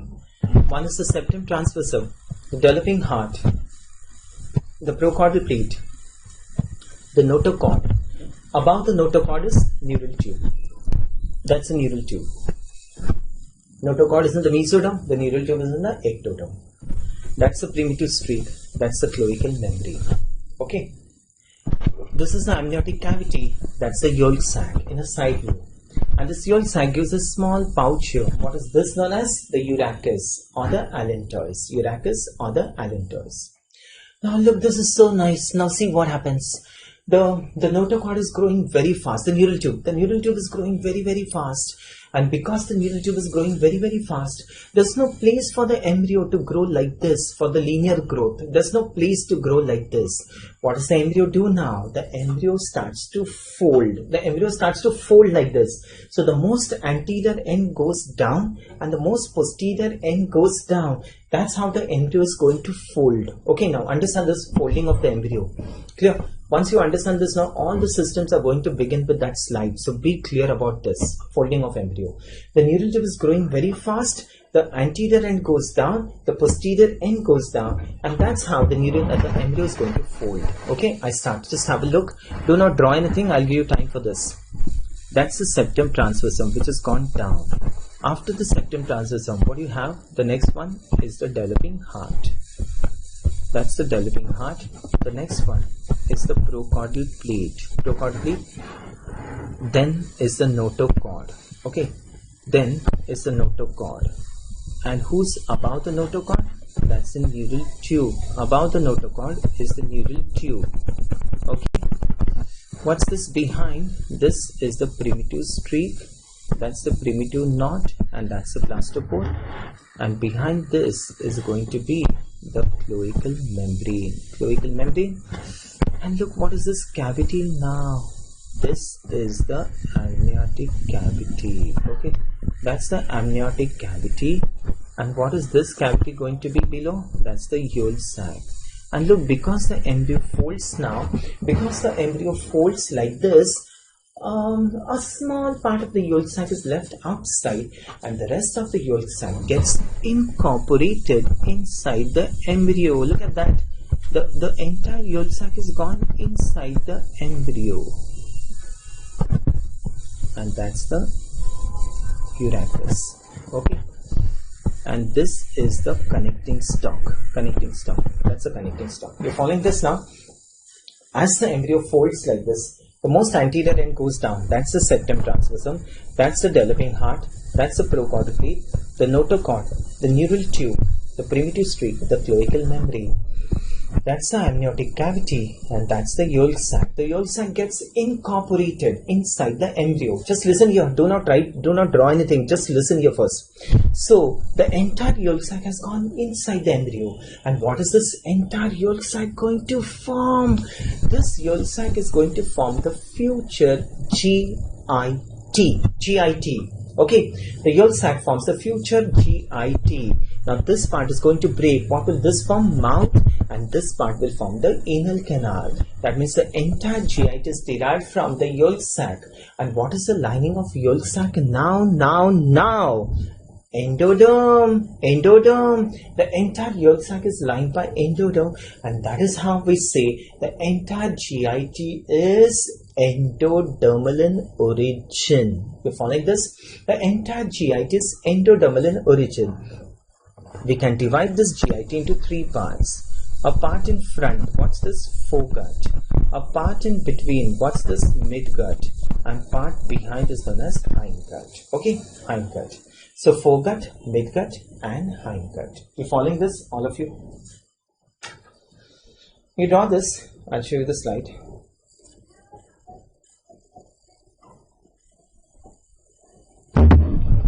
Okay. Just draw that.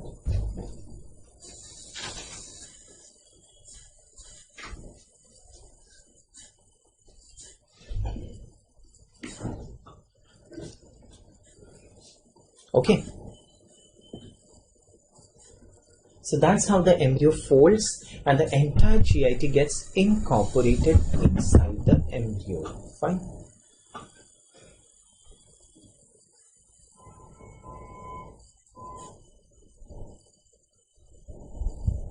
Embryo folds like this.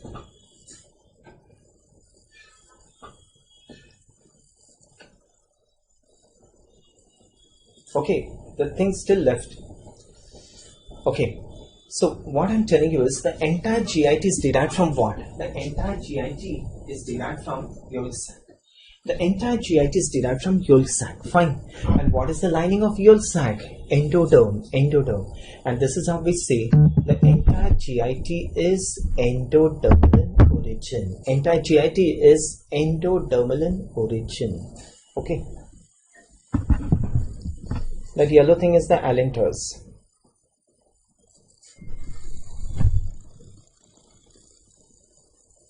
Okay, so this is foregut, this is midgut, and this is hindgut. Foregut, midgut, hindgut.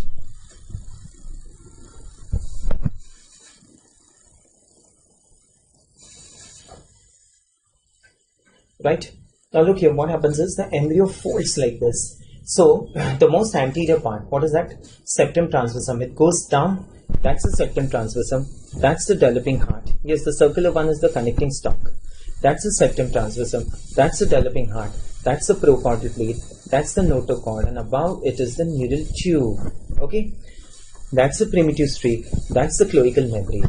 And because this embryo folds like this, the entire yolk sac gets incorporated inside the embryo. And this entire yolk sac is going to form what? The GIT. And you know, what is the lining of yolk sac now? Earlier, what was it? Hypoblast. The hypoblast is replaced by what? Endoderm. So the entire yolk sac is lined by endoderm, and this is how we say the entire GIT is endodermal in origin. Is this clear to all of you? We divide this GIT into three parts: the foregut, the midgut, and the hindgut. Okay, that's fine. And this hindgut will divide into, this hindgut forms two things. Now, this all things will be told to you later. Okay, the hindgut forms two things. The one behind will form the rectum and the anal canal, and the one in front is going to form the urinary bladder. That means the urinary bladder is derived from what? Hindgut. And this urinary bladder would be communicating with the umbilicus through this comma. What is that? Urachus. So the urinary bladder would be communicating with the umbilicus through urachus. Okay, all these things you'll understand it slowly as you enter into systemic embryo.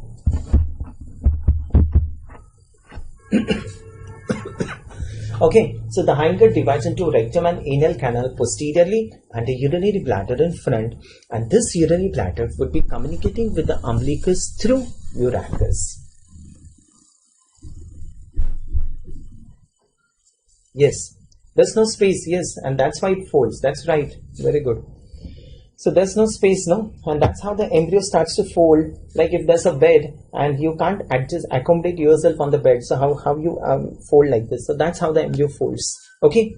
One more thing, just tell me, when the embryo folds like this, what is this here? What do you have? The first structure here, septum transversum. The lowermost is what? Septum transversum. Then is the heart, and then is the procaudal plate. Okay, procaudal plate, and then is the neural tube. That means the procaudal plate is lying between what? The developing heart and the developing brain. The mouth, the procaudal plate, lies between the developing heart and the developing brain. There's no neck. And now we get a series of arches here. What are these arches known as? The pharyngeal arches. And these pharyngeal arches are going to form what? The head and the neck. Okay, that's how it is. So the procaudal plate lies between the neural tube and the developing heart. There's no neck like this. The embryo is like this. And now we get a series of arches here. That's the pharyngeal arches. And that's how it forms the head and neck. Clear? Urachus and all, you'll understand it later. Urachus is, in fetal life, there's a communication between the bladder and the umbilicus. And this is what we call as the urachus or the allantois. Clear to you? Okay, that's it. So that's about the general embryo. Just have a look at this slide. See this slide. It will be clear. Right, I start. The same slide that we had drawn. The yellow is the urachus. Yellow. Pharyngeal arches and all you'll understand. Just be clear about this embryo slide. This slide is the basic slide for all the systems to begin with. Be it the GIT or the head and neck or the neural tube. Okay, this is the basic slide. Okay, I start. What is this thing? This is the septum transversum. That's the developing heart. That's the procaudal plate. This is the notochord. And this is the neural tube. That's the primitive streak. And that's the cloacal membrane. And this is the amniotic cavity. That's the amniotic cavity here. And this is the yolk sac. Okay, this entire thing is the yolk sac. And this yolk sac we can divide into, this would be the foregut, this would be the midgut, and this would be the hindgut. Behind is the hindgut. Okay, and what is this? This is the urachus or allantois. The ring-like structure is the connecting stalk, the future umbilical cord. That's the future umbilical cord or the connecting stalk.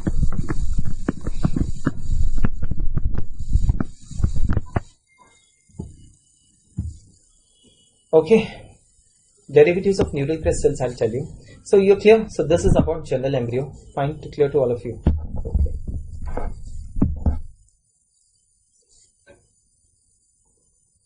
Bladder, except bladder. Bladder is endodermal in origin, except that trigone which is derived from mesoderm. All these things we'll be seeing later.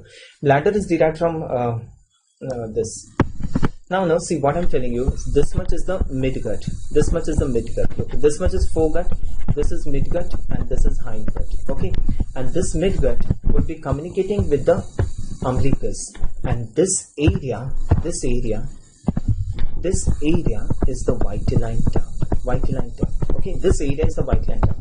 So the midgut is going to communicate with the umbilicus, and that point of communication is the vitelline duct or the vitellointestinal duct. Normally, this entire vitelline duct disappears off. The entire vitelline duct disappears off, and the midgut is separated from the umbilicus. Okay, if this entire vitelline duct remains persistent, the child will be passing feces through the umbilicus. Okay, it will be passing feces to the umbilicus, and this is what we call as a fecal fistula. Fecal fistula. You following this? Look here, once again I'm telling you. This is foregut. This much is foregut. This much is midgut, and this much is hindgut. And the foregut would be communicating with the umbilicus through this shaded portion is known as the vitelline duct. Normally, this entire vitelline duct is going to obliterate off, and the midgut would be getting separated from the umbilicus. If the entire vitelline duct remains persistent, the child will be passing feces through the umbilicus, and this is what we call as a fecal fistula.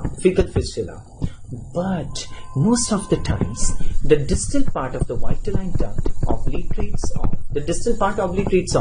And the proximal part is going to remain like this. And this is what we call as Meckel's diverticulum, right? So the distal part of the vitelline duct gets obliterated, and the persistent proximal part of the vitelline duct is what we call as the Meckel's diverticulum. Is this clear to all of you?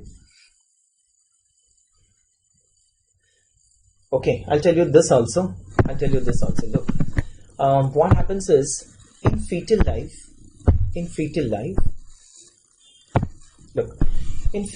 the urinary bladder is communicating with the umbilicus. The urine bladder is communicating with the umbilicus, and that communication is known as the urachus or allantois. Fine, we know this one. The urinary bladder is going to communicate with the umbilicus through urachus. After birth, this communication goes off. It obliterates off. If this communication is going to persist, the child will be passing feces through the umbilicus, and this is what we call as weeping umbilicus, crying umbilicus, weeping umbilicus. The child will be passing urine through the umbilicus. This is what we call as weeping umbilicus. Okay, if it doesn't obliterate. But in us, this urachus after birth gets obliterated. In us, you find a ligament which extends from the apex of the bladder to the umbilicus, and this is what we call as the median umbilical ligament. The median umbilical ligament. This is the obliterated urachus. I hope this is clear.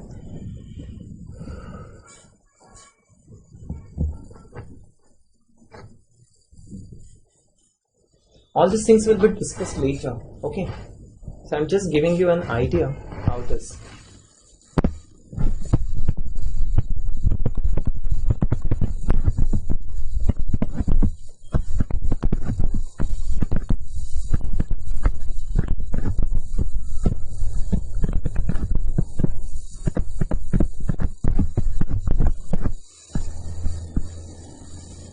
Okay, fine.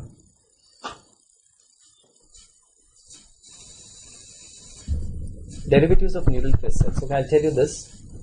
This completes off. 1. Okay, I'll tell you. Okay, just the neural crystals. I'm finishing the lecture now. I'm finishing the lecture. Just some points. Derivatives of neural crystals. Adrenal medulla. Derivatives of neural crystals. One is adrenal medulla. Second is leptomeninges. You know what is leptomeninges? Pia mater and arachnoid mater.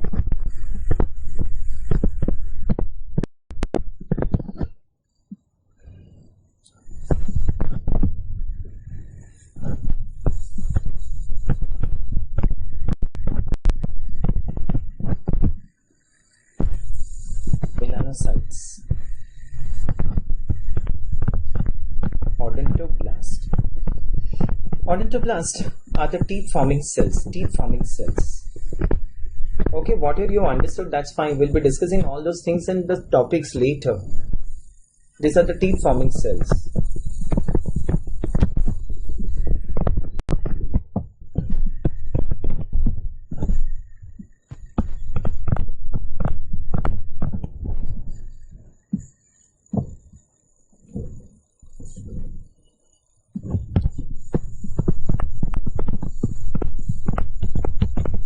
Dorsal root ganglion, sympathetic ganglion, autonomic way, right? Autonomic ganglion.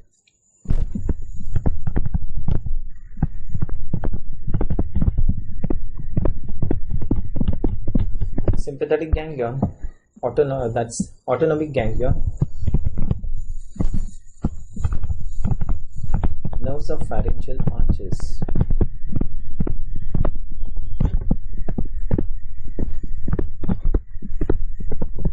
Nerves of pharyngeal arches. Facial skeleton. Skeleton of the face. Facial skeleton. Oh.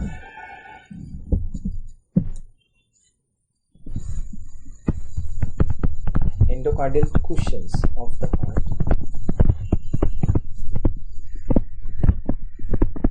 Endocardial cushions of the heart.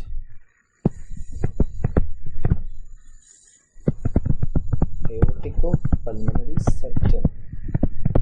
Aorticopulmonary septum. Okay, so these are the derivatives of neural crystals. One is the adrenal medulla, the leptomeninges, the melanocytes, odontoblast, dorsal root ganglion, autonomic ganglion, nerves of pharyngeal arches, the skeleton of the face, facial skeleton, the AV cushions or the endocardial cushions of the heart, the aorticopulmonary septum, corneal stroma,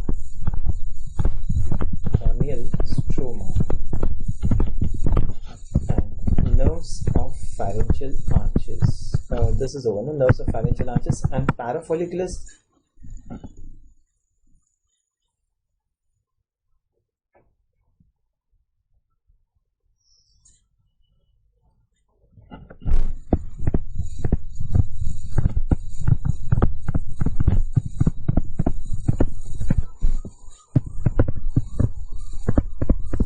Parafollicular C cells of thyroid. Okay. Parafollicular C cells of thyroid. Don't sit and type in between, just concentrate on what is going on. Don't sit and type anything. Then you don't concentrate, then you keep on asking again. Okay, this is clear to all of you. So that's about general embryo is clear to all of you. So you have to go through all these things. Once this is clear, the systemic embryo will be easy for you to follow. Okay, systemic embryo. And regarding this, look, regarding that graveyard of ulnar nerve, you know, ulnar nerve supplies 15 muscles in the hand, and after supplying this 15 muscles, the ulnar nerve goes and ends in this muscle. That's the end of ulnar nerve. That's adductor pollicis. Adductor pollicis is known as a graveyard. It gets buried itself inside the adductor pollicis. So adductor pollicis is known as the graveyard of ulnar nerve. Graveyard of ulnar nerve is adductor pollicis. Just remember that. Endocardial cushions of the heart. Endocardial cushions. AV cushion is endocardial cushions of the heart. Adrenal medulla. Yes. Parafollicular C cells of thyroid are derived from neural crest cells.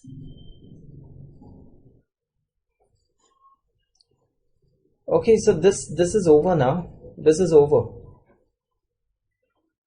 So that's general embryo. Fine. Now if you have any doubts, you ask me. Schwann cell. One thing is left. Schwann cell. Schwann cell.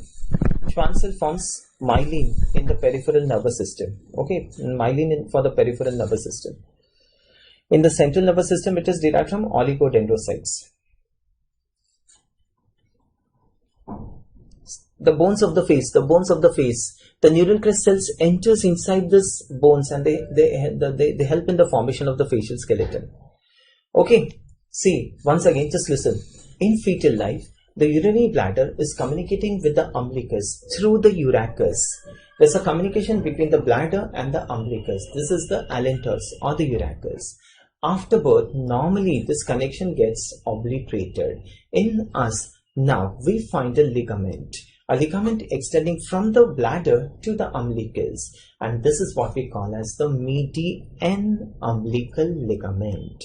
All the slides I'll be showing you later in the abdomen. Okay, so median umbilical ligament is the obliterated urachus. But suppose if it does not obliterate, the child will be passing urine through the umbilicus, and this is what we call as weeping umbilicus. Okay, weeping umbilicus or crying umbilicus. Clear to all of you?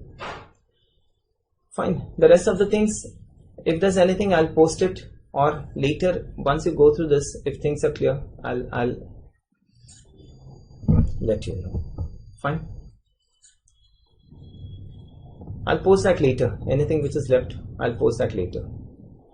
New topic will cover in later. Okay, new topic I'll start later. Fine. We'll stop here. We'll stop. Or just one moment.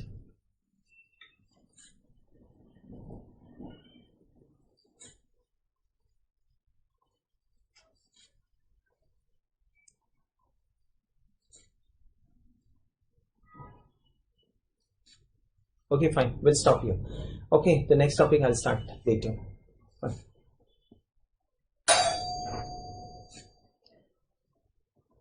I put some videos that all those things, the spaces of the hand and all. I put some videos. I'll tell you that later.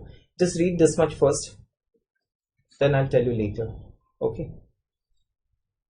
The joints and all, I'll be giving you a separate topic of joints in general anatomy. That's a separate topic of joints. Okay. We'll stop here. Thank you. We'll stop here.